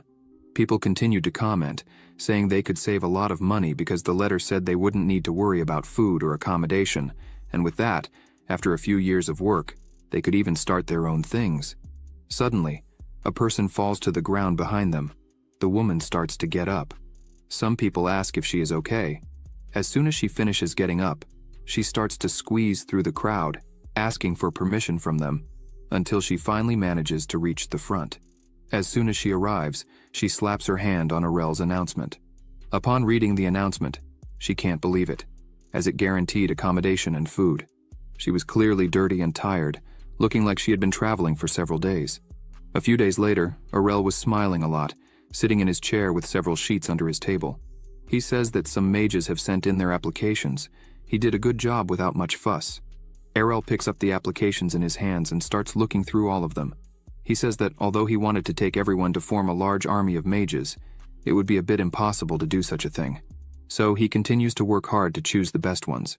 Sometime later, Aurel begins to wonder if he really has to look at all the applications. It was already night, but Aurel continued to work hard. He thinks that the most important thing to look at is their background. He couldn't keep those who could potentially become enemies later. Even if he has to spend money, he needs to check if they are trustworthy or not. If there is a sliver of doubt, it should be filtered out quickly. Aurel calls one of his subordinates and hands him a paper, asking him to take care of it immediately. The subordinate says he will do it right away. Aurel would gather all the mages who had been filtered and would conduct interviews. Aurel was finding this more difficult than the first time, when he chose the knights who would be solely his. Still, he had so many gains. In the end, 12 mages managed to pass. After the interviews, Aurel stands up and says that, since he chose all of them after much thought, he wanted them to work with their heads held high. Everyone cheers excitedly, grateful for the opportunity, and promises to do their best. While people were celebrating and happy to have been chosen, Aurel analyzed them, thinking that, on average, their skills are at the 3rd class. Aurel chose all the good ones after considering the age and past of each one present there. Aurel begins to say that from now on, he would entrust missions to all of them, not to mention that he also intended to train them to improve their skills even more. Aurel also says that he would assign them the maintenance of the forest and village field, castle and territory security, and a few other things. He would organize the departments according to their inclinations, so they should listen carefully. Everyone smiles and focuses their gaze on Lord Aurel. He begins to say that, first of all, he would choose an exclusive mage. He asks all those who have the 4th class of magic to raise their hands. 2 people raise their hands. One guy introduces himself, saying his name is Blob. The other person introduces herself, saying her name is Reiki. Aurel thinks about Blob's appearance, but he closes his eyes and says that it is wrong to judge people by their appearance, so he should think carefully, because what really mattered were their skills. Suddenly, he runs and grabs Reiki's hand, smiles, and says he was looking forward to working with her. From now on, she would be his exclusive mage. In fact, Aurel's choice was just an excuse. There was another reason why he chose Reiki as his exclusive mage. On the day of the interview, when it was her turn to be interviewed, Aurel checked her skills and background, and he was surprised by what he saw. Aurel emphasized that with this set of skills, Reiki would do well in any area she was placed in. Then a doubt arose in Aurel's mind. He asked Reiki why she had applied to come to such a cold place. Reiki was a little confused by this question, but she answered without hesitation that the real reason for this was that she wanted to serve him. This caught everyone's attention and shocked Aurel, as he definitely did not expect this answer. With that, he sat in his chair and looked at her, thinking that normally people are interested in the payment or the work they will do. Aurel wondered what was with this girl. Did she really just want to serve the Lord? He asked her if she had applied just because of him. Reiki closed her eyes and nodded, confirming it. Aurel used his skills to check if she was trying to lie, but he saw no ill intentions coming from her. Furthermore, she answered this very well. The two stared at each other for a while. While they were staring, Aurel wondered if he should make her his exclusive mage. After all this, he told her that from now on, he would explain what they would be doing and the benefits they would receive. Aurel gathered everyone and opened a door with a smile, saying he would start with the good stuff first. As soon as he showed the room, everyone was completely shocked by what they saw. It was a beautiful, clean room full of books. The mages almost cried when they saw the place. They started walking around the place and hugging the books. The reason for this is that this room was not a common library. The books there were grimoires, and all of them were certified by the Magic Tower. These books not only cost a lot of money, but it was also very difficult to persuade the Magic Tower to certify them. While all the mages were looking at the place and the books, Aurel began to speak, saying he wished for all of them to improve their skills there. The mages cried with happiness and thanked Lord Aurel for the opportunity they were receiving. Aurel began to walk among them and thought that these people were all the mages expelled from the Magic Tower. It should cost a lot of money to gain access to the Grimoire Library, being people who never had a single penny. How happy these mages must be now. The mages ask once again if they could really use all the grimoires that were there. Aurel smiles and says yes, but in return he needed to check their achievements. So he wants to see their research records and what they are studying. The mages celebrate again, as the happiness they were feeling for finally having the opportunity to use grimoires and to be recognized was something that did not fit inside their chests. Aurel, seeing this, thinks that the main purpose of this library is something else. He would use this room to master magic. He was thinking of learning about the magic system there based on his mage's research, because the more power Aurel has, the better it will be for those he loves, so the mages could do their best to improve any skill they want. After presenting the grimoire library to the mages, Aurel takes them all outside the castle. As always, the weather was very cold, and the snow was falling incessantly. After walking a bit in this weather, they arrive at the place where Aurel was using to make his papers. He says that the group's first mission was to manage this deforested forest. He thinks that these are the trees that were cut down to make the papers. No matter how dense the forest is, if people keep cutting, it will eventually turn into a hill with nothing there. And that's why he needs to take responsibility for what he is doing. Aurel points to a small tree and says they have already planted the seedlings and asks if that is enough. The mages respond that it should be enough for them. The mages gather around the small seedling and place their staffs into the frozen ground. They begin reciting their spells, and a green energy starts to gather there. The small seedling begins to grow. Aurel watches this and thinks that he has understood. It's not just about injecting mana, but transferring the right amount using magical technique. They used magic to fix its genetic information. With this result, Aurel starts to smile and pats one of the mages on the back, saying that, as expected, magic is always the best option. He asks if they can make it grow even more. The mage explains to Aurel that if they make it grow more, the plant will probably die, as plants also need a resting period. The mage tells Lord Aurel that they can do this every month, so in about half a year the forest should be completely restored. Aurel thinks that in his past life, there was a world suffering from environmental issues. He thinks that these mages would faint if they heard that. However, Aurel is extremely pleased with what he saw and heard from the mages. He smiles again and says that this is good. It's perfect. He would leave all of this in the mage's hands. After that, they continued their small journey through Aurel's lands, arriving at a small village. As they arrive there, Aurel says that he would entrust them with the maintenance of the village fields. He thinks they need to make the people of Fahelia self-sufficient with crops, not just with hunting. A mage asks if they only needed to create a plantation there. Aurel replies that, in the end, it is really that. But he asks the mages if they are confident to carry out this work among the 12 villages. The mages are scared by this. Aurel takes a paper in his hand and says that he is not forcing them to do this. He is not such a cruel lord. However, their goal is to prepare the area so that the villagers can cultivate the fields. Aurel shows the paper to the mages and asks them if they can do something like this. The mages take a good look at the request. The mage asks the other mage if they could use magical tools to do this, and with the tools it would become easier to accomplish. The other mage says that this idea would probably work perfectly, as long as they provide the mana.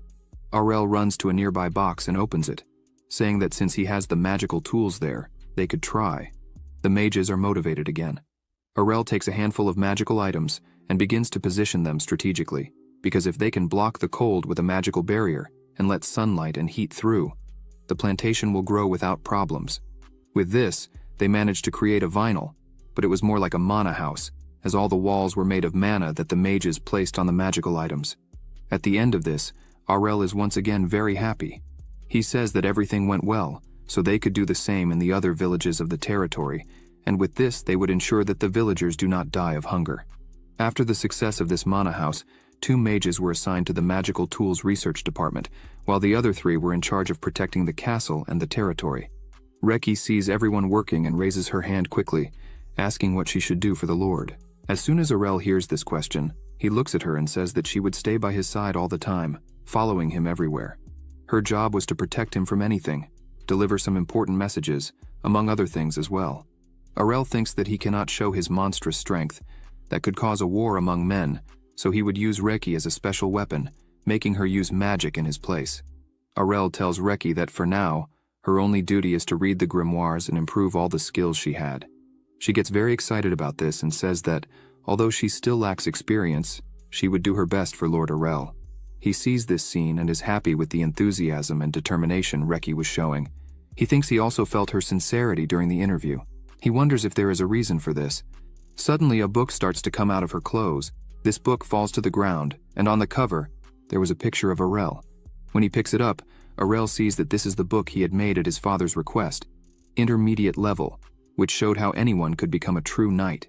He thinks that it is mainly the theory behind the aura. It is also a book that did not sell well, because the knights could not understand the content very well. Aurel returns the book to Reki and asks her why a mage like her had this book in her hands. She replies that she picked it up by chance from an acquaintance. She begins to say that, depending on how much a person accepts and absorbs the mana circulating in nature, their limits change. She found the theories behind how knights use aura and how mages recover their mana are similar. Aurel thinks that as soon as he created the book, he had the same thoughts. He wonders if that is why she had this book. Reki continues to say that, for her, this was the most important book of her life.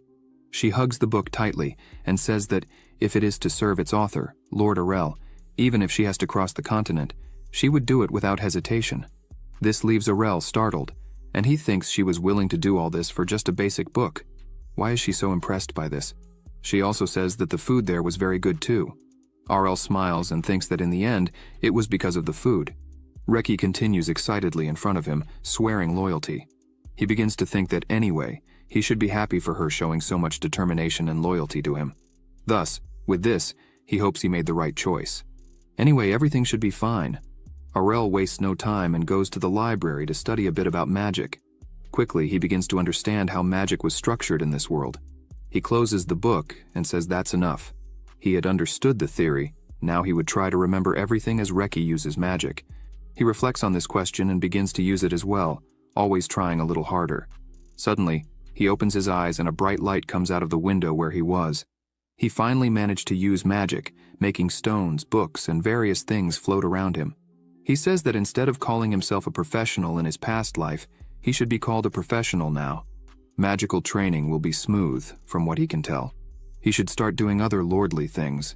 He arrives in the capital of Ernesia and goes to the front of the iron factory, the dwarves' forge. Asha was with him. She changes moods very quickly, becoming completely irritated. She says she understood. That was the fortress of those bastards who disrespected her. Aurel becomes a little worried about this, thinking that she shouldn't speak as if she had found some den of bandits. With an irritated face, she says that if they are rude this time, the entire building would be destroyed. Aurel turns to her and says he didn't want that, as it would be a big problem to do that, as they were there for work. So she should behave and not cause any accidents. She tries to retort, but he interrupts her and says it was already said. However, he suddenly feels heat. This heat was coming from the dwarves' furnace. He thinks that just by staying there for a while, he felt like running out of the place. As soon as they enter, Ben greets them and welcomes them. He introduces himself, saying his name is Ben, and he has been Master Aken's disciple for 15 years. He offers to guide them inside. Aurel makes a pity face for the guy, as he had been under the control of the nasty dwarves for 15 years. Asha thinks the same.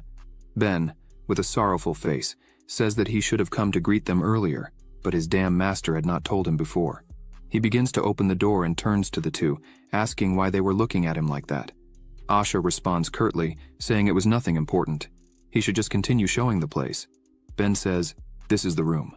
Aurel says they should then enter. As they open the door, they see Aiken sitting there. He asks why they were there, as it had been a long time since they received the letter, but they only came now.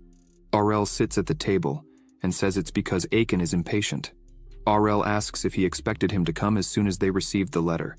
Aiken says it doesn't matter, and as he pours wine into his glass, he asks if they were going to start working now, and what Aurel would ask for this time. Aurel looks at him and thinks that they serve alcohol, as if it were tea there. Aurel begins to explain that this request would be a bit different from the previous ones, so he should pay close attention. Aurel starts to say that he wanted half of the dwarves to make an exclusivity contract with him. Aiken drinks his glass and says he refuses without thinking twice. He says that for someone who hasn't drunk anything yet, Aurel already seemed drunk. Aurel looks serious and says he was completely sober, so he should listen first. Aurel starts to explain that he wanted half of the dwarves to set up a branch in Fahelia, being their exclusive employees. Of course, he would pay all expenses.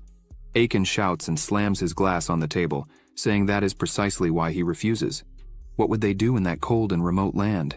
He emphasizes that money means nothing to them. Aurel thinks that money really has no power over the dwarves. He raises his finger and says it's not just about signing an exclusivity contract. Aurel says he would give the dwarves the technology he had researched himself, and that was Damascus steel. As soon as Aachen hears this, he is completely shocked and speechless. Aachen asks how he knew about this, and also asks if it was Damon who had told him. Damon explains that the dwarves came to the kingdom of Ernesia to find rare metals that are not available in their hometowns. Aurel was surprised by this at the time, and says it makes sense, as they have the highest number of mines among all nations. Damon says it's a wonderful dream. While they work, they research in the capital. The dwarves came to this distant land only with the hope of one day being able to forge this metal. Aurel says he knows how to make Damascus steel, and emphasizes that's not all. If Aachen agreed to work for him, then Aachen would be the first to see all kinds of new technologies. Aachen is surprised by this, and asks if Aurel was really telling the truth. Aurel smiles and thinks that now Aachen's words were kinder. He completely changed the tone of the conversation. Aurel says he has the knowledge and the dwarves, the skills. If they joined forces, Damascus steel could be as common as toilet paper. Aachen ends up agreeing, and says that all this Aurel was saying really sounded very good, but he wants to know what the conditions for this job were. Aurel says he was thinking of an exclusive 10-year contract. Aachen says that's a long time and suggests 3 years. Aurel goes up to 9 years. Aachen gets angry and yells, telling Aurel to stop talking nonsense. After a small discussion between the two, they manage to reach an agreement and close on a 5-year contract. Aurel is happy and excited about this, and shakes Aachen's hand, saying that this is very good. Finally, an agreement was reached. Aachen doesn't show much happiness, but he agrees, and says he would notify the other dwarves and needed a month to arrange things.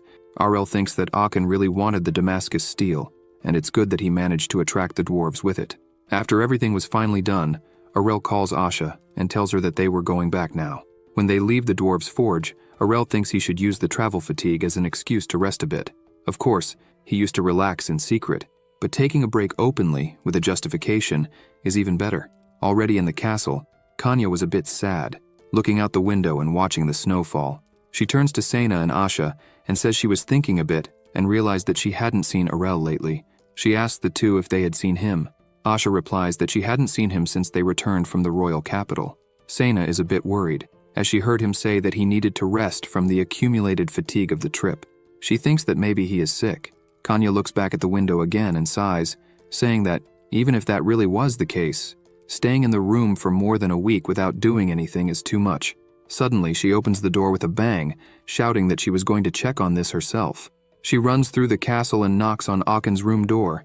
However, she doesn't wait for him to answer and opens it at once, shouting, asking if he was okay, as he had been there all this time, probably because he was sick. She pleads with him not to lie about this, but as soon as she looks forward, Aurel was sitting on his bed, with his legs crossed, while Reki used his magic to make the food float around him so he could eat without effort.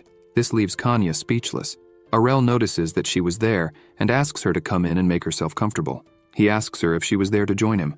Kanya is still speechless and standing at the door. Seeing this, Aurel tells Reki that, unfortunately, since Kanya was also there now, she would have to use a bit more of her magic. Reki concentrates a bit more and says that this wouldn't be a problem for them. Reki begins to make Aurel float, leaving Kanya scared and asking what was happening there. Suddenly, Aurel's clothes also start to float towards him, and Reki begins to dress him with his magic. A chair comes up to Kanya and picks her up without her seeing, which scares her once again. Reki places the two sitting at the table and starts to bring the food and plates to the table with her magic. RL is happy with this and says that this is to be expected from an excellent mage, and says that Reki was doing a great job. This makes her very happy and radiant. RL continues eating with Reki's help. He looks at Kanya and asks why she isn't eating, as the food would start getting cold. Kanya puts her hand on her face and asks him if he doesn't think there is something wrong with him. RL asks what she was talking about, as he doesn't see anything wrong happening there. Kanya looks at him, wondering if he was really serious, and if he would be okay if he continued at this pace. After finishing eating, RL pats his swollen belly and sighs, saying that everything was delicious, but now he was getting a little sleepy. He wonders if he should take a bath first. He tells Reki that he is going to the bathroom. She says that it was fine. Kanya starts imagining things and is in shock. She explodes, shouting that this was too much and he knew it very well. Then Kanya seats both of them down, side by side, and calls Sena and Asha. The three of them stand in front of him, very angry. Kanya begins to speak, saying that there is something she would like to ask the two. RL raises his arm, trembling, and asks if it's something that serious. Kanya crosses her arms, very angry, and says that he has no self-awareness. Sena agrees, saying that this is certainly true. Asha also agrees, saying that this is really the case. He looks at the three in front of him, angry, and wonders why they were all so angry. RL turns to Reki and asks if she has any idea what is happening. She replies that she does not. Kanya continues staring at the two with great anger. RL says it can't be something so important, and there are no reasons for them to make such a fuss for no reason. Kanya slams the table with great force, frightening RL and leaving Reki speechless. She asks RL if he isn't relying too much on magic. Asha and Sena think the same and support Kanya in this. However, RL still doesn't understand. He says that if it's about magic, then they want to say there is something wrong with Reki. He emphasizes that she takes her job seriously and always does her work perfectly. Kanya says that regarding that, there are no problems. She slams the table again and says that the problem is something else. She starts to shout and points to RL, asking if he was walking around alone. He smiles and says that he still goes to the bathroom alone. Kanya screams again, saying that this is exactly the problem there. Sena says that she heard that he has been using only magic for everything. Asha says that he was going too far with all this. Kanya sits down with her hands on her face, very worried about all this. RL tries to explain and says that he was just seeking a more comfortable life. He turns to Reki and asks if she had any problem with this. She says no. He continues saying that there is no problem, as he and Reki were fine with it and for that reason, it shouldn't matter so much. But as soon as he finishes speaking, the three stand up furious, shouting that they couldn't not care about it. No way this could continue happening, as this was not right. Asha says that there is also another problem there with Reki's attitude. She asks Reki how she can help RL use the bathroom without hesitating in that way. Because they are in the castle, it may seem that there is no problem with this happening. However, she asks what it would be like if the residents saw this kind of thing, what they would think seeing all this happen. RL starts to imagine himself being carried around with Reki's magic. He says that there is no way he would make Reki do that kind of thing. However, he stops for a bit and says that it seems very good. Maybe it would work. The three scream at him again. RL says it was just a joke. Kanya approaches him and says that it doesn't matter now, as this will be her order as an older sister. She points her finger at him and says that for now, he was forbidden from using magic. He shouts, asking why. Kanya turns to Reki and says that she is also forbidden from catering to RL's childishness. This leaves Reki very shocked, to the point of startling RL, who looks at her and wonders why she was more shocked than him about this. Reki starts to sound desperate and asks if she was being fired. RL realizes that this is why she was so shocked. Kanya says that's not it, and begins to explain, saying that she wouldn't be fired. However, Reki was almost dying of fear in the chair while the two were talking. RL wonders if there really was something wrong with the lifestyle he was leading. He even agrees that he has been using magic more and more because it is definitely convenient. He starts to remember the times he used spells in the library to get a book that was out of his reach. He thinks that was originally his intention. However, he continues to recall other moments. Him lying on the couch, eating, while Reki asked if he wanted her to take him to bed with magic. He responded that this was exactly what he wanted, as walking was too bothersome. He realizes that he really was becoming increasingly lazy, and this gives him a reality check. He wonders how he ended up this way. Magic is frightening. People might think he is disabled. Kanya continues to argue with the two of them. She turns to Aurel and says that if he uses magic for absolutely everything, he could end up getting sick. Reki raises her hand and says that wouldn't be a problem. Reki begins to explain that every time she moved Lord Aurel, she stimulated his muscles to a certain extent with her magic. Therefore, he wouldn't weaken so easily. Aurel is surprised by this and says that's why he felt ticklish. Kanya gets even angrier and shouts again, saying that's not the point. Kanya says she expected this. She highlights that Reki also has a problem. She can't continue to pamper Aurel as if he were a small baby, and therefore, they should swap her mission with another mage. Reki stands up and says she would like to refuse that. She places her hand on her chest and says that besides not wanting such an exchange, she asserts that she doesn't think she is inferior to any other mage and therefore cannot accept. Aurel is surprised by Reki's reaction and thinks that perhaps Kanya has hurt Reki's pride as a mage. However, Kanya doesn't understand. Asha enters the conversation and says that Princess Kanya's order was indeed abrupt. However, she sees a valid point. Asha asks Reki why she insists so much on being the exclusive mage for Lord Aurel. Reki remains silent, looking at everyone. After this question, Aurel begins to wonder why she wanted that so much, since there is no difference in salary between all the departments of mages, and it would be much more convenient to have a schedule to leave work than to pamper him all the time. Aurel gets serious and tells everyone to wait, but no one pays attention to him. Aurel raises his hand and says that maybe they have forgotten, but the final choice was his. Kanya says there's no avoiding it, so Reki should convince her. Kanya emphasizes that if she succeeds, she would no longer interfere and would allow everything to continue as it is, letting Reki continue working exclusively for him. Aurel tells everyone to stop and says he had already said once that he was the lord there. However, Reki interrupts Aurel and says that she perfectly understands Princess Kanya's reasons, as she is Aurel's sister and clearly cares about his well-being, and therefore she has every right to make this test. Aurel looks at this and thinks that if they want to do this, then let everyone screw themselves. Do whatever they want. He asks what kind of test it would be. Kanya brings out a pile of paper and says her brother is a genius, and if Reki wants to be his personal assistant, she needs to be very smart too, and this would be the first test. Reki starts using her magic, looking like a witch, controlling several pens and papers at the same time, doing everything in minutes and without any difficulty. This leaves Princess Kanya completely shocked. However, Aurel thinks this was the dumbest thing in the world, as he had already been entrusting his documents to Reki, and therefore there was no way she couldn't do a simple thing like that. Moreover, magic is known to be used by intelligent people, as it requires intelligence to create, master, and use magic perfectly and effectively. Therefore, there is no way Reki isn't intelligent. As soon as Reki perfectly completes the first test, Princess Kanya shouts that the next test is cooking, as Aurel is picky when it comes to his food. Thus, Reki must also be able to satisfy his taste. Aurel asks Kanya if she is randomly choosing the tests based on what she wants. However, once again, Reki interrupts Aurel and says she has no problem with it. While she was in the magic tower, she had to do various tasks, so something like this is nothing to her. Reki begins to cook with her magic and does everything at the same time. In a short time, a dining table is perfectly set. She presents the table, saying that she made everything according to Lord Aurel's most recent preferences. Again, Kanya is in disbelief at what she is seeing, as everything is impeccable. She starts eating and cries with joy, saying that everything is delicious. While eating, Aurel thinks that indeed this food meets his taste. It is perfect. Reki appears with 2 more dishes in her hands, saying that she also made dessert. Aurel says this is starting to scare him, while Kanya yells about the third test. Aurel leaves where the 2 were and closes the doors. He sighs and says he wants the 2 to be honest. He asks Sena and Asha what their opinion is about all this. He continues saying that no matter what he thinks about it, he doesn't believe Kanya would hassle Reki without any reason. Aurel emphasizes that the 2 are the same way.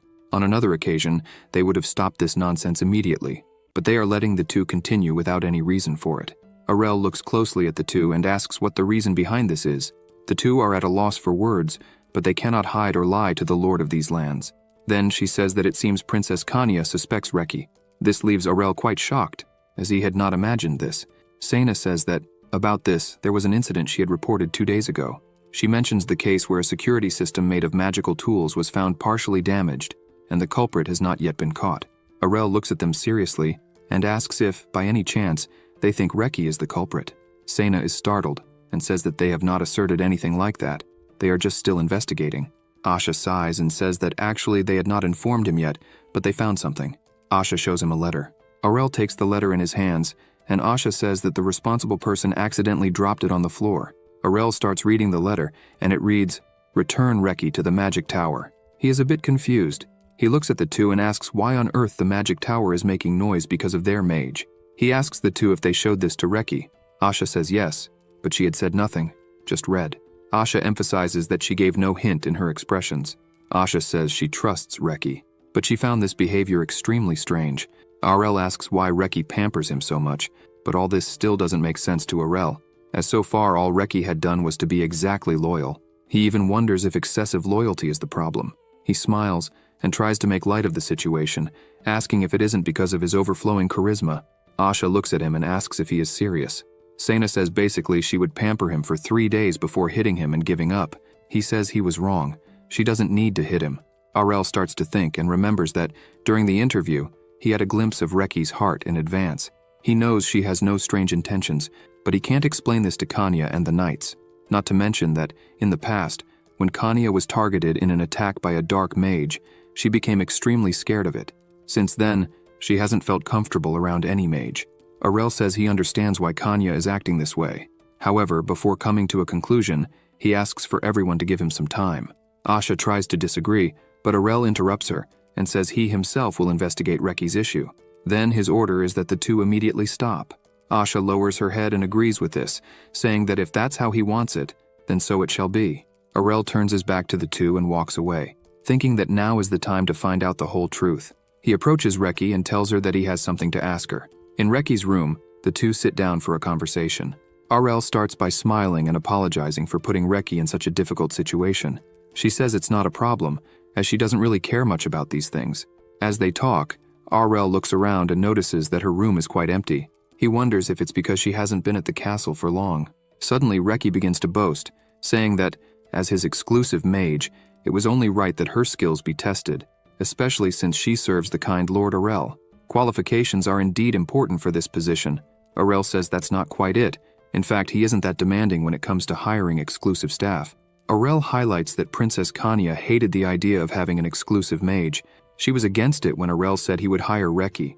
She questioned if there really was a need for it. Reki mentions that she heard about the incident with the dark mage. Arel is surprised by this and asks if Kanya had discussed it with her, but Reki answers no. She knew because it was a well-known event within the magic tower at the time. Reki explains that after the incident, nobles began to distrust mages, and as a result, their income plummeted. The magic tower even taught how to kill a dark mage without hesitation, should one be encountered. Arel is surprised by this information. He tells Reki not to worry about Kanya anymore, as he would handle it later. However, Reki says he doesn't need to do that. Reki emphasizes that in this case, her abilities as a mage were questioned, and therefore, she should defend herself. Arel thinks that Reki certainly knows how to hold a grudge. Arel asks her why she insists on being his exclusive mage, given that they met recently. He says he doesn't even know why she called him kind. This confuses Reki a bit, but she does not hesitate to answer his questions. She begins to say that he is kind, as that is what she believes of her own accord. Arel asks if she can explain why. Reki says yes, but it would be a long story. She recalls when she had to work cleaning things even as a child. She was alone in the snow. However, someone found her, and she was taken to the magic tower when she was very young. Her village was devastated by a plague, so she had to wander around after losing her entire family. And when she was completely abandoned by everyone, the magic tower rescued her, and that's how she survived everything. Arel, listening to the story, thinks the tower took her because they realized she had talent for mana. The magic tower sometimes also takes in orphans to harness their talents. Reki continues her story. She says that's where she learned magic, but she was nowhere near good enough, and in the end, she could not meet the expectations of the magic tower. Thus, she was treated as a failure, and had to spend her days doing household chores. Arel interrupts and says that today she is excellent as a mage. She continues explaining that up until 2 years ago, she was just a first-class mage. This surprises Arel. He exclaims that it's a lie, and asks if she really is now a fourth-class mage. Reki responds that she indeed is a fourth-class mage, and asks him to listen to more of her story. Reki says it was very difficult for her to control mana with only the theory taught by the magic tower, and it was during this time that she came across the book that Arel had written. He looks puzzled, and asks why she talks so much about that book. Suddenly, he realizes and exclaims, asking if it is what he is thinking. Reki nods, confirming that yes. She begins to say that it's exactly that. She started to test the use of mana according to the content of the book. and in this way, she was able to become a 4th-class mage in just 2 years. Aurel is very surprised and thinks that just with a book he wrote to improve the combat skills of the Royal Knights, he was able to help her so much. He smiles, thinking that his theory seems to have perfectly matched Reki's constitution. He wonders if this means she is a genius who could grow rapidly with just the incomplete content of the book. He thinks this is a huge coincidence. He starts imagining her cleaning the tower like a slave and thinks that if he hadn't published that book, she might have spent her entire life performing tasks in the tower without realizing her true talent. Reki places her hand on her chest and says that for her, the very existence of Lord Aurel was the salvation of her life. Aurel stands up and smiles, saying that's not true. Everything she achieved was due to her hard work, but she disagrees and says it depends entirely on her whether she feels indebted to him or not. He says she is a bit stubborn. She resumes her story, saying that when she reached the 4th class, she left the magic tower, which seemed like a dump to her. With that, her self-proclaimed master was angry, but she emphasizes that she felt not even a little guilty about it, as she never learned anything from him. Suddenly, Reki changes her tone of voice, and with a hatred that seems to come from her heart, she says that rotten person goes around boasting as if it was thanks to him that she became a 4th-class mage. Aurel is a bit scared and thinks that she really hates the magic tower. Reki continues saying that after she left the tower, she went around looking for Aurel, traveling through forests, seas, and deserts. She never gave up and always looked for him, until she realized that she had traveled to another continent by mistake. Aurel smiles and says that this is a common trial for new mages who have just set out into the world. She says that after wandering so much, as soon as she found out he was hiring mages in Fahelia, her eyes filled with tears. Then she ran and applied as fast as she could. Again, she places her hand on her chest and says that it was Aurel who made her a real mage. Aurel is her true master, and that is where she belongs. Aurel smiles, happy and satisfied with this knowledge. Aurel has an idea and asks Reki why she doesn't tell this whole story to Kanya, so she would understand. However, Reki asks him to stop saying that and completely disagrees. She is determined. She closes her face and says she wants to be recognized and accepted for her skills, and not out of pity. Besides it being quite embarrassing for her to explain this whole story in detail. Aurel ends up agreeing with her and says he understands her reasons. He rushes out of her room, saying he would keep silent about it and wishes her good luck, but he has a strange look on his face. Reki notices this and looks at him a bit suspiciously. The night finally falls, and in his room, in his bed, Aurel is doing something. He is talking with a friend. This friend says that the case of a mage being promoted to the 4th class in just 2 years clearly refers to Reki. He says she is a pitiful child, and her former master was not a good person. He emphasizes that she improved her skills on her own and left the tower, risking a penalty for it. Aurel is concerned and asks what kind of penalty that would be. The man explains that there is a penalty, and it is a contract made to protect the secrets of the magic tower. If violated, it has the effect of breaking half of their magic circles, instantly turning the person into a low-level mage. Aurel is a bit disappointed with this and says the magic tower is quite cruel. He thanks him for all this information and hangs up. He turns and lies down in bed, thinking that despite her risking a penalty, she came to him to serve him. He opens his eyes and says that it seems he will have to do something this time. He calls another person and asks if they know who he is and says he needs to ask a favor. The next morning, Kanya and Reki were about to fight. The two faced each other, and Aurel watched, having followed them there because he was really worried about what might happen. However, it seemed that Kanya was determined to see this through. She pointed her sword at Reki and said that no matter how much she thought about it, this seemed to be the only path to take. She asked Reki to prove her true worth by fighting her. Aurel was frantic about this, as Kanya is very strong. She is currently a master swordswoman. Challenging a 4th-class mage was like a bear fighting a weasel. Reki understood the situation and asked if Kanya really wouldn't accept her unless they fought there. Aurel watched and thought that everything was unfolding as he had feared. Kanya readied herself and confirmed that was the case. She still couldn't understand the real reason why Reki wanted to follow Aurel so badly, and for that reason, she would test Reki's sincerity using her own method. Reki again said she understood and began to conjure her magic. Aurel looked angrily at Sena and Asha, blaming them for being completely reckless, because they were standing there and not stopping these two crazies. The two were frightened because they didn't know what to do. Aurel realized the reason they did nothing was that they couldn't stop them. They tried to disguise this, but they couldn't. He thought he had no choice but to watch the fight. However, he started to see something. Reki began to float and said she would start. Kanya was focused and prepared for the fight. Reki began to recite her magic. Aurel paid close attention and recognized the spell. He asked if it was offensive magic and why she was using it. Reki finished reciting and shouted to dispel. A person was revealed with the magic. Kanya moved forward, throwing her scabbard up and going straight at the hidden person. The scabbard exploded in the person's face, making them scream in pain. Arel was impressed and a bit frightened, as he never imagined she would gather aura in her scabbard and detonate it like a grenade. The two paused next to each other. Kanya said that they were finally getting closer to each other. Reki agreed. The person who had been hiding was Reki's former master. She looked at him with hatred in her eyes and said it had been a long time since they last saw each other. Everyone began to gather around. Arel looked at this and thought that this was the scoundrel who had been sneaking around his castle. He just observed to see what he would really do, but the two had managed to find him.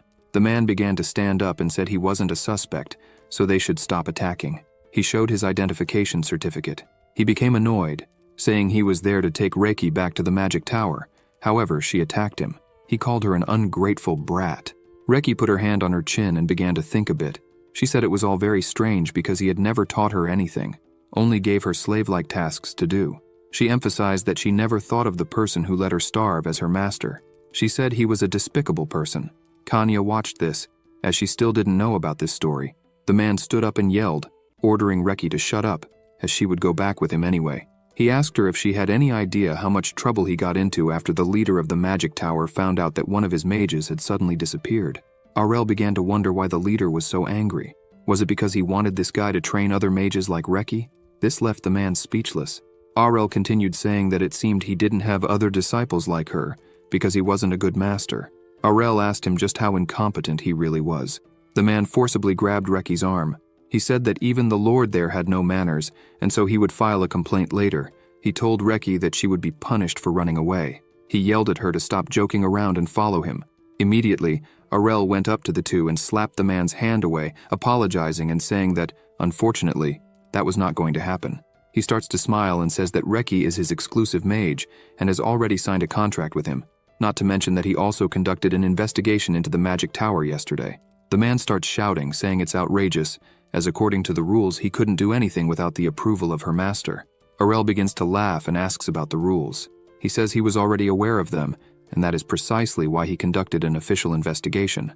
The magic tower had already permitted Reki to be appointed as the exclusive mage of the territory of Fahilia. Arel says he doesn't want to repeat himself, so it would be better if the man immediately left his castle. All the girls were looking at him with hatred. The man falls again, frightened, and with a trembling voice he says that this was a joke after all he did to get there. He throws some things on the ground, and this causes some dolls to start emerging from the ground. He says that since things turned out this way, no matter what he has to do, he will take her back with him. After this, he orders his servants to attack. He says that as long as he can take Reki with him, the magic tower would protect him. Arel loses his patience and says this guy is just an idiot. He orders his subordinates to take action immediately. Everyone begins to fight. Even Kanya says she didn't want to miss this fight while the girls were taking down those servants among them. Arel looks at the mage in front of him and thinks he must be a 7th-class mage, given how confident he was in his forces. However, he is just a 5th-class mage, which is ridiculous. Arel thinks this isn't even good enough for entertainment. The mage sees he has no way out and says he didn't want to do this, but he uses one of his servants to appear behind Arel and shouts, saying he would have to keep Arel as a hostage for a while. However, Arel shows no reaction, remaining calm as if nothing was happening. Reki sees this and uses her lightning magic. She completely destroys the servant who was behind Arel with a single shot. He smiles and says she is really doing very well. She starts to fly, leaving her former master frightened. As soon as she reaches her target, she uses another spell called Wind Blast, destroying all the other servants who were fighting against the girls, hitting her former master as well, making him scream again. Arel approaches and says that it looks like there's nothing more to see here. He asks if they should get rid of him now. The man starts grinding his teeth. He tears up a piece of paper and disappears in front of everyone. It was a teleportation scroll for emergency escape. Asha is very annoyed by this and says she couldn't believe that Trash still managed to escape. She would go after him immediately. However, Arel stops her and says there's no need to do anything further, as he himself would make a complaint at the magic tower. Reki approaches everyone, feeling guilty about all this, and apologizes to everyone, saying that all this confusion was exclusively her fault. Arel smiles and winks at her, telling her to forget about it, as it wasn't her fault. He says that after all this, Kanya would no longer be suspicious about Reki's loyalty. Kanya confirms this. Reki doesn't understand why. Arel explains that they had already noticed the self-proclaimed master hiding there. The fact that she turned against him would prove her loyalty to Arel, and that's why he asked them to watch everything that was happening there. Reki is surprised by all this. The girls approach her, smiling, to console her and apologize. Arel watches all this from a distance and thinks that more than proving her loyalty, Reki was able to end her self-proclaimed master. Now no one would say anything about her. Suddenly, Arel becomes very serious and thinks that there is only one thing left to do, as no one touches what he loves. The night falls, and her former master was walking through the frozen forest, saying that the ungrateful bitch had the nerve to spit in the plate she ate from. Surely he would take her with him sooner or later. Suddenly, Arel arrives there in a black cloak and asks what the man had just said about Reki. The man is startled and yells, asking who the hell he is, and tries to use his magic to attack Arel. However, Arel becomes extremely serious and says that it doesn't matter. Such behavior is unforgivable. Arel raises his hand and uses a common spell called fire arrows. This causes a massive explosion in the middle of the forest. As the glow from the explosion dissipates, the mage who had attacked and insulted Reki was dead, with only his bones remaining there. Arel is slightly disappointed, as he cannot understand how a mage could not stop such a simple attack. He removes his hood and says he hoped to at least practice the magic he had mastered a bit. He steps on the mage's bones and says that this is better than being formally punished. For Reki's safety, individuals like this should not exist in this world. After having pulverized the man in seconds, he turns and says it's better he head back home, as the girls might find it odd if he's out for too long. Already inside his house, Arel was focused as he wrote. Suddenly a book came floating towards him. He grabs the book and tells Reki she didn't need to do these things anymore. She approaches and says she had already received permission, so Arel shouldn't worry about anything. Arel recalls that after suspicions were cleared, the issue of Reki yielding to Arel's laziness was resolved with a firm warning from Kanya. Arel laments, for life with magic was very comfortable. While Arel was relaxing in his chair, Reki looks at him and asks if he really has no problem with her being his exclusive mage. This leaves Arel a little shocked. He looks at her and says that the incident with her self-proclaimed master wasn't her fault, so she shouldn't dwell on it. Kanya makes a thumbs-up gesture and says that was to be expected from her master's kindness, Arel. She says she is deeply embarrassed for worrying about unnecessary matters and will reflect on it. Arel, a bit startled by this, asks her to stop with this excessive loyalty. He asked her what she would do if this illusion she created about him was later shattered. Reki remembers when she was still in the magic tower, rushing to grab the book written by Arel. She sat alone in the cleaning room and read it every day. She asks Arel not to worry about it because in the past, present, or future, he is the master she will respect for the rest of her life. Arel looks at her and is somewhat pleased, thinking that he really has a mage who respects him excessively. He never imagined that he would live something like this in a forest in all his lives. Arel was alone with his eyes closed, enjoying the wind on his face. He thinks the weather is really nice today. Perfect for that. He goes to a cliff and begins to concentrate a lot of energy. He is practicing his magic. He uses a lightning bolt that shoots out very quickly and hits the forest in front of him. This magic is called chain lightning. Soon after, he uses another magic called ice storm. After all this, he uses another magic, wall of fire. Everything starts to burn and Arel starts to laugh a lot about it. He turns around and sighs, saying that this training was very good. He sits down and celebrates, saying that for him to have reached the 6th rank in a month, he was definitely a great genius. The other mages would probably cry if they found out. This place where Arel is isolated from the territory he owns. No one goes there, so it's a perfect place for him to train. He just regrets not having monsters there because they would be great targets. After his training, he smiles and says that finally his time has come. Arel remembers his first encounter with his aunt, the royal concubine of this country, Aunt Aaliyah.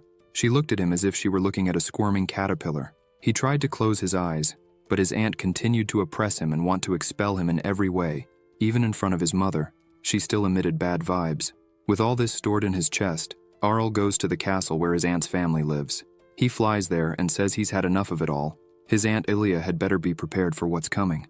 Arel focuses and realizes that in front of him is a magical barrier alerting against invaders. He touches the barrier with his hand and realizes it's just as he expected. Only a few mana waves can pass through the barrier. However, he thinks this is nothing for him, a professional of 100 lives like him. Arel manages to cross the barrier and greets the guards with a low voice. One of the guards asks if the other heard anything, but the guard, half asleep, says his partner was probably imagining things. Arel continues and arrives at his aunt's parents' house. He looks at the house and thinks that her family's house is even bigger than theirs.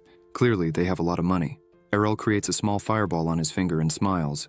Suddenly, this small fireball becomes a huge fireball. He smiles even more. He says the bigger, the better it would be when he destroyed everything. The fireball explodes in the air, and all the people there start screaming in fear as several smaller fireballs fall from the sky. They scream for everyone to flee from there. Errol stops and opens his arms, saying that this is just the opening ceremony of the terror he would cause. These would be the fireworks. A subordinate goes to Duke de Prache and shouts for him to leave immediately because an unidentified explosion has begun in the sky. The Duke asks what the hell is happening there, but he starts running and looks out the window, seeing a lot of fire falling from the sky. He keeps wondering what was happening. Was someone attacking his family? The maids and helpers were desperate with the terror happening there. Errol was out of control. He was laughing a lot about it and shouting for everything to burn to the end. He was using invisibility magic plus silent magic, making him literally imperceptible. Errol kept laughing a lot and shouting for everyone to run away as fast as they could, and they should take the opportunity while running to contemplate his triumphant entrance because his flames of revenge would burn everything down to their warehouse. As he walked through the palace, Errol sees a man crying and a maid saying they should get out of there as soon as possible. Errol looks closely at them and thinks that the vassals of the Duchy of Prash also lived there. He approaches, smiling, and with just one finger, he puts a small curse on the man, saying it's just a little flu. The man continues crying, watching the mansion burn. Errol grimaces and says that's enough to restrict their activities after he finishes his attack. Errol keeps walking through the palace and says he had a lot of work to get there. It would be a pity if he went back empty-handed to his house. After walking for a while, he finally finds the Prash family vault. With his own hand, he breaks the lock as if it were a dry twig and opens the doors, smiling, saying he wanted to take a good look at the treasures they had there. As he enters the vault, he starts dancing with happiness and shouts that he would put all of it in his secret vault. He throws himself on the piles of gold there and says he would teleport all of it. That way his aunt would cry a lot. He picks up a letter and starts smiling, saying he would leave it there. After all this, a butler comes running to the Duke and shouts that there was something there he needed to see. The Duke turns around and his butler hands him a letter, asking the Duke to look carefully because it clearly belonged to the culprit. The Duke is curious and asks to see the letter right away. As the two look at the letter, the butler cries, and the Duke is astonished. The Duke asks what the hell this is. The letter read, "I will set your heart on fire. From the professional of past lives." The first person to know about the news was concubine Elia. Upon reading it, she starts trembling, her face turning pale, unable to believe what she was reading. Elia collapses on the ground, powerless. One of her subordinates rushes to help her. She begins asking about her father, if he was okay. The subordinate says that fortunately, he was indeed okay. There were no casualties in this attack. The injured suffered only minor burns. The subordinate asks Elia to calm down a bit. She closes her eyes and begins to wonder who could commit such an act. The king gets angry too. He shouts for everyone to hear that an act of terrorism against a great noble family is treason against the kingdom. He asks everyone to do their utmost to catch the real culprit. The other nobles hear about this, and upon reading the report of the attack, they affirm that this attack was made by a 6th-level mage, or higher. Another man there corrects, saying that this attack is not the work of one person alone. It was clearly done by a group of mages, as it would be impossible for a single person to destroy an entire castle. By the degree of destruction, this attack was carried out by at least 5 mages. They remember the attack against Princess Kanya, and say it could be a dark mage who made this attack. Suddenly, a man bursts through the door, shouting that there's a big problem happening.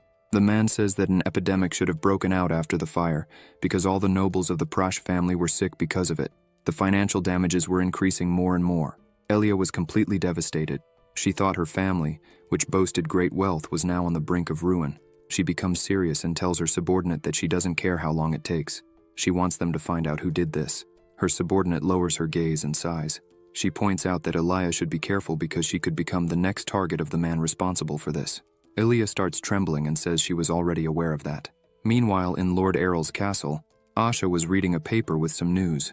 She says she heard that the status of the Prash family has plummeted lately because even their former supporters were not backing them anymore, as they were all too afraid of becoming targets of the terrorist who did this. Kanya says she heard that the entire mansion was burned and all the family's wealth was stolen. Asha lowers her head and says that thanks to the family's previous status, they haven't fallen, but the damages will be extremely severe. She tells Arel that they should be careful too. He smiles and says that's exactly what he wanted to talk about. Where has such a thing as a terrorist attack been seen before? The world is a really scary place. He says he would make a generous donation to the Prosh family to express his condolences. Asha and Kanya say that was expected of Lord Errol. After this conversation, Arel visits one of his mana houses.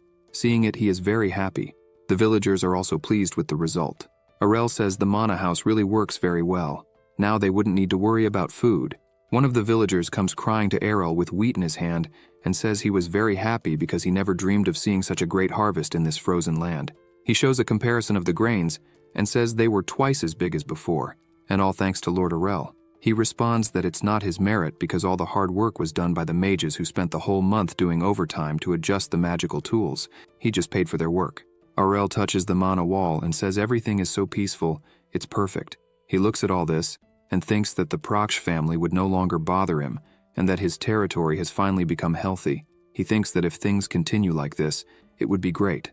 About 50 years ago, after a great war, 3 countries gained supremacy, the so-called 3 great powers: Kingdom of Inertia, Merman Empire, and Demanial Kingdom. Among them, the Demanial Kingdom had less power than the other 2, but they gained an advantage by playing one kingdom against the other. Demanial Kingdom, Feast of the Chancellor. People were celebrating, and an old man raises his glass and tells everyone to enjoy as much as they want today. One of his stewards comes to him and says that, although it's nothing special, he had prepared something for his lord to enjoy. The man asks what it would be. The steward asks his assistant to bring the item for him. Upon opening the box, a bottle was inside. The man says that this is a precious elixir, sold only in the Kingdom of Inertia, a permanent hair loss treatment ointment that makes hair grow just by its application. The man takes it in his hand, smiling. The steward says that even if it's just a little, he wanted to ease his lord's worries. They have already placed a big order at the warehouse. The lord smiles and says it will definitely cost a lot of money. Then, he asks his subordinate if there's anything he wants. The subordinate puts his hand on his chest and says he didn't do it expecting to get something in return. However, since the lord mentioned it, the subordinate smiles and says his son will be appointed to the Ministry of Internal Administration next year, and that's making him a little worried. The lord opens a big smile and tells his subordinate not to worry, because he would remember this sincerity perfectly. People continued enjoying the night, and the banquet offered to them, as recently imported goods from the Kingdom of Inertia became very popular in the Demanial Kingdom, like the drink they were having. The banquet participants raised their glasses, saying that the taste of this drink was truly amazing. Of course, most of the products came through illegal methods that year. In the royal conference room of Demanial, the king of Demanial, named Hazen Luzia Rutania, was angry at what he was seeing. He throws several papers on the floor and shouts, asking what people thought about this. His subordinates just lowered their heads as the king shouted, saying that this is proof that goods from the Kingdom of Inertia were smuggled. The king was very angry because he heard that people were feasting with these contraband goods. The king puts his hand on his face, disappointed with this, and asks where this kingdom will end up like this. Duke Elgizan, known to be the right-hand man of the king, approaches and asks the king to calm down a bit. The king turns to them and asks what they think will happen if this continues the way it is. The king emphasizes that if things continue at this rate, the balance will be completely broken in less than 5 years. The king sits in his chair and leans his head back, disheartened, and thinks that the economic gap between the 3 powers has not been so noticeable, but the stable scale has finally tipped. This is all because someone keeps producing special products that have never been seen before. The king thinks that the Merman Empire also made official protests against paper production, on the grounds that the development method was different from that of Merman paper. The king becomes more and more disheartened, and wonders if there really is no way to reduce this huge gap that has been created. Duke Elgizan approaches the king and says they can't delay this anymore. They should stop their advance, even by force if necessary. The king says their opponent is a very powerful country. It won't be easy to defeat them. The duke says he wasn't saying they should engage in conflicts alone. In times like these, they need to unite. The duke says he was talking about a great alliance that would overthrow the Kingdom of Inertia forever. Thus, the Demanial Kingdom secretly sent letters to the 3 places to form alliances. In the secret underground meeting room of the Demanial Kingdom, some people meet. 2 hooded figures in black clothes meet with Duke Elgizan. He welcomes these people, telling them they share the same goal. One of the people takes off the hood. This man is the representative of the Merman Empire, called Duke Huin. He looks at Elgizan and asks how long it's been. By his count, it's been about half a year. The other also takes off the hood. He is the representative of the Duchy of Sejepen, known as Count Merlin Bernstad. He says he's really surprised to see all the great names gathered there. Elgizan smiles looking at them and thinks that although the Duchy of Sejepen is not one of the three great powers, they are a force to be reckoned with when it comes to war. Last but not least, a country with a religious base, the Holy Nation. However, their chair was empty. Huin looks at the chair and says the Holy Nation is not there. From his point of view, that's good, as Huin thought those bastards from that nation were a bunch of hypocrites. Elgizan says that the Holy Nation also considers the Kingdom of Inertia a thorn in their side, so they won't reveal this secret. Elgizan says that since they were all there, they could begin. Elgizan begins by saying that they needed, at all costs, to stop the Kingdom of Inertia because, judging by the amount of money they have recently earned, it is impossible to ignore them any longer. Huin says they really were giving them a headache. For this reason, Merlin, a little worried, asks if it really is possible for them to defeat this power, because if they fail, it won't be possible to turn back. Elgizan stands up and approaches Merlin, saying that this is exactly why it's important for them to form this alliance. With this alliance formed, no matter how powerful they were, defending against their attacks together would be basically impossible. Elgizan emphasizes that if they at least destabilize them with this war, the Kingdom of Inertia wouldn't be able to produce good items for a long time, and that's what matters most. Elgizan says there are rumors that the youngest prince is extraordinary. They say that at the age of 8, he not only discussed state matters but even developed products, and on top of all that, he managed to revive a dead territory at the age of 14. The other two say they don't believe all of that, but Elgizan shouts that it doesn't matter because if they let him continue like this, he would keep achieving things. And that could be a big problem, because that way, Inertia's prosperity would never stagnate. Elgizan says they can't delay this anymore. They need to make these people suffer during this war, or they will slit the youngest prince's throat. The other two smile at this. Soon after, Huin says he agrees with this because attacking the Kingdom of Inertia has been his emperor's desire for a long time. Merlin says he's okay with it too because they've always wanted war. Elgizan smiles and says he's very happy that they all agree on this. Now that everything has been decided, they should make their plans for the future. Meanwhile, in the royal palace of the Kingdom of Inertia, King Theoril picks up a paper in his hand and says it's no wonder something didn't seem right. In the letter, it said that the three countries made secret contact, and they were sure they wouldn't do this for simple reasons. Theoril puts his hand on his face and says they need to prepare as quickly as possible. The king stands up, thinking that what is to come is nothing compared to what happened 30 years ago. Furthermore, taxes and troops collected increased this year, and with that, they had enough resources. Now the king shouts and orders them to issue an official letter to the lord of each territory. Arel, sitting in his isolated territory, receives this letter and becomes a bit serious as he reads it. Reki, who was with him, becomes worried and wonders if she went too far, but she thinks not because she controlled herself to the best of her abilities. She asks Arel if he doesn't want to take a walk today. Arel, currently 15 years old, looks at her and suddenly lowers his head and sighs. He says he thinks something troublesome happened, and that's why he needs to see Princess Kanya. Arel says that from what he's seeing, they will need to make some solid preparations. Attention, attention. Here's a summary of the current situation in the three countries. Listen carefully. Elgizan says that Arel was accumulating all the wealth alone, so they should join forces. Huin says he never liked him much, so he agrees with that. Merlin says he's good at fighting, so he'd also be up for it. However, the three look at each other and say that, to be honest, they weren't close at all, but they would cooperate until Arel was defeated, and thus the alliance was complete, ready for war. Arel, sitting in a chair, thinks he's the one to blame for this war. He shows the letter to Princess Kanya, who is amazed by a triple alliance. Suddenly, she says she doesn't know much about the Merman Empire, but their relationship with the other two countries is good, at least superficially. Kanya says that if they are really thinking of doing this, maybe they should strike first.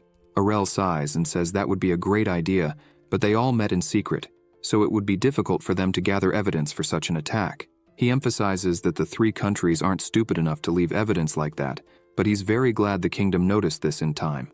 Arel looks at the ceiling and thinks he was already expecting this, but he thought it would still take about 5 years for them to declare war. He thinks this is all simply ridiculous.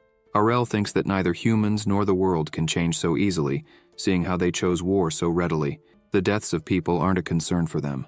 Arel puts his hand on his head and thinks that for them, war is the solution to everything, and that's very annoying. Kanya asks him if he's okay. Arel snaps back to normal and says he's fine, just got a bit lost in thought. He points out that this news hasn't been confirmed yet, But either way, he wants to know what she's going to do about it. Kanya is a bit confused by this question. He says he was thinking that maybe it would be a good idea for her to temporarily return to the palace. He thinks that her father was very worried about Kanya, that he even sent a letter to him, although the king didn't care about his defenseless son. He asked him to stop his daughter, who resembles a rabbit, from rushing into war. Arel makes it clear that he's not asking her to run away, but returning to the palace until the threat subsides is also a great idea.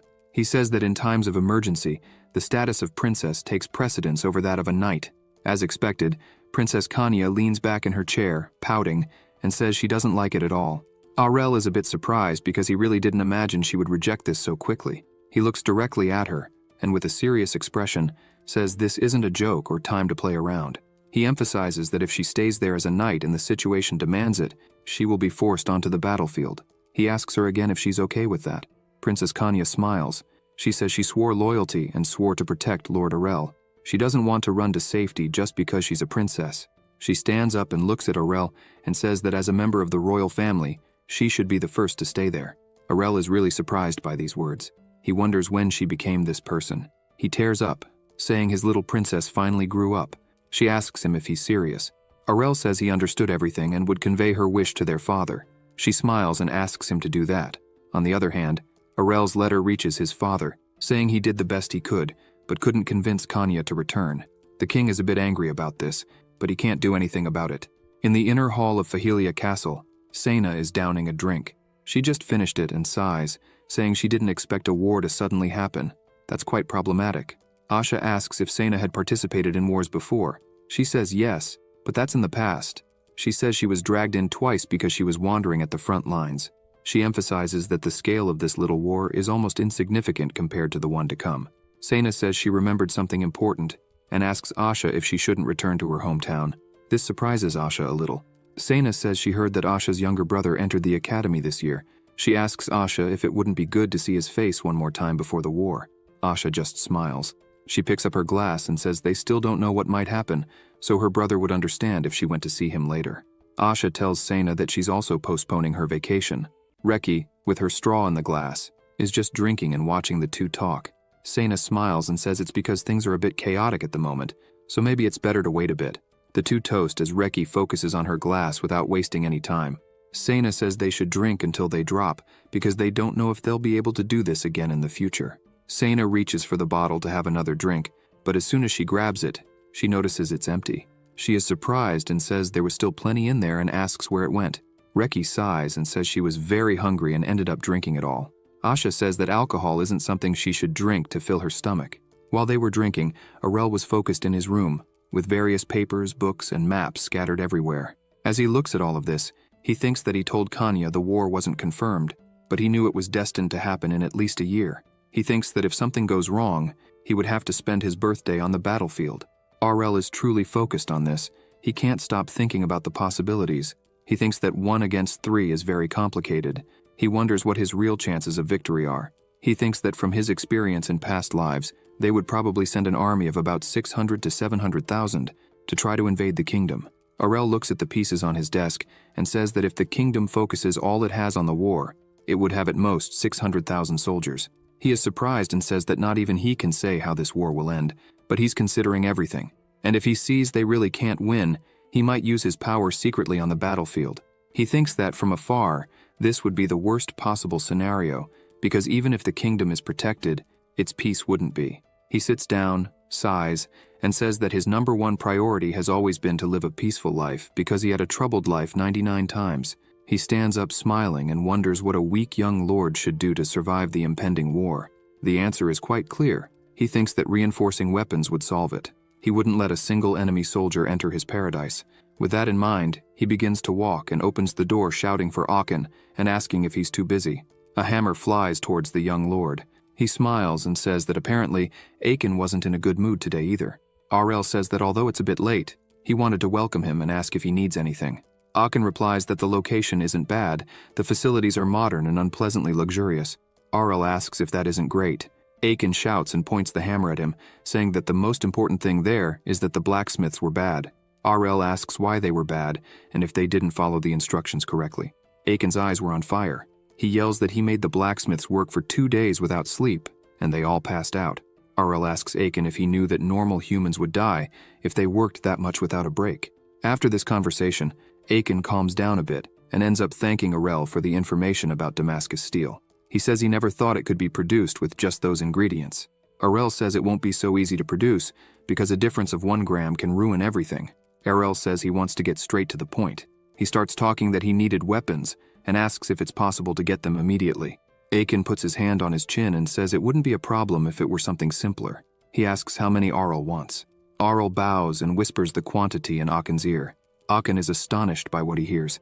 He looks angrily at RL, as if he's going to kill him. RL starts to back away slowly. As he gets close to the door, he opens it wide and runs out. Aiken yells, calling him crazy, and throws the hammer at him, but misses. The blacksmiths hold Aken, who is trembling as he yelled for them to let him go.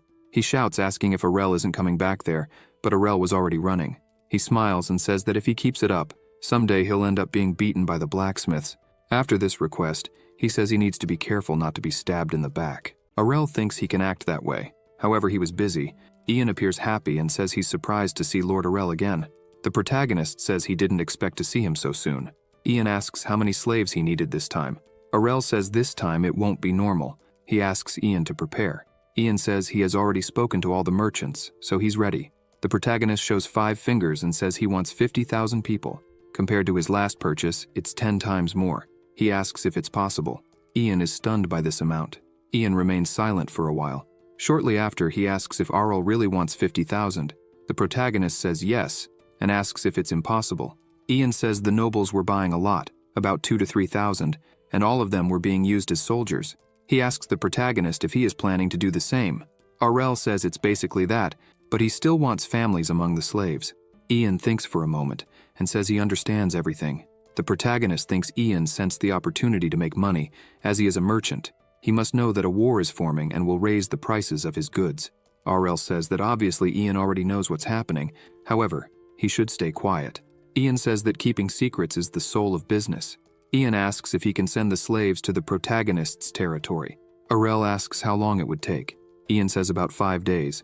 The protagonist says that in 5 days he will return to take everyone. Ian asks if that wouldn't be inconvenient. RL says it's fine. As soon as the protagonist leaves, he starts laughing. He thinks that when he returns, there will be a lot of work, and he hates it. So he will use the 5 days as an excuse to relax. Kanya asks RL if they won't be able to return home in the next 5 days. She asks if everyone will be okay. He looks at her and thinks that she doesn't know what's good. The busier you are, the better the rest is. Kanya says she prefers to return sooner. RL asks her if she's not interested in seeing the royal capital. In Kanya's past, she spent most of her time locked inside the house because she was a princess, and due to the attack of the Dark Mage. The protagonist thinks that's why she won't oppose this idea. She asks what he meant by seeing the capital. RL begins to talk about everything they can do to avoid problems. The protagonist tells her that she won't have much to do when they return. She agrees with that. In the end, Kanya gives in and agrees with RL to stay there. They start walking through the capital, seeing people and merchants everywhere. They start running through the place. Kanya is impressed by the size of the place. RL asks her to hold tight so they don't get separated. They try street food. They look at the fountain, even though Kanya thinks it's smaller than the one at their house. Suddenly, Kanya sees something and asks RL to take a look. She points to a stall and says, RL made all of that. The sign said the products were made by the third prince. The protagonist looks and says she's right, and wonders if this is a sign. Kanya looks at the products while RL feels embarrassed and asks them to look at something else. She looks inside the place and says they sold swords there. The merchant asks if they need a new sword. The vendor shows a sword and says it was made by dwarves. He says it is of excellent quality. RL just watches. Suddenly, the protagonist says he can't believe what he's seeing. As much as money is important, it doesn't justify selling fake things. Kanya, surprised, asks if it's fake. The vendor shouts that it's absurd, because the sword was verified by the dwarves. The protagonist asks Kanya to use just a bit of her aura on the sword. She starts infusing her aura into the sword. Within seconds, the sword breaks in half. RL laughs and asks if the dwarves' products are so bad that they break just from a bit of aura. The merchant says there was a misunderstanding. The protagonist says that if he insists on that, then they will put it to the test. If he is wrong, he will give a good reward. The merchant asks for their forgiveness. RL picks up a dagger and says that if the vendor sells it cheaply, then he will forgive him. The vendor tries to protest. The protagonist looks at him and asks if he has something to say. The vendor says no and thanks him for his kindness. After that, they leave the shop. Arel raises his dagger, happy. Kanya asks why he liked it so much. He says that this dagger is truly made by the dwarves, and, even though it's just a dagger, it couldn't be overlooked. He offers the dagger to Kanya, saying it's a gift for her. She takes it, and is happy about it. They continue walking, and she, all happy, thanks him, saying he has always taken good care of her. The protagonist looks at her and thinks that she is as happy as a girl who got a new dress. She really is special. He thinks they are as close as brother and sister, and for him, that is the most important thing. A few days later, many people were gathered. Kanya asks if this isn't too much. Arel asks if she's serious and tells her to imagine what it would be like leading 20,000 soldiers. She starts to imagine and says it would look really cool. They finally arrive at the castle. Asha says they had to be there to greet Arel. Sena agrees, as it had been a few days since they last saw him. Sena and Asha are shocked to see the number of people there. The protagonist is smiling and asks them to come closer because he had arrived with 50,000 men. The outside of the castle is filled with people. Asha says she expected this. She knew she should have gone with him. Sena asks if this isn't too much. Reki gets angry and asks what they were going to feed so many people. Arel asks if that's what she's worried about. Asha says she understands that they have to prepare for the war, but wouldn't it have been better to confirm the extra information? The protagonist says no, because he is certain that the war is coming, and their territory would be the second or third place to be destroyed. The two look at him. Arel asks them to trust him and asks if he has ever been wrong. Asha says she understands and will no longer question his choices. He thanks her for her understanding. Arel says that her help will be very important for what they are going to do now. He says he will train all of them until they become soldiers of the highest quality to protect their territory. The protagonist says that first he will choose the best and train them. Then, he will make them commanders of each unit, and they will train the rest of the troops. He has already left a basic guide so they can just supervise. He asks if they can do that. Both respond that they can. He thinks he will be busy for a while. Arel gets irritated and thinks that the leaders of the three-country alliance, whose faces he doesn't even know, made him work this way. When he gets his hands on them, they will pay dearly. Arel was walking. He was with Reki. He complained that he was tired and asked why all the wizards had to live in the mountains. Reki says that usually, the wizards who live in the mountains are the older ones. The younger ones prefer the city. The protagonist says he understood and didn't know that. Reki says she prefers the city because there are no restaurants in the mountains. Arel is surprised by this reason. They finally arrive and Payan asks what they wanted there. The protagonist says it's nothing much. He just wants to buy a somewhat problematic item. Payan asks what he's talking about. Arel says he wants to buy mana-storing magic stones and a good quantity of A-rank purity stones. Payan says that falls under the jurisdiction of the magic tower and asks why he's asking for it. The protagonist says he knows that. However, the magic tower wouldn't sell to him. Payan says he understands and asks if he wants to use this in the war. Arel thinks that wizards are walking lethal weapons, especially during a large war. He asks Payan not to misunderstand. He just wants to defend their territory. Payan says he knows that, but asks why he came there. Arel says that with Payan's connections, he can get that easily. Besides, Payan knows very well that Arel is generous. The protagonist thinks that Payan is a righteous person, which is why he is good at handling business and keeping secrets. Payan says that will take some time. Arel says he already expected that. As the two were returning, the protagonist says that with that, the problem is solved. He says he has worked a lot and needs to rest a bit. Suddenly, Reki falls to her knees on the ground. Arel shouts, concerned, asking if she is okay. She says the amount of money the protagonist gave to Payan is beyond her imagination. He says that's not a problem because he recently earned a lot of money. Arel approaches her and says he will satisfy her curiosity and tells her the amount he has. She is paralyzed by the amount of money the protagonist has. He starts laughing at her reaction. Arel thinks that the amount he mentioned doesn't include what he stole from the queen. He calls Reki and says it's time for them to return to the castle. A short time later, already at the castle, the protagonist calls all the wizards and asks for their attention because he has an important mission for them. One of the wizards asks what project it is. Arel says they have to finish it before the war and it's confidential, so they have to finish it alone. The wizards are shocked by this. They say it's impossible. Arel thinks he will show them what overtime and working during vacations are, but he will give each of them a good amount. He smiles and asks them to cheer up because peace is maintained by the workers. Sometime later, Arel was running through the royal capital with Asha.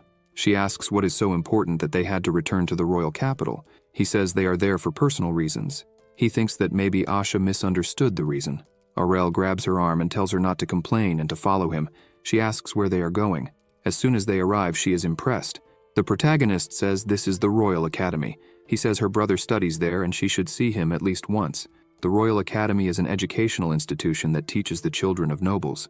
However, high-ranking families do not send their children to school since they can hire tutors. This place is attended by common noble families. She tries to say something, but Aurel interrupts her, saying that he gave her a break, but she refused. He says that if it were her younger brother, he would want to see her. Asha says that there is no way she could take a break at a time like this, that everyone is busy. He asks her to stop being stubborn because he is not so cruel as to not give someone a break. Aurel says he made several excuses for her and bought a ticket, so this time there would be no excuses. She is impressed. The protagonist sees some children and thinks that he knows nothing about Asha's younger brother. He asks her if she knows where her brother is, but she says she doesn't know where he is sleeping. Asha says that as soon as the protagonist sees her brother, he will recognize him because they look very similar. He thinks that is something everyone says. Suddenly he sees a boy and shouts, asking if it could be him. Aurel says that he really looks like his sister. She says his name is Arit. The protagonist says he understands. In front of him, there are 3 girls staring at him. Aurel asks who those people are. One of them asks Arit if he has thought about her proposal. He says that no matter how much he thinks about it, he finds it impossible. Aurel wonders if he is being bullied even in a school like this. He asks Asha if they should help, but she asks them to wait a bit. The 3 girls start to leave, and the protagonist says they are gone. Arit sighs in relief. Asha suddenly appears and asks him what he was doing. He is startled and asks how she appeared out of nowhere. She says it doesn't matter. What she wants to know is what happened, because in his letters he said everything was fine. Arit says it was a misunderstanding with Miss Carrot. Asha yells at him and asks him to be honest with her. He yells back, saying he didn't want to tell anything. Asha is a little sad about this and asks why. Aurel steps in and thinks it's the first time he's seen Asha like this. He steps forward and asks to talk to Arit a bit. The protagonist takes Arit to the side and says he is the man his sister works for. Arit asks if he is the 3rd prince, but Aurel asks to leave that aside. The protagonist asks what is happening, and if Arit is being bullied. He responds that it's not that. Aurel promises him that he will keep this conversation a secret. Arit starts to say that the girl is Heya Carrot, the daughter of Marquis Carrot. The protagonist thinks he has heard that name before. Aurel thinks a bit, and remembers seeing this man at his birthday, and he didn't seem like a bad man. The protagonist says that Arit could report the man's daughter for bullying the younger brother of the 3rd prince's escort, and he would take care of the rest. Arit shouts, saying that it's not that. He starts to talk. He remembers that Heya asked him to respond quickly and not make her more upset than she already was. He tried to change the subject, however she kept pressing him, asking him to go out with her on a date. He admits to the protagonist that she was forcing him to go out with her. The protagonist doesn't understand what is happening and where the problem is. Arit remembers running away, saying he didn't want to because they were only 11 years old. Aurel understands the reason. Arit continues saying that no matter how many times he refused, Heya kept insisting on it. Over time, the other girls started treating him like he was their pet. He says he's not being bullied, but all of them keep mocking him. Aurel thinks that Arit can't understand how popular he is among the girls. He thinks this is all pathetic. Arit says he doesn't know how to deal with all this. The protagonist points to Heya and asks why he doesn't talk to her directly. Arit is startled and asks how long she has been there. Heya says she came back because she wanted to say something to him. She asks who these people are. Aurel says they are not suspicious, but this woman behind him is her future sister-in-law. Arit cries at this, and Asha asks what kind of joke this is. The protagonist whispers something into Asha's ear while Heya says she understands and has heard a lot about Asha. Heya bows, saying it's a pleasure to meet them. She introduces herself as Heya Carrot, the youngest daughter of the Carrot family, and says she hopes to date Arit in the future. Arit is speechless, while Asha doesn't know what to say. Aurel laughs, saying that's cool and straightforward. Asha asks the protagonist what she should do now. He says that unless she has something against Heya, she could let the 2 of them work things out. The 2 of them stare at each other, while Asha asks how she could leave it be if her brother said he was being forced into it. Aurel says that Arit never said he didn't like Heya. He was just confused and didn't know what to say. The protagonist says the Carrot family has an extraordinary ability to profit from their investment plans. If Arit gets along with Heya, it would be very good for Asha's family. She still feels a bit worried about her brother getting involved just for that reason. Aurel says that even if that's not the reason, if the 2 of them like each other, as an older sister, she could support and take care of him. Asha is confused and asks why her brother doesn't want to go out with Heya if they like each other. Aurel says he doesn't know, maybe it's his male pride. Suddenly someone appears and stomps the ground. RL says there might be another reason. This boy shouts, asking if Eret was bothering Haya again. This boy is named Lutzen. Eret is scared by this. Lutzen asks how Eret dares to seduce Haya like that. Clearly he has lost his mind. Haya steps in and shouts, asking why Lutzen is doing this, since it was her choice to have Eret by her side. Lutzen shouts that he hates it because Haya stays close to this trash kid and refuses to go out with him. RL is confused by this strange love triangle. Lutzen shouts that Eret's family is going bankrupt. His older sister had to work in the fields, and if he keeps this up, he will ruin the Carrot family. The protagonist and Asha don't like this. RL says Lutzen is crossing the line. Eret steps forward and says he doesn't care what Lutzen says about him, but he better take back what he said about his sister and Haya. Lutzen asks why he should do that. RL steps in and grabs Lutzen's arm, saying he's seen enough. Lutzen asks what this is about. The protagonist says he's just doing justice and stopping the bullying. Lutzen starts saying that strangers should stay out of it. How dare he interfere in this? RL thinks that even with permission, it's still strange. He asks Lutzen how he dares to speak informally like that with him. Someone starts approaching them and asks what's happening there. Lutzen calls this man his older brother. RL is surprised, as this man looks like a teacher, not a student. The older brother asks the protagonist who he is. RL smiles and says he's been waiting for this all along. He introduces himself as the third prince of the kingdom of Ernesia and lord of Fahilia. The older brother is startled and chokes.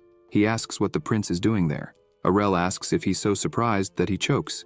The man asks the protagonist if he would like to move to a more private place to resolve this. Inside a room, RL and Asha are staring at the man, irritated. The man bows and says he would like to apologize for his brother, and his whole family will also send a formal apology later. This man is Gadel, the academy's fencing instructor. RL says it's not him that Gadel should apologize to, but Eret. Gadel says he doesn't know the details, but he heard it was Eret who interfered first. He says if that's the case, then the Pernil family should apologize. Asha is angry at this and asks if Gadel is really serious, as her brother didn't do anything.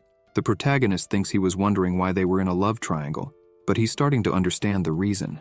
Although this is an educational institution where it should only teach and nothing more, unfortunately, it has become a place where young aristocrats who have not yet entered the social circle make connections. The protagonist says he is sure that Lutzen approached Haya under his family's orders. Although this may not have been the initial reason, over time even the right purpose can become corrupted. Gadel continues, saying that the Lutzen and Carrot families have been close for a long time, and therefore the Pernil family has no right to interfere in this. RL is disgusted by this attitude from a teacher at the Royal Academy. The protagonist slams the table and says he is speechless. He asks if the man's name is Gadel.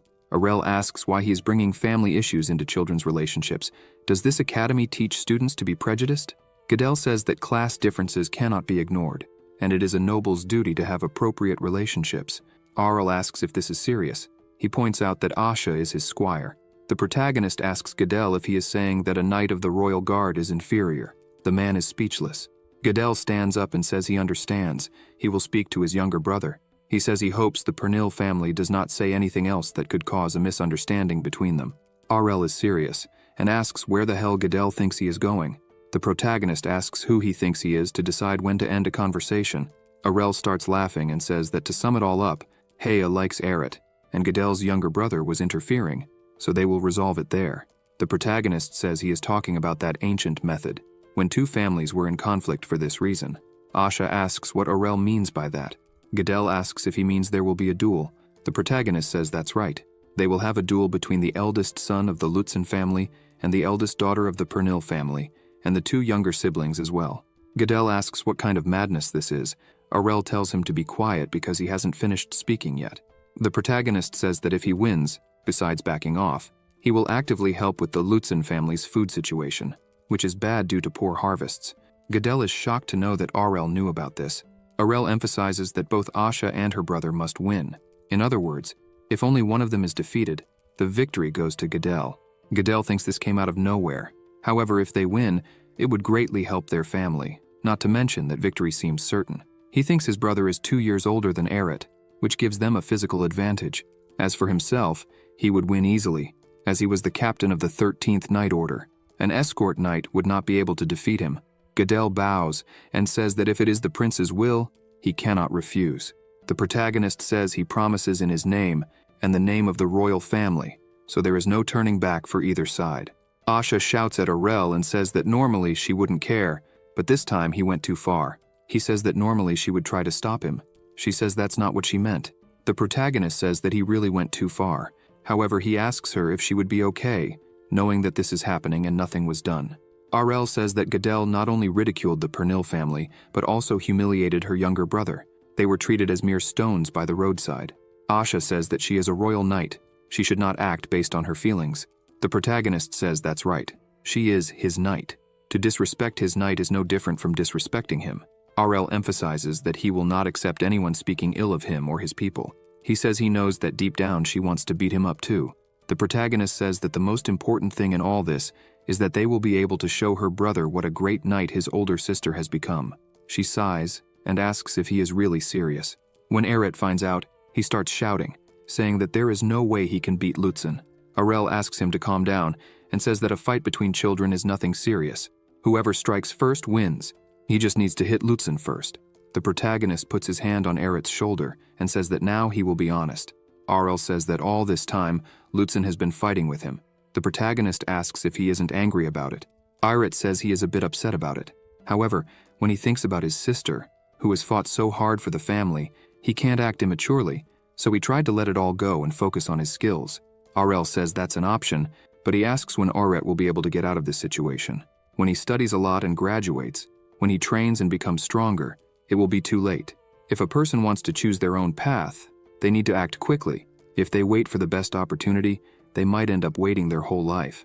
The protagonist says this is his chance to show what happens when someone messes with his family.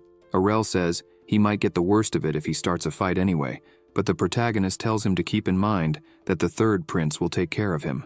Eret is amazed by these words. The protagonist smiles. Arel says he will tell him a plan that will guarantee victory, so he should pay attention. A duel might seem like a good thing, but it's too barbaric, even if it's a mutual agreement, committing violence in front of everyone. Of course, it's more fun to watch others fight. Arel says that, leaving the kids aside, the elders are there to watch too. Heya suddenly appears and asks the protagonist what this is all about. He apologizes for not saying anything before, but he needed to teach them a lesson. Heya says she wanted to do that too, but Eret is not good at fencing. Arel asks her to be quiet because she doesn't know anything. What really matters is winning or losing. She asks how that's possible. If it's a duel, what matters is skill. The protagonist says that's not true. What really matters is cunning. Arel says that soon she will understand and asks why she is interested in Eret. She says it's because he is very cute. The protagonist is confused. Heya says that besides being cute, it looks like he will cry when she pinches his cheeks. She asks if he also doesn't feel like pinching them. She says she wants to bite them. She asks if he doesn't feel the same. He is scared, thinking this girl is sinister. She is just like him. He thinks he should stop the duel now because this girl is strange. The judge announces that they will start the duel. He uses his magic and shouts for them to begin. Lutzen advances, shouting for Eret to die. Heya thinks that Lutzen is not a noble, but an animal. Arel speaks to Eret, asking if he is ready. He tells Eret to take half a step back and diagonally to the right. With that, Eret dodges the attack. The fight continues, and Arel keeps commanding Eret's movements during the fight. The protagonist starts giving multiple orders at the same time. Eret follows all of them to the letter, even though he is a bit confused. However, he manages to hit Lutzen, knocking him to the ground. The other students are happy and say that even though he was clumsy, he managed to dodge everything and land his blow. Asha sighs in relief. Arel celebrates, saying that this is what is called proxy training. The protagonist used a communication device that is only used in his territory. He thinks that children only move according to what they learned from books, so it's easy to read their movements. The protagonist shouts that he did a good job and should keep it up. Lutzen gets up angrily and attacks again, shouting that a despicable wretch like him shouldn't dare hit someone. Eret is a bit scared, but Arel asks him to stay calm, lower his waist, and attack now. Eret does so, and an energy comes out of his sword, even scaring Heya. The attack hits the sensitive part of a man, making Lutzen fall to the ground unconscious. The judge stops the duel and says that Eret is the winner. The protagonist says that all glory is fleeting. Gadel says that a defeat is a defeat, so he will accept it. However, this game has gone too far. Arel asks what he is talking about. Gadel says he already expected this, but after he wins, none of this will matter. Eret comes running, happy to have won. Arel tells him he did a great job. Heya runs up to him and says she expected this. She knew he would win. Arel thinks that Heya lies without even blushing. Eret asks if his sister will be okay because he heard that Gadel was the captain of the 13th Order of Knights. The protagonist says that's true, but it doesn't mean anything. He says that Asha will definitely win. Aurel grabs Irit and tells him to watch closely because his sister didn't work so hard to become a knight for nothing. Gadel says he won't underestimate her, so he will give it his all. He starts to attack first. He thinks he has never let his guard down. Even if he loses this fight, he will fight harder than anyone else. However, his vision starts to blur, and he wonders what's wrong. Suddenly, he takes a very strong blow to the stomach, which throws him hard against the wall. The wall behind him breaks, and he is left lying on the ground. Asha starts spinning her weapon and says that she also wouldn't let her guard down. That's what she wanted to say, but she ended up overdoing it a bit. She smiles and says that despite Gadel's title, he is extremely weak. Asha sighs again. With everything resolved, she asks Aurel to warn her before doing something like this again. He says that thanks to what he did, her younger brother now admires her even more. When he saw the fight, he said he wanted to become as strong as his sister. The protagonist says that thanks to what happened, Aerith won't suffer anymore, and he himself will ensure that the Lutzen family doesn't do anything. He says that she not only saw her brother, but also helped him. Aurel asks if she isn't happy. Asha smiles and says she should thank him for that. He says now they have to return to the castle. When people face a bad situation, they tend to go into denial, or so they say. The nobles couldn't believe what they heard. They start discussing, saying that, according to the official letter, the lords of Arnesia recruited and trained soldiers for the war, but they were too passive to call that training. The reason for this is that they think the war might not happen. After working hard, if all the supplies and weapons reserved grow old in the warehouse, how problematic would that be? That's why they pointed the finger at Lord Aurel, saying he was overreacting. However, he says he was just preparing for the worst-case scenario, and he said this firmly. Regardless, they claimed there was no way a war would break out and continued as before. And the news reaches the capital of the Merman Empire. The Emperor says he has something important to say to everyone today. He asks if they know the person who has been disrupting the continent's finances. He is not only making unfair profits by manufacturing all kinds of strange products, he even sells paper, which is a specialty of the Empire, as he pleases. And this is unforgivable. That demon from the kingdom of Arnesia, for the safety of the continent, together with the allies who agree with this idea, they will use their swords to stop this demon. The king of the Demanial kingdom, the Duke of Dekado, Seyapen. The emperor declares that they will join forces and judge the kingdom of Arnesia. They cross their swords and celebrate. According to the declaration, the following conditions will be notified to the kingdom of Arnesia. If you truly wish to prevent the shedding of innocent blood, show your sincerity. First, the discontinuation of paper production and the total decommissioning of the facility. Second, the sharing of manufacturing methods for products exclusive to the kingdom of Arnesia. Third, returning to each country the profits unfairly obtained through the products. Lastly, sending Prince Aurel of Arnesia to the Empire to study and share his talent. Theorel tears the paper, furious, and shouts that they were mocking his kingdom. He shouts that he will no longer avoid war. He will show the full strength of his kingdom right now.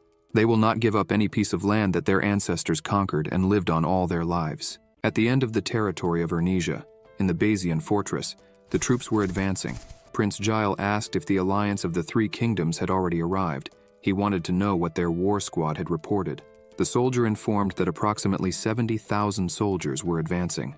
Another report arrived, revealing that, in fact, 100,000 soldiers were attacking from the north side. Gile thought that this could not be all. Surely there were more troops coming behind. As the heir to the throne, he knew he had to stop them at all costs. He shouted, saying they had nothing to fear, as their enemies were a disorganized group of people who had hastily united. Not a single ant should enter the castle. The protagonist thought that a large-scale battle had begun, but he did not give the order for any of his soldiers to act. His orders were that they would only fight if the enemies tried to enter. At the moment, everyone in Fahelia was on guard. Aurel said he was also busy and brought something in his hand to Reki. As soon as he showed it, it was a giant piece of meat. He said it was the fun time to cook with Aurel. Reki was shocked and started salivating at the sight of the food. It was a dish of snow rabbit meat. The two sat down to eat, and Aurel commented that he couldn't believe many people didn't eat this because it was rabbit. Reki said it was nonsense, that since they had never starved to the point of eating insects, they fussed over such things. Even Aurel was shocked by her comment. They finished eating, and he said everything was very good. The protagonist got up and said that now that it had started, he would try to cook something else.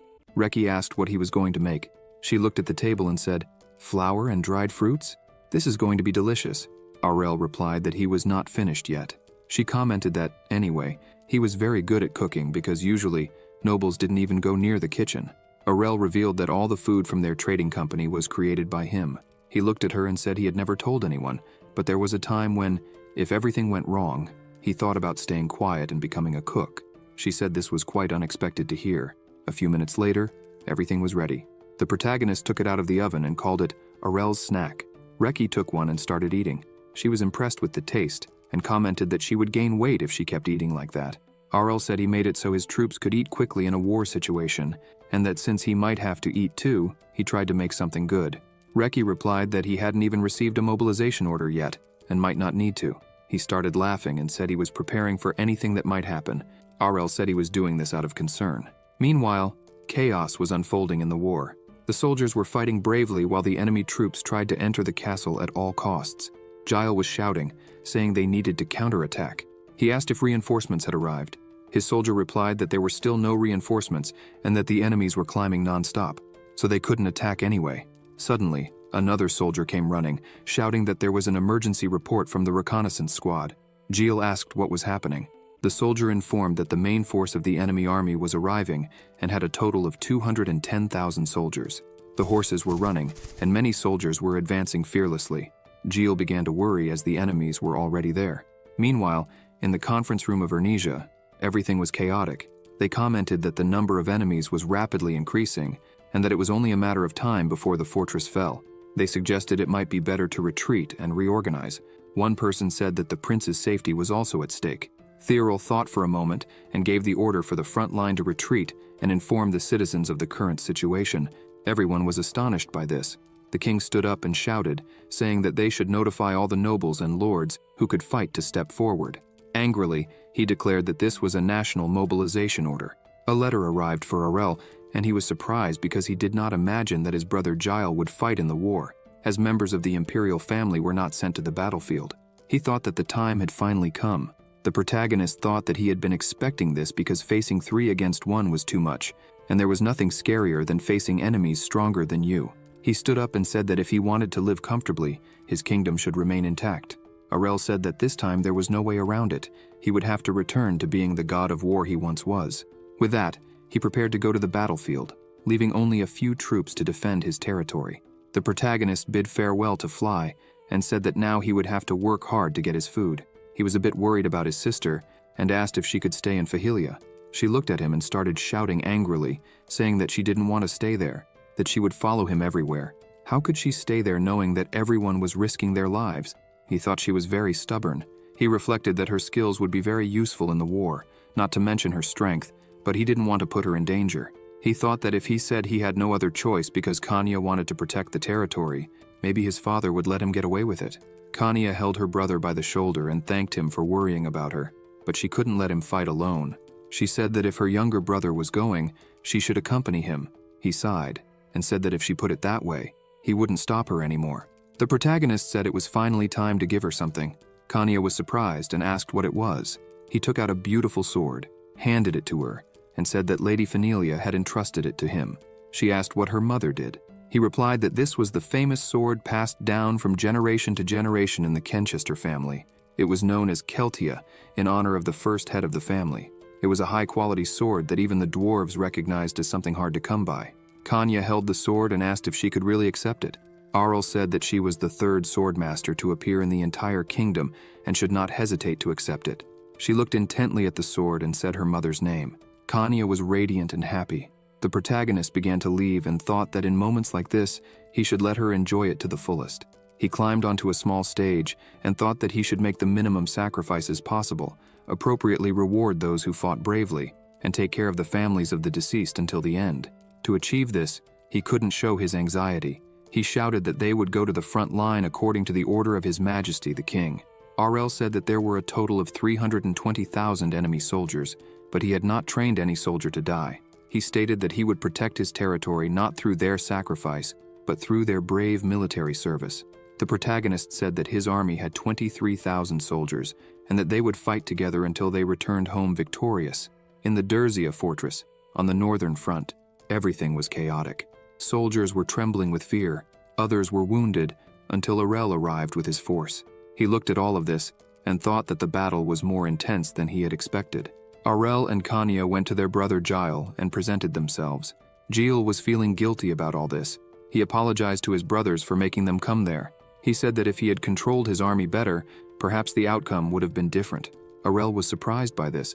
He spoke such words even while facing an overwhelming number of enemies. Unlike their mother, Gilles seemed to have a good personality. The protagonist said that from what had been passed to him, things didn't look good at all. Gilles confirmed that was exactly it. The border fortress had fallen into the enemy's hands, and now belonged to them. 320,000 soldiers were attacking them now. He said that the enemy had stopped the attack to reorganize, but would return tomorrow. The protagonist thinks that things really aren't looking good. If he had taken a few more days to arrive, even this place would have been lost. Gilles says he is very happy to know that Aurel has 23,000 soldiers, which should be enough to hold out until the other nobles arrive. Aurel disagrees with this. He thinks that, in this way, his soldiers would only be used as a shield. He slams the table and tells Gilles that they couldn't wait any longer. The protagonist says that they need to stop just defending and start attacking. If they wait any longer, it will be too late. Gilles says he understands how Aurel is feeling, but in their current situation, it's impossible. The protagonist opens the tent and says he has prepared for moments like this, and asks Gilles to take a look. Aurel thinks that he had asked the blacksmiths to create this right after he learned about the war. Gilles asks if this is what he is thinking. The protagonist says that, first of all, it's a mobile watchtower. He explains that he planned to place archers and mages there, and since it's prefabricated, they could dismantle and transport it to another location. He asserts that this will definitely be useful in the battle, but there's more. Gilles is impressed with what he sees. He asks what this weapon is called. Aurel says he was thinking of naming it Gate-Blocking Knife Cart. He explains that it's a weapon commonly used in past siege wars, made to defend and push, and it was further strengthened with magic and dwarf technology. The protagonist says they have many of these. All they need to do is assemble them, and in no time, everything will be ready. Aurel states that he will take full command related to defense, so Gilles can focus solely on counterattacking. Gilles smiles. The protagonist thinks that those bastards from the Three Kingdom Alliance thought they could keep attacking non-stop, but now it's time for a counterattack. Meanwhile, at the enemy base, their leader reads a report and says that their reinforcements have arrived. Others comment that, so far, everything has been going well, but now they're facing problems. They ask the leader why he is laughing. He says it's nothing, just that the person leading the reinforcements is quite interesting. Another asks who this person is. The man says it's Aurel Ernisia, the one responsible for enriching the kingdom of Ernisia recently, and also the reason for this war. The two shout, asking if he was there. The leader says that when he heard that Aurel was a child, and behind all that, he thought it was just a lie, but now he can confirm it personally. He slams the table and asks his companions if they aren't curious too. The man says he shouldn't be saying this now, but his extradition is crucial. The leader says he knows all that, and will keep the agreement in place. He asserts that now they need to prepare to take them down. The next day, everything was ready. Lord Aurel's army was prepared, along with their new weapons. The protagonist looks into the distance and comments that the number of enemy soldiers was disgusting. An army of 50,000 men was coming their way. Lord Aurel gives the order to his army. The enemy troops comment that Aurel's army only knows how to hide behind shields and that they should attack with everything at once. The enemy leader asserts that they have more than twice as many soldiers and that no matter how much of a genius Aurel is, there's no way he can do anything. Suddenly, a small rain of arrows and some minor spells are launched. Some soldiers are hit, while others manage to protect themselves. Their leader shouts for them to raise their shields and continue. Aurel says he expected this. The two armies meet on the battlefield. The enemy soldiers start to notice that something is wrong, because Lord Aurel's troops aren't even moving. Their shields are different from the ones the nobles use. Suddenly, the troops open up and Aurel's knife cart appears. The soldiers are startled and shout to retreat, but it's already too late. They start screaming. The protagonist, with a serious expression, observes this massacre and thinks they should blame the foolish commander they had.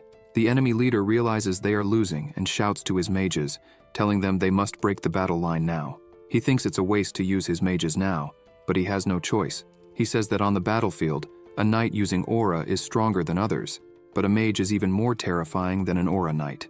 The magic of a high-level mage can be a weapon of mass destruction. He thinks that, due to the amount of mana a mage has, he didn't want to use them right now. He shouts again at the mages, telling them not to worry and to use their powers, as it would show that these tricks were nothing compared to superior power. Suddenly, an energy wave passes through them, leaving everyone frightened. The commander asks what they are doing and why they are not using their magic. The mages say they can't activate their magic. Aurel must have done something and hit them with some dispel spell. The leader can't believe it. The enemy commander asks if they also had mages on their side. Reki was already casting her magic. She comments that canceling the enemy mage's magic was incredibly easy and wonders if they really know magic. The enemy mages keep trying to do something, but Aurel says that now he is a Class 6 mage and that the mages on the other side wouldn't be able to avoid his eyes with mere Class 4 skills.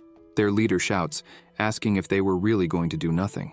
The mages say that Aurel's mages also wouldn't be able to cast special magic, as after a dispel like this, there is no doubt their mana would be consumed quickly.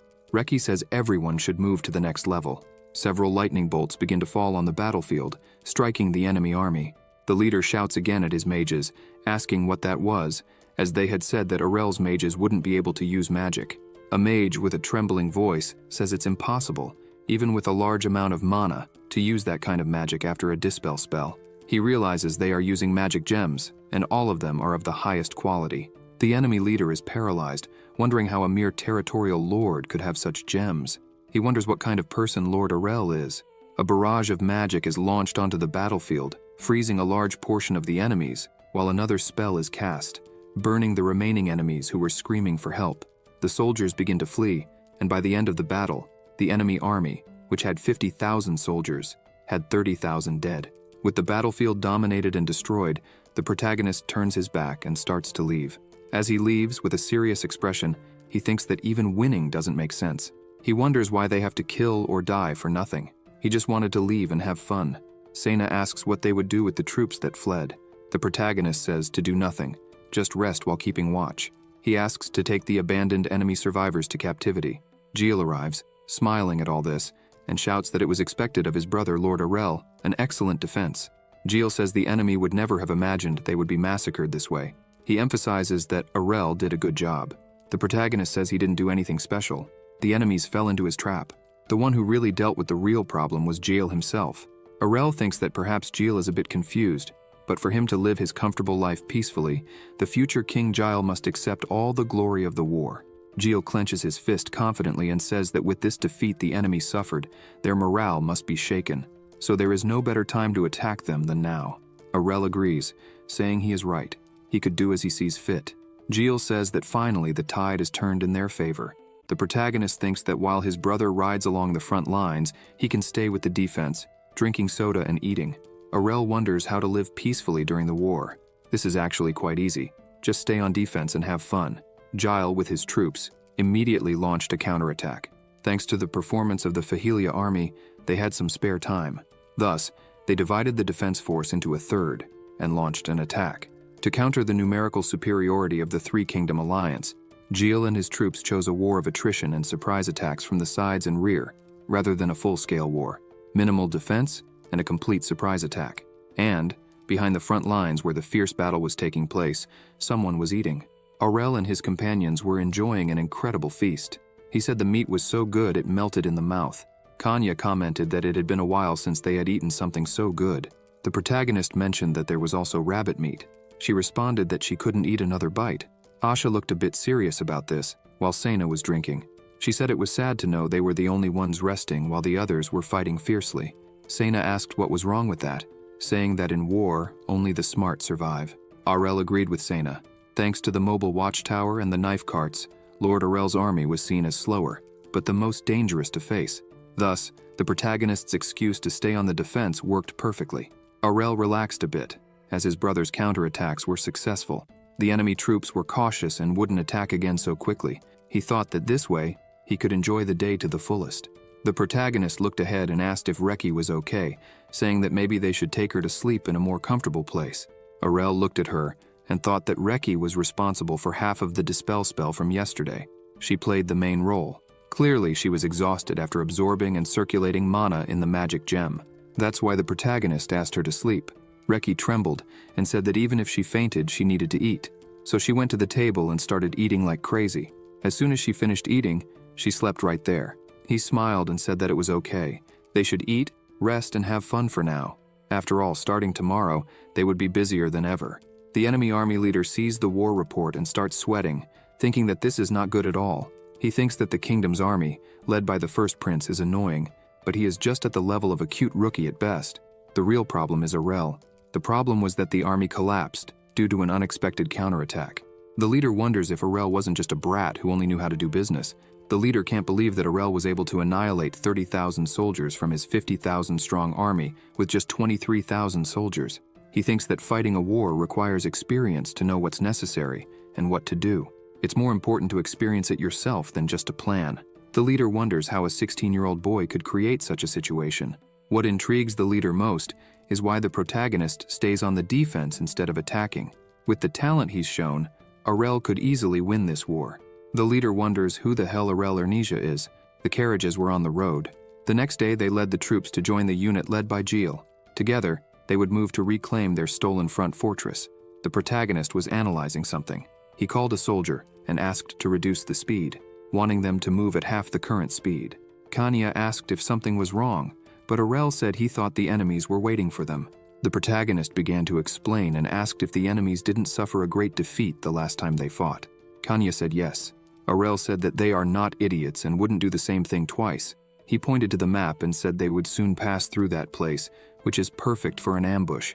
He said there's no way the enemies would miss such a great opportunity. He smiled and looked at her, saying that if the enemy is putting in so much effort to catch them, it's only fair they fight them head on. The day continues to pass, and the troops keep moving. They arrive at a gorge. The Alliance troops were hidden in the trees above, saying that Arel's army would soon pass through there. They say the surprise attack needs to work no matter what. However, no one passes by. One of the leaders thinks Arel is late, although he had received reports that his advance is slow due to the movement of heavy infantry and towers, but they should have already arrived. He thinks they might have been discovered, but that couldn't be. Suddenly they hear horses and see the carriages. The commander shouts for his soldiers to attack. The attack begins. However, the arrows fired hit a magical barrier. The commander is surprised by this. The mage behind him says they can't cast magic again because they were hit by the dispel spell once more. The commander thinks this is impossible. How did they cast such a spell so quickly? It seems Arel was already prepared for this. He shouts that if they face Lord Arel now, the same thing that happened before will happen again, so they should retreat. They start running, shouting that they should withdraw as quickly as possible. However, a soldier steps into a trap and falls to the ground, screaming in pain. Several others also start falling into traps. Sena appears before them, saying that these traps are used for hunting, but when it comes to capturing people or animals, there is no difference. She leaps, scaring the enemies, and punches one of the soldiers. She says that if they want to start a war, they should be ready for the consequences. The commander draws his sword and says that if she doesn't get out of the way, he will have to use force and won't lose to an enemy knight, especially just a woman. He charges quickly, shouting that she will die. Calmly, Sena begins to gather energy in her hand. Suddenly, a flash and a sound are seen and heard from where they were. Sena and Asha had defeated everyone there, but Sena was too heavy-handed. Arel had told them to respond in kind. They should show how unpleasant they could be. After that, the enemies would avoid facing them out of fear. The protagonist says that instead of this war escalating, they would become people the enemy army would fear just by hearing their names. This is his method. The troops that tried to attack Arel by surprise were completely annihilated, and the Ernesia border fortress was also successfully reclaimed. After the fortress was retaken, the Alliance army tried several times to attack again, but the morale of the Ernesia army was very high and would not be easily defeated. Above all, those who fought was Kanya, with her terrifying strength, easily fighting and defeating one soldier after another. The soldiers shouted that someone with that level of strength could not be just a simple princess. It seemed the rumors were true. The soldiers wondered if there was anyone who could fight her, but they said they had concentrated their forces elsewhere, so they couldn't manage that. Kanya continued to massacre all who tried to fight her, and the enemy soldiers screamed for help. And it was after all this that the Alliance army completely lost its morale. Several months have passed since the war began, and it was clear that victory for the Kingdom of Ernesia's army was within reach. The current status of the troop that Arel commanded was significant: 121 dead, 142 seriously injured, and 192 lightly injured. Unlike the other lords of the kingdom who had lost half their forces, the army controlled by Lord Arel showed overwhelming results. At the Alliance command base, a man says that while both sides are facing off in the south, in the northeast they can't break through their defenses. He comments that it is not good for them to keep losing troops like this, and thinks it is better to leave the northeastern front aside for a while. He emphasizes that it is disturbing, but it is time for all of them to make big decisions there. If they are to win the war, the kings would understand. Now is the time to give it their all. But a beautiful day begins. The protagonist was lying down, commenting that after so many attacks from the Alliance, they suddenly went quiet. While he focused on defense, the forces of the other lords could fight freely against the enemies. He says that thanks to this, while the troops on both sides suffered losses, he and his army had almost no deaths. He mentions that the day is too good for people to die. Aurel comments that the alliance of the three kingdoms tried to invade out of self-interest and to prevent them from progressing further. On the side of Ernesia, they were also committed to achieving their goals and emerging victorious. As the situation improved, other lords who had been passive encouraged their soldiers to kill more people. Even Gilles participated in the war to make a contribution worthy of the throne. All of this was due to greed. Whether with good or bad intentions, in the end, these wars are fought because of greed. Humans are creatures that grow with greed and do not hesitate to do anything to satisfy it. Whether it's money, power, or corpses piling up at their feet, they always try to trample over others. Aurel thinks he is not in a position to say much because he is also greedy. But he wonders if these people know this. No matter what you pile up under your feet, in the end, the view of the sky you look at never changes. If you try to be greedy and look up, all that remains in the end is... Suddenly Asha arrives and asks why he's being lazy again. He asks if she can't see how sad he is.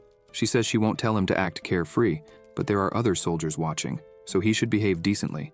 The protagonist smiles and tells her that if she let go of dignity, she would live much better, and if she doesn't believe it, she should just try it. Asha responds that she will refuse because she still has a lot of work to do. She says that anyway, everything has been very quiet in the last few days. Aurel comments that it seems things have calmed down, as they haven't had any attacks for 6 days. Asha says it would be great if the war ended like this. Aurel just looks at her and asks if the Alliance scum changed their minds. He whistles, and Asha asks what he is going to do. Suddenly, the sound of wings flapping is heard. Fly lands in front of him. Asha screams for him to wait, saying it's too dangerous, but he tells her not to worry, that he will be back soon. Asha keeps shouting for him not to do this, but he flies off seriously with Fly. She just watches him move away in the sky. The protagonist continues to advance quickly through the sky. Suddenly, he notices something and says he expected this. He contacts Asha and asks her to talk to Sena, saying he will pass on information about what is to come. He didn't believe the war was already over. He starts explaining and says there is a problem there. He asks what the Alliance's next step is. Sena asks if they are going to attack again.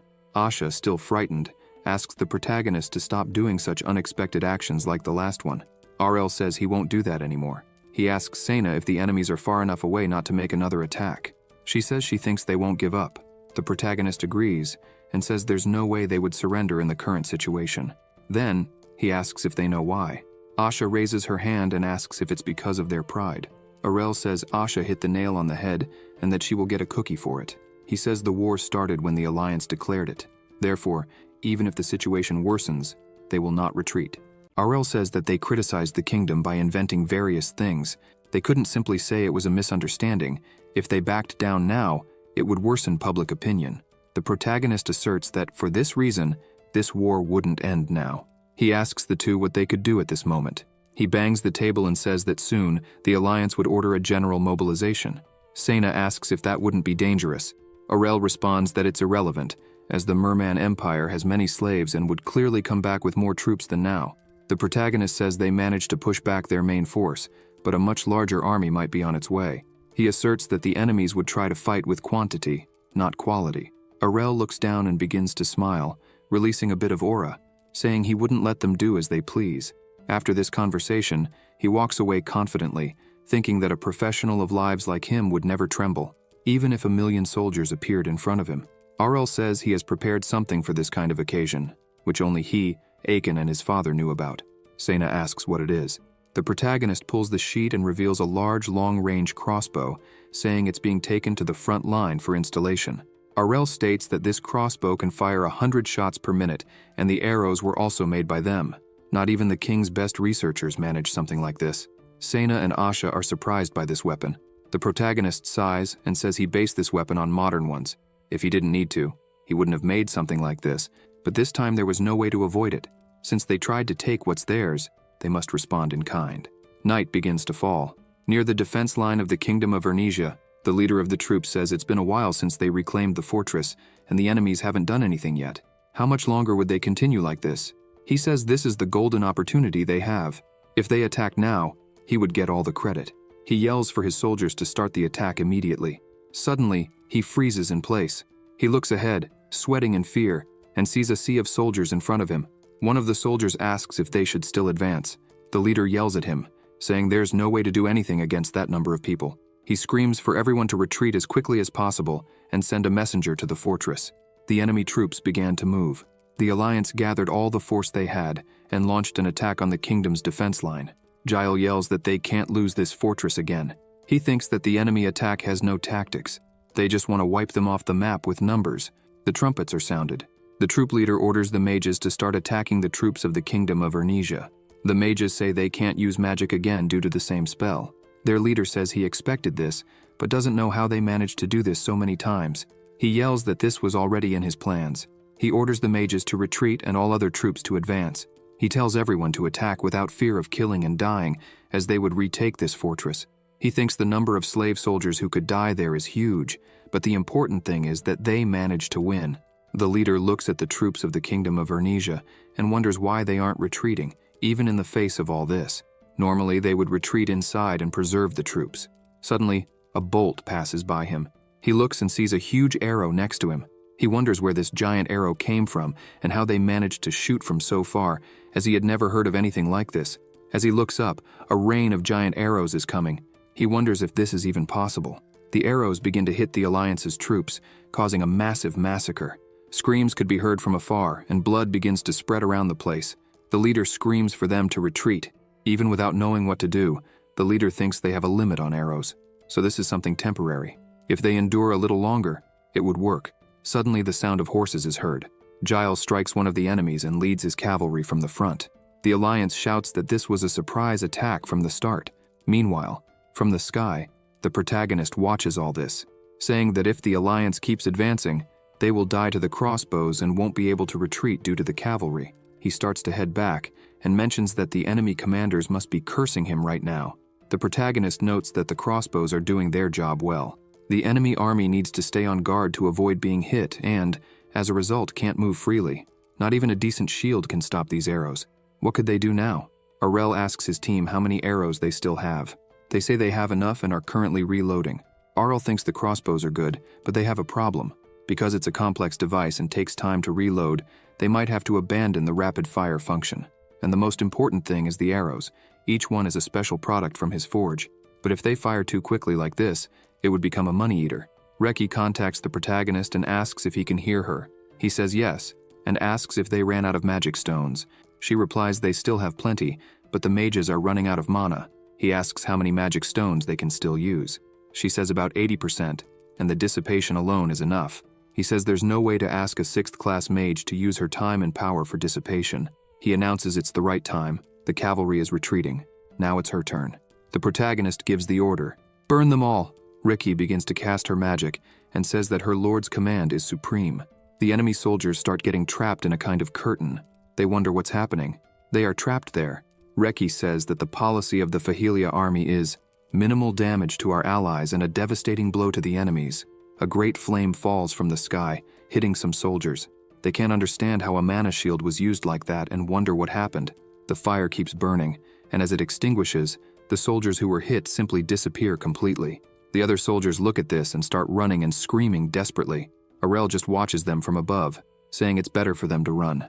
The protagonist says they should immediately inform Gile to launch a full attack against the Alliance. The army of the Kingdom of Ernesia continued to announce victory after victory, leading to a situation completely different from the beginning of the war. The ones most displeased with this news were the Emperor of the Merman Empire, who angrily asks what is happening. He talks to the King of the Kingdom of Demaniel and the Grand Duke of the Duchy of Sejepen, saying he ordered a general mobilization, sending more troops. However, the Grand Duke says he has nothing to say. The King of the Kingdom of Demaniel says there's no point in blaming the Grand Duke now. The important thing is what will happen next. He asks the Grand Duke what he thinks will happen. The Grand Duke asks if he can be honest, and they say yes. He says they are close to being defeated. About half of their troops have already been completely decimated, and the morale of the Alliance has plummeted. Even if they attack with everything they have now, they won't be able to resist the weapons of the Kingdom of Ernesia. The Emperor asks if he is referring to the crossbow that the boy named Arel made. The King of the Kingdom of Demaniel says that one of his best craftsmen said that the person who designed that weapon is a monster. They tried everything to make one but failed. The emperor is irritated, as they were superior in numbers and only started the war after analyzing every detail multiple times. He didn't imagine Aurel would be such a powerful obstacle. The Grand Duke says the only way they have to try to turn the tide is to buy time and try to find a weak point in the kingdom of Vernesia. Suddenly, someone bursts through the door shouting that they are in trouble. The emperor says that no one is allowed to enter because this is an important meeting. He asks what is so important. The man, trembling, says that the army of the kingdom of Vernesia. Kanya asks if she just needs to destroy what is in front of her. The protagonist confirms and asks her to use everything she has. They were in the kingdom of Demonial, in front of the border gate. Kanya analyzes the gate in front of her, prepares herself, and jumps with all her might. She breaks through the iron gate with a single blow. The soldiers shout that they need to stop them from entering the fortress. They all advance towards Kanya. She looks at them and asks why they are so slow. With just one blow, she defeats them all at once, throwing them away. She smiles and says that if they are all like this, she can defeat them alone. Aurel smiles and says he expected this. When it comes to destroying gates, a master swordsman is the best option. The war between them starts there. The two armies meet. Thyril, full of hatred, shouts that countless lives were sacrificed for the enemy's greed, and now they would pay for everything. Aurel continues commanding the attacks, and says that his father was very angry, and that their next target would be the capital of the Three Kingdoms Alliance. In this way, the Kingdom of Vernesia not only reclaimed the border in an instant, but also took the enemy's border fortresses. Sena says she can't believe they were able to enter the enemy fortress. Asha says that at the beginning of the war, they had to retreat, and now they managed to do this. The protagonist arrives smiling, and says that now the alliance leaders won't be able to stay calm. Asha asks where Kanya is. Suddenly a man kneels, shouting for the second princess.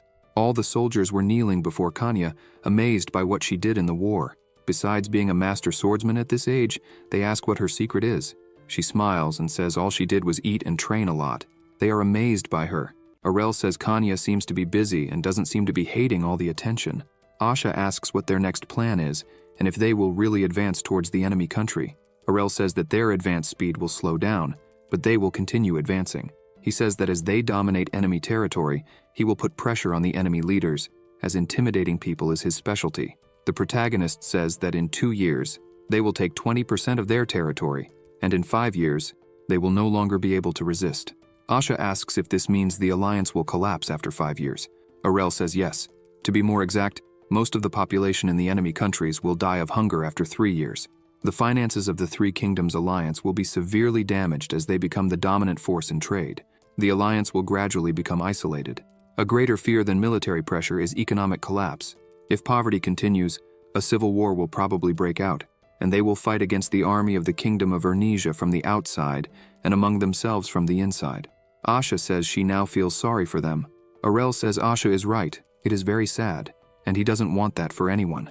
However, they shouldn't forget that the enemies wanted to do exactly that to them. They should be prepared to suffer the consequences when they tried to invade the Kingdom of Vernesia. If they weren't prepared for this, they shouldn't have started a war. The protagonist says they shouldn't feel sorry for them, as this is what they asked for. Aurel says that unless the alliance drops their swords first, they will retaliate completely and set a precedent. At least that's what his father said, because he is very angry. Sena says that war is a scary thing. Asha agrees with her. The protagonist asks the two not to worry, as this is only in the assumption that the alliance enters a state of siege. If they are smart, they will try to avoid this future at all costs. All they need to do now is wait for the news. Meanwhile, the emperor, angry, shouts that surrendering is unacceptable. He says that in the history of their empire, they have never surrendered like this. One of the emperor's men goes up to him and says that their situation has worsened even more. Unless they withdraw their army, something worse could happen. The emperor trembles with rage, shouting that this is absurd, and asks the man if he has no shame. The man lowers his head and says that if the war continues like this, instead of staining the proud history of their ancestors, they would feel even more shame seeing their people starving and falling victim to the enemy's sword. The man shouts that they have already lost the war. He begs the emperor to declare the end of the war so that their people don't suffer even more. The emperor sighs while the man continues to plead. He says his answer will not change. They will not surrender. The man shouts, asking why all of this is happening. The emperor closes his eyes and says he understands that the man is shouting at him out of concern for the people, and that is understandable. However, they will not surrender. The emperor asks if they thought the situation would improve if they did so, and the answer is no. He says that from the moment they surrender, no one would know what they would do. The emperor says he was the one who declared the war. If the outcome is the same, whether they surrender or not, they only have one choice.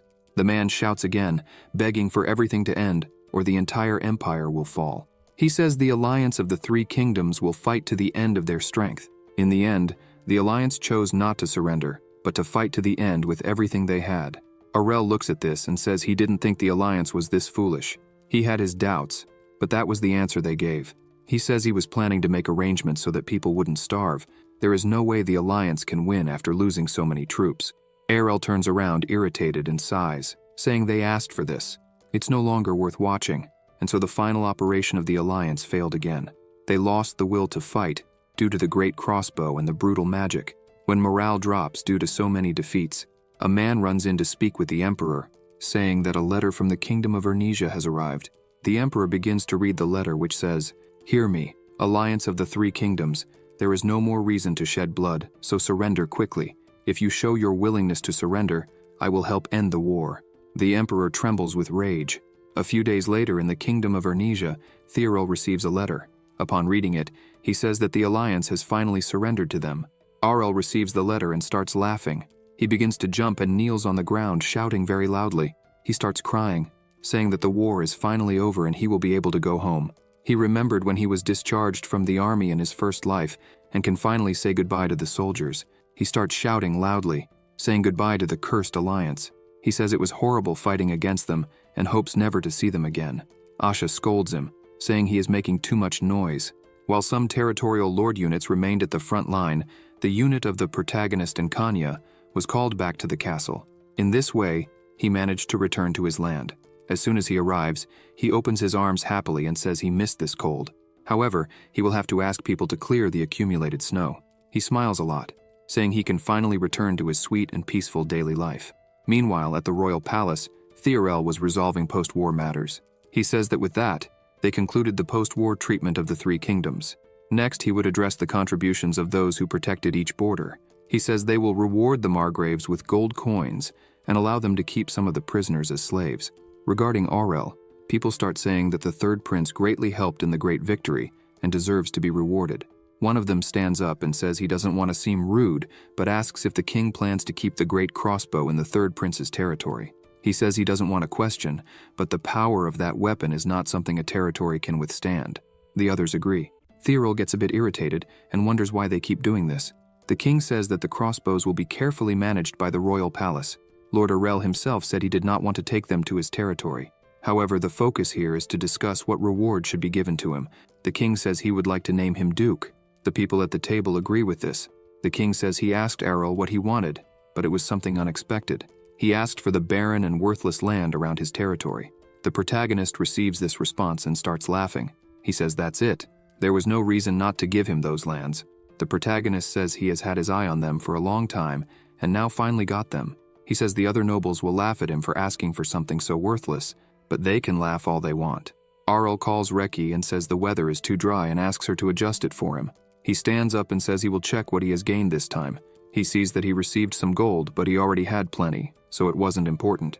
Therefore, he will use all this gold reward for his army's fund and to console the families who lost someone. He also received some slaves, but he thinks that this is not a reward. They just wanted to send them somewhere. The prisoners not taken by the alliance received formal procedures and became slaves of the kingdom of Arnesia. While everyone was thinking about where to place so many slaves, Aurel was happy to receive them, as his territory still had many empty places.